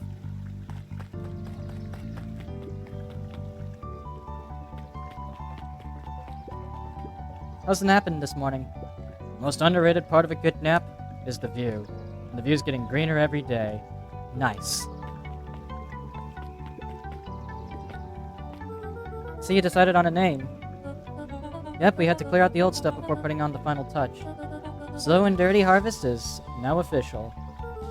Like it. It's actually Nelly's idea. Still a lot of work to do, and the name serves as a reminder. Just because progress is important doesn't mean change should happen fast. In fact, I've learned that the more you care about something, the more important it is to take things slow. Our motto is, go slow and fix things. And amen to that.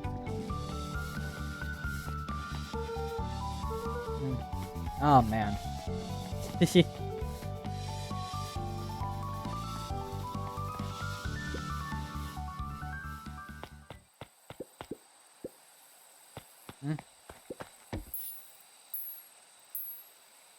Luca Gent for skin. I already got what I needed from that. A little higher? Yup. A little lower? Yup. A little higher? Yup. I'm telling ya, the angle isn't the issue. We need more power to the radio. Luca, there you are. Would you tell him it's not the angle? Hey, I'm not in charge of the antenna redesign. Fine, Iggy, just don't do anything drastic until we get back. Who, me? Tish, you're in charge while I'm gone. Yup.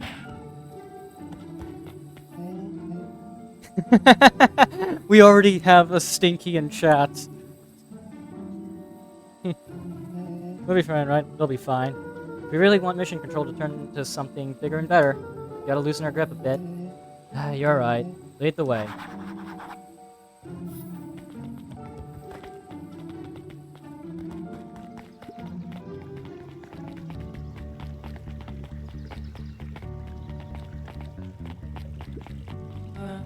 Young Mr. Van Horn. How's little Solomon Sharper doing? Young Sharper seems to enjoy nature more than I, so we do a lot of strolling these days. Has he, attempted to crawl out of his crib and plot world domination? Yeah, thankfully no. I spoke at length with Dr. Myrtle, and she feels that Sharper's infant mind was not developed enough to retain his previous memories. For all intents and purposes, the child is unmolded clay. Let's hope he's a little nicer the second time around. That's the objective, yes. Really, all I can do is try and hope. Two activities I'm endeavoring to find less distasteful. Well, I think you're doing a great job, and the whole town is ready to help out however we can. Can't wait to teach him to throw a baseball. Eris did her best to ignore the tears welling in her eyes. That would be acceptable. What's today's news that needs knowing? I'll give you tomorrow's headline today. Our old friend Patrick C. Montesquieu, aka William Kerr, had just performed a stirring rendition of The Iceman Cometh at the State Correctional Facility. There wasn't a dry eye in the house. I guess he has plenty of time to work on his craft.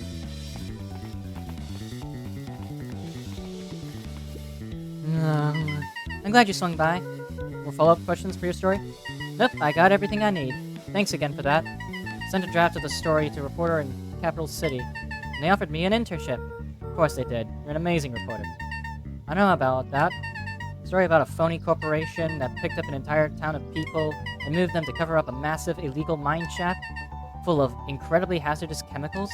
Sort of writes itself if you think about it. Just don't forget us when you become a fancy big city reporter. The capital city isn't that far away. I'm gonna have to come back from time to time to check in. See what sort of new trouble you got yourself into. Sorry to disappoint, but my adventuring days are over. We both know that's not true. What makes you say that?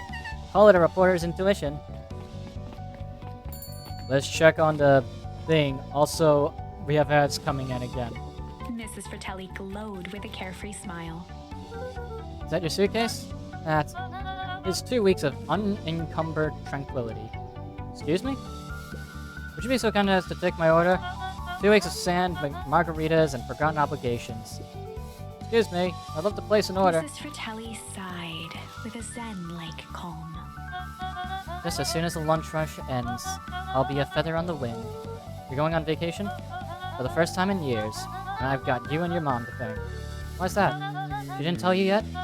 You two are gonna fill in for me at the diner while I'm gone. Just like old times. It's fine, I'll wait. Luca squinted at the faded photo of him and his mom at the diner. Memories of that day came flooding back.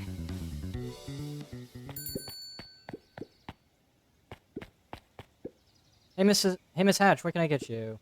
Not terribly hungry. Something snack-sized if you could. Snack-sized, you say?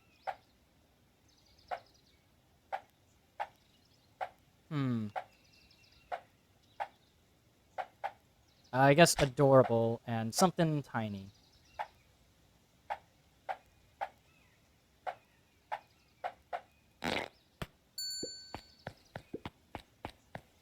I call it the novella. Lovely. Coupon here for one free burger. What'll it be? Lots of mouths to feed, so give me the biggest burger you have. You must eat a lot, huh? You have no idea. And throw in some lettuce on top. Ah, that's easy. It's the one with the biggest stack of burgers. Lavish, combined with some lettuce. The biggest one. I call it the too much is never enough. Burger. I should keep it at bay. Thank you. This is more burgers than Maya Fey would eat. If it isn't little Luca. Hey, Uncle Nuncreek. How come you haven't been around the house lately? Well, your dad and I had a little disagreement is all. How's he doing? Has he mentioned me? Not really. He's been busy lately. Sometimes he doesn't come home from work before bedtime. Is that so? Well, tell him I'm thinking of him. He seems sad. Nonsense. What can I get you for lunch? The fact of the matter is, I don't have much of an appetite right now. But Uncle Nuncreed, you gotta eat. I'll make you something special. That'll cheer you up. Make him a special.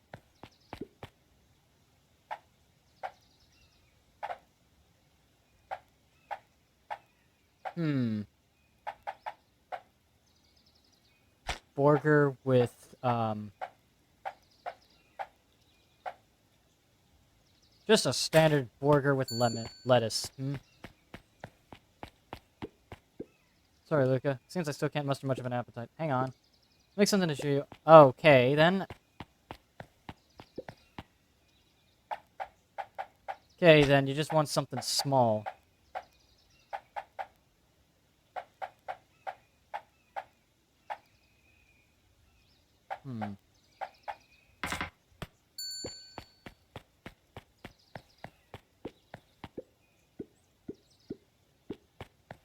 Okay, Jesus Christ.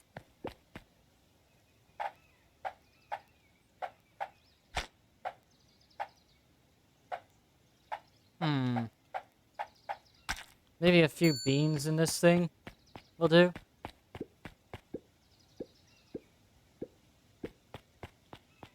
Oh, you want something to cheer him up? Purely adorable vibes. Done. I call it the cheers looking at you, kid. One burger with a side of good vibes. Oh, Luca, you sweet boy. Mr. Nuncreed reached down and patted Luca's shoulder with an enormous hand. You got a lot of your daddy in you, don't you? Don't you ever fucking say the word daddy again. Well, I'll do my best to clean my plate. This just in. Last chance diner overrun by gremlins. Not a gremlin, I'm Luca. Mr. Wilder adjusted his monocle jokingly. Stand corrected. In that case, would you believe I had a craving for a burger? Come to the right place. Indeed, I'll just have a nice juicy burger topped with onion. Juicy as balls. I can give you the most burnt burger possible.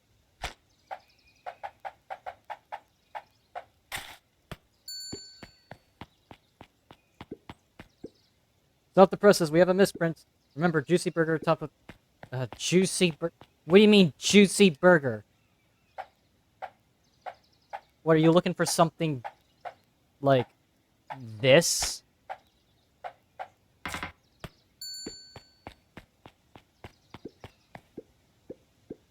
Juicy. Okay, you're not looking for something incendiary. You're looking for something pungent, then, I guess.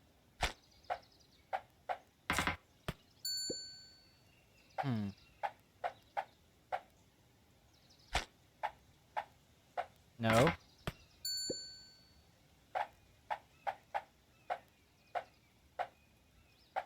Well, then what could be considered juicy? Well, let's try this first. Juicy burger.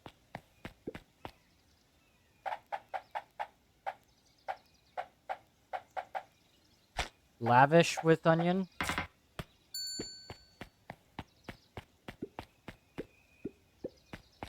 Okay, well, I know... Wait, hold on, what?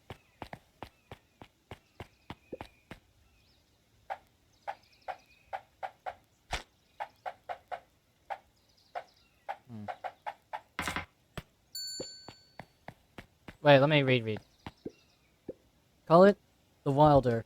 You know I love a good byline. Many thanks. Listen well, child. I'm only gonna say this once. I require a well-done burger. Got it? When I say well done, I mean it. Well done, no problem. Feel like you aren't grasping my request. Want the burger charred beyond recognition! I want it bitter and black. One burnt burger coming up. And top it with the most explosive thing you have. Oh, you are daring today, aren't you? Something explosive.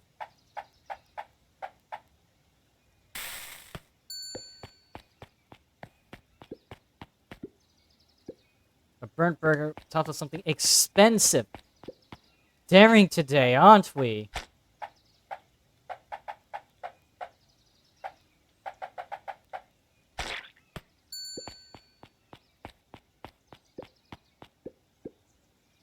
Topped with something expensive. I have no idea what counts as expensive in this bloody burnt burger. What, you're looking for a fucking cactus? Are you looking for an appetite of pain?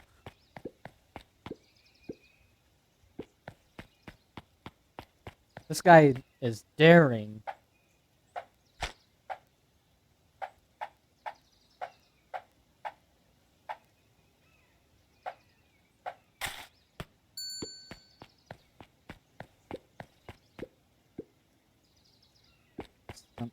Okay, so you're basically telling me, and I know that the first part is incendiary because it needs to be burnt beyond recognition.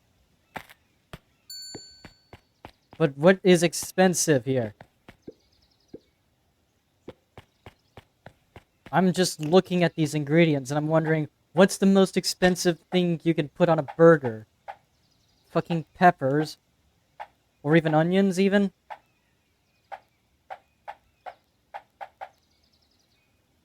Looking for something pungent?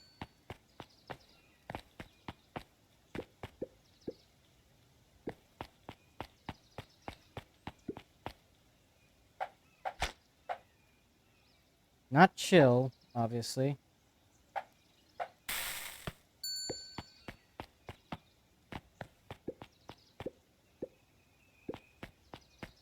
Okay, so then we need... Okay, maybe I'm looking at it the wrong way. If you want something expensive, it ain't gonna be a meal of pain or a meal like this.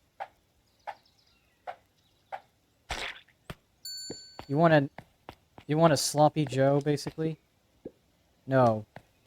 I think I used that before already. I'm gonna go through all these combinations before I eventually figure it out.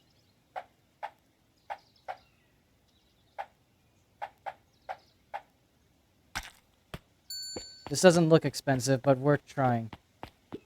May I present the row, row, row you burnt? Can hardly believe it. You've done well.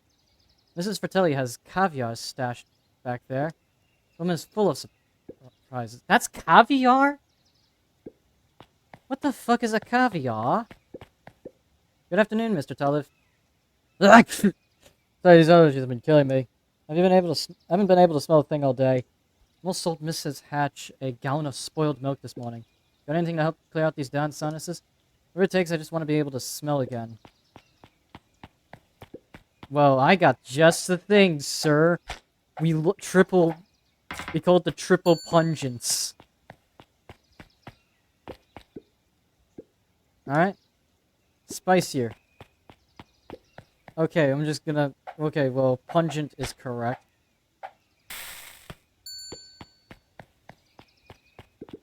Call this one a cod for the common cold. Oh my, that's spicy. And stinky. Sorry, I'll try again. Now don't you see what this means? I can smell again. Looks like your father isn't the only doctor in the family. Okay, what is it? Alrighty, looks like we got everything we need. Let's go to feeding these folks. Already fed everyone. Made all the food yourself? What on earth did you put on the burgers? This is what was lying around. Gee, that can't be good. Thanks again, Luca. Best burger I've ever ate. Surprisingly competent. Everyone seems happy. You really are a remarkable boy, aren't you? Damn, I finished up this mini-game before I finished up getting all the fish. Oh, for fuck's sake. Forgot we were supposed to end this somehow. Oh my good lord. Hey, Mr. Nuncrate. I'm gonna go see my dad in a bit. Did you want to come with? Even after everything I did, you still... Mr. Nuncrate shook his head. You really are your father's son, aren't you? I don't think I'm ready for that yet. But you're always invited. I bet he'd love to hear from you. I'll visit Walt in my own time. You run along now. Dear gods. That's a lot of people. Over the school year, Kato and Bert had become close friends. But did you know that when they covered up the source, they found a new species of fungus? Yep, and they are studying it in the new lab. Did you know that? Beacon Pines is now the smallest town in the county. Yep, close to the population before Perennial Harvest moved in. It typically went on like this for quite some time. Oh, for God's... Did I just get stuck on a chair? God damn it. Can't believe it's over. Yeah, the town's starting to turn a new leaf. Town? I was talking about Hank Atomic. Just finished the last issue. How was it? As great as always. Hank finally returned to Earth. But I just feel weird now. Weird it can be cool. It just means you're ready for something new. Any suggestions? You could ask Mrs. Hatch about what she's always reading. She seems to really enjoy it. Maybe I'll do that.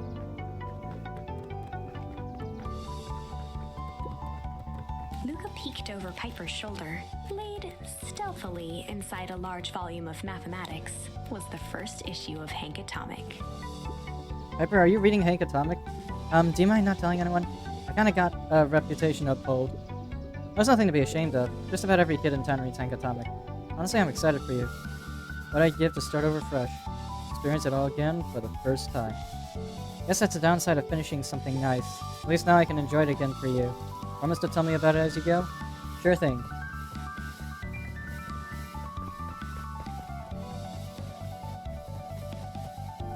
Didn't change that, claims.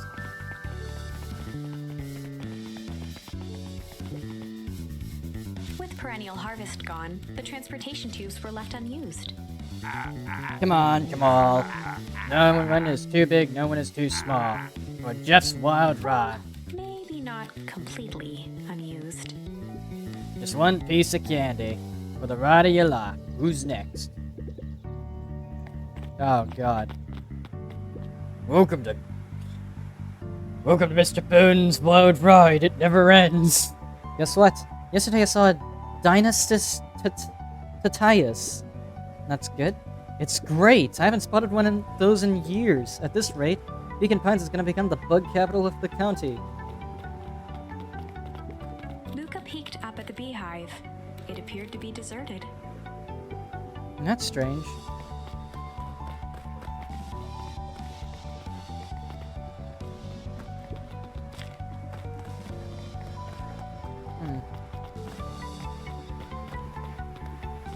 No way back then.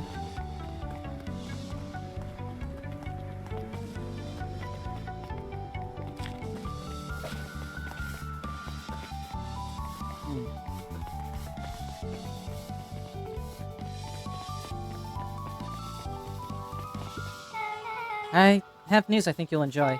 This morning I unpacked my last box. You've officially moved in. It's just a box. Let's not blow this out of proportion. Sounds an awful lot like putting down roots. I guess I decided this place is root-worthy. You're gonna be stuck with me for the foreseeable future. I'd have to warn you, most years aren't going to be as interesting as this one. I think I'll manage.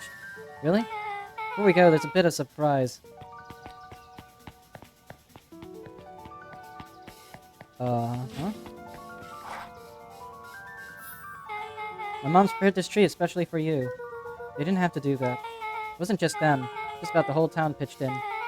We all you. Should do okay in the cold of the old Beacon Pines. And thrive as things warm up. That's perfect.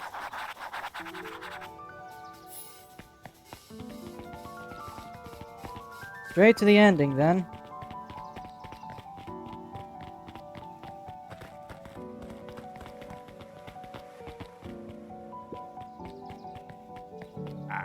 Ah, you got it. Now that's a good-looking tree. Being a special occasion and whatnot. This ride's on the house. You're gonna want to hang on tight to that little tree.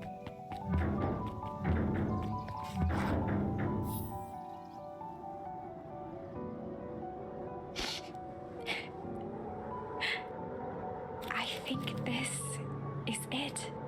The end I've been waiting for. Honestly, I'd begun to lose hope of ever finding it. But then you came along. Sure. I don't know exactly how to thank you. It's hard to explain how much this means to me. It's funny, now that our time together is finally ending. I'm at a loss for words. Let's just watch the end together. Done. A good little tree. The best little tree. Thank you, children. This means a lot. Yeah, thanks for everything. Shucks, I only did what any super awesome best buddy would have done. I should probably give you some time alone now. You good? Yeah, I am. It's been a wild year. How are you feeling? Everyone keeps asking me that. I'm fine, really. Always says the only thing fitter than a fiddle is a cello. Feel like a dang cello. Well, if you ever stop feeling like a cello, I'm here for you. I know, you don't even have to say it. You two make an awesome pair. Excuse me? We're a trio now. Yep. Thanks. There's just one thing missing now that you're part of our group. Missing? I'm gonna tell you a little story about a man named Hank Atomic. Oh, God. I won't be long. We'll be waiting for you back at the phone booth. Found the perfect way to start our summer. You got some good friends. I'm so proud of you. Your father would be so proud. I know. Mom, can I ask you a question?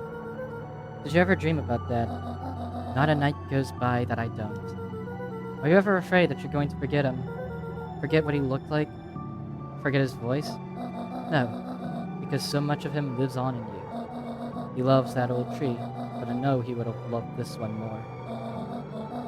Because his two favorite people planted it. I'll give you two a moment.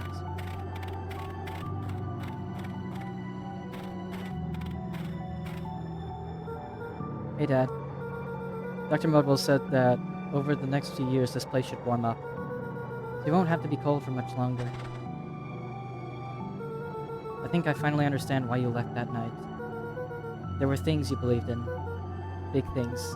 Those beliefs were the things that made you, you. If you wouldn't have stood up to Sharper, stood up for what you believed in, you wouldn't have been the same person anymore. You had to go. That didn't mean you didn't love us any less.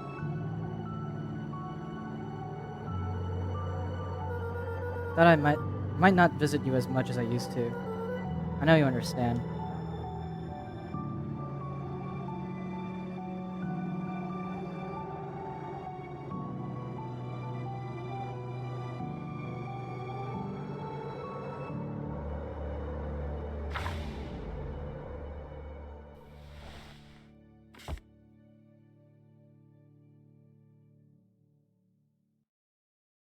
Yeah, that's the end of Beacon Pines, then.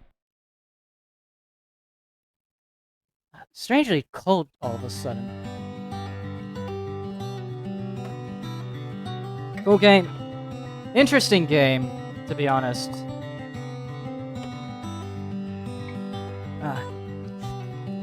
Weirdly cold in my room all of a sudden. Not sure why. I'm gonna turn off the AC. I have to do some things anyways afterwards. Weird. It's never been this cold before, outside of when we first moved in. But that was because I set my AC down to like 60 degrees or something, because I'm used to that.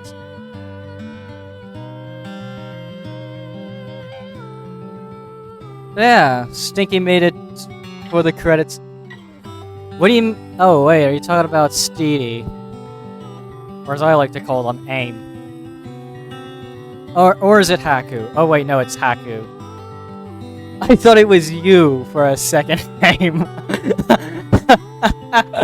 Haku.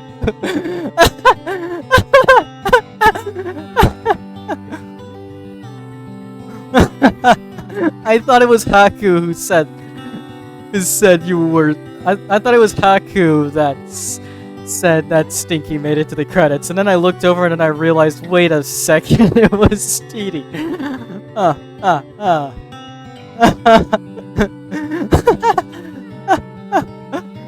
Damn it. Anyways. But yeah, cool game.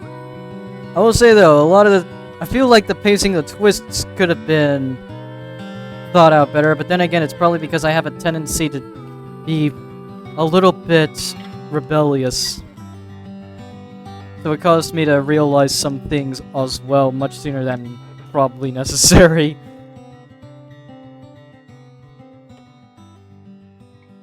Yeah, that's about it for today. I don't know. Am I gonna stream Deltarune tomorrow or not? That's... I don't know, like, what I'm gonna be streaming tomorrow.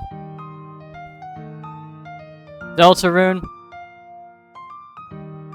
Honestly, you know what? I might as well just continue off where I left off from Deltarune, because, like, it has... And even if it's been a while, I can just go back and recheck my footage. I mean, it's a lot of footage, but still.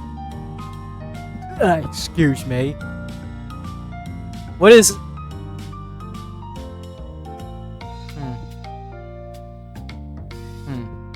I'll just continue off the Deltarune then, I guess. But then after Deltarune Chapter 5, we're back to the backlogs. And boy howdy, I still got a lot to go through. It's like, alright, so we got through, like, 4 games in that backlog, those being, Stray, Constance, Everhood, and now this, Beacon Pines. So... what's next on the chopping block for the backlog series?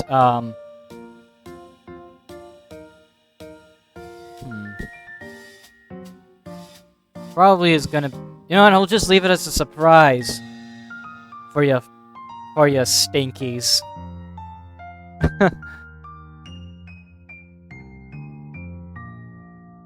Yeah, I'll leave it as a surprise for you stinky fellas. That includes you, AIM, by the way. Yes, that includes you. Nope, it's a yaha. You're stinky. No, you, AIM. Anyways, see y'all tomorrow for something special. Bye-bye.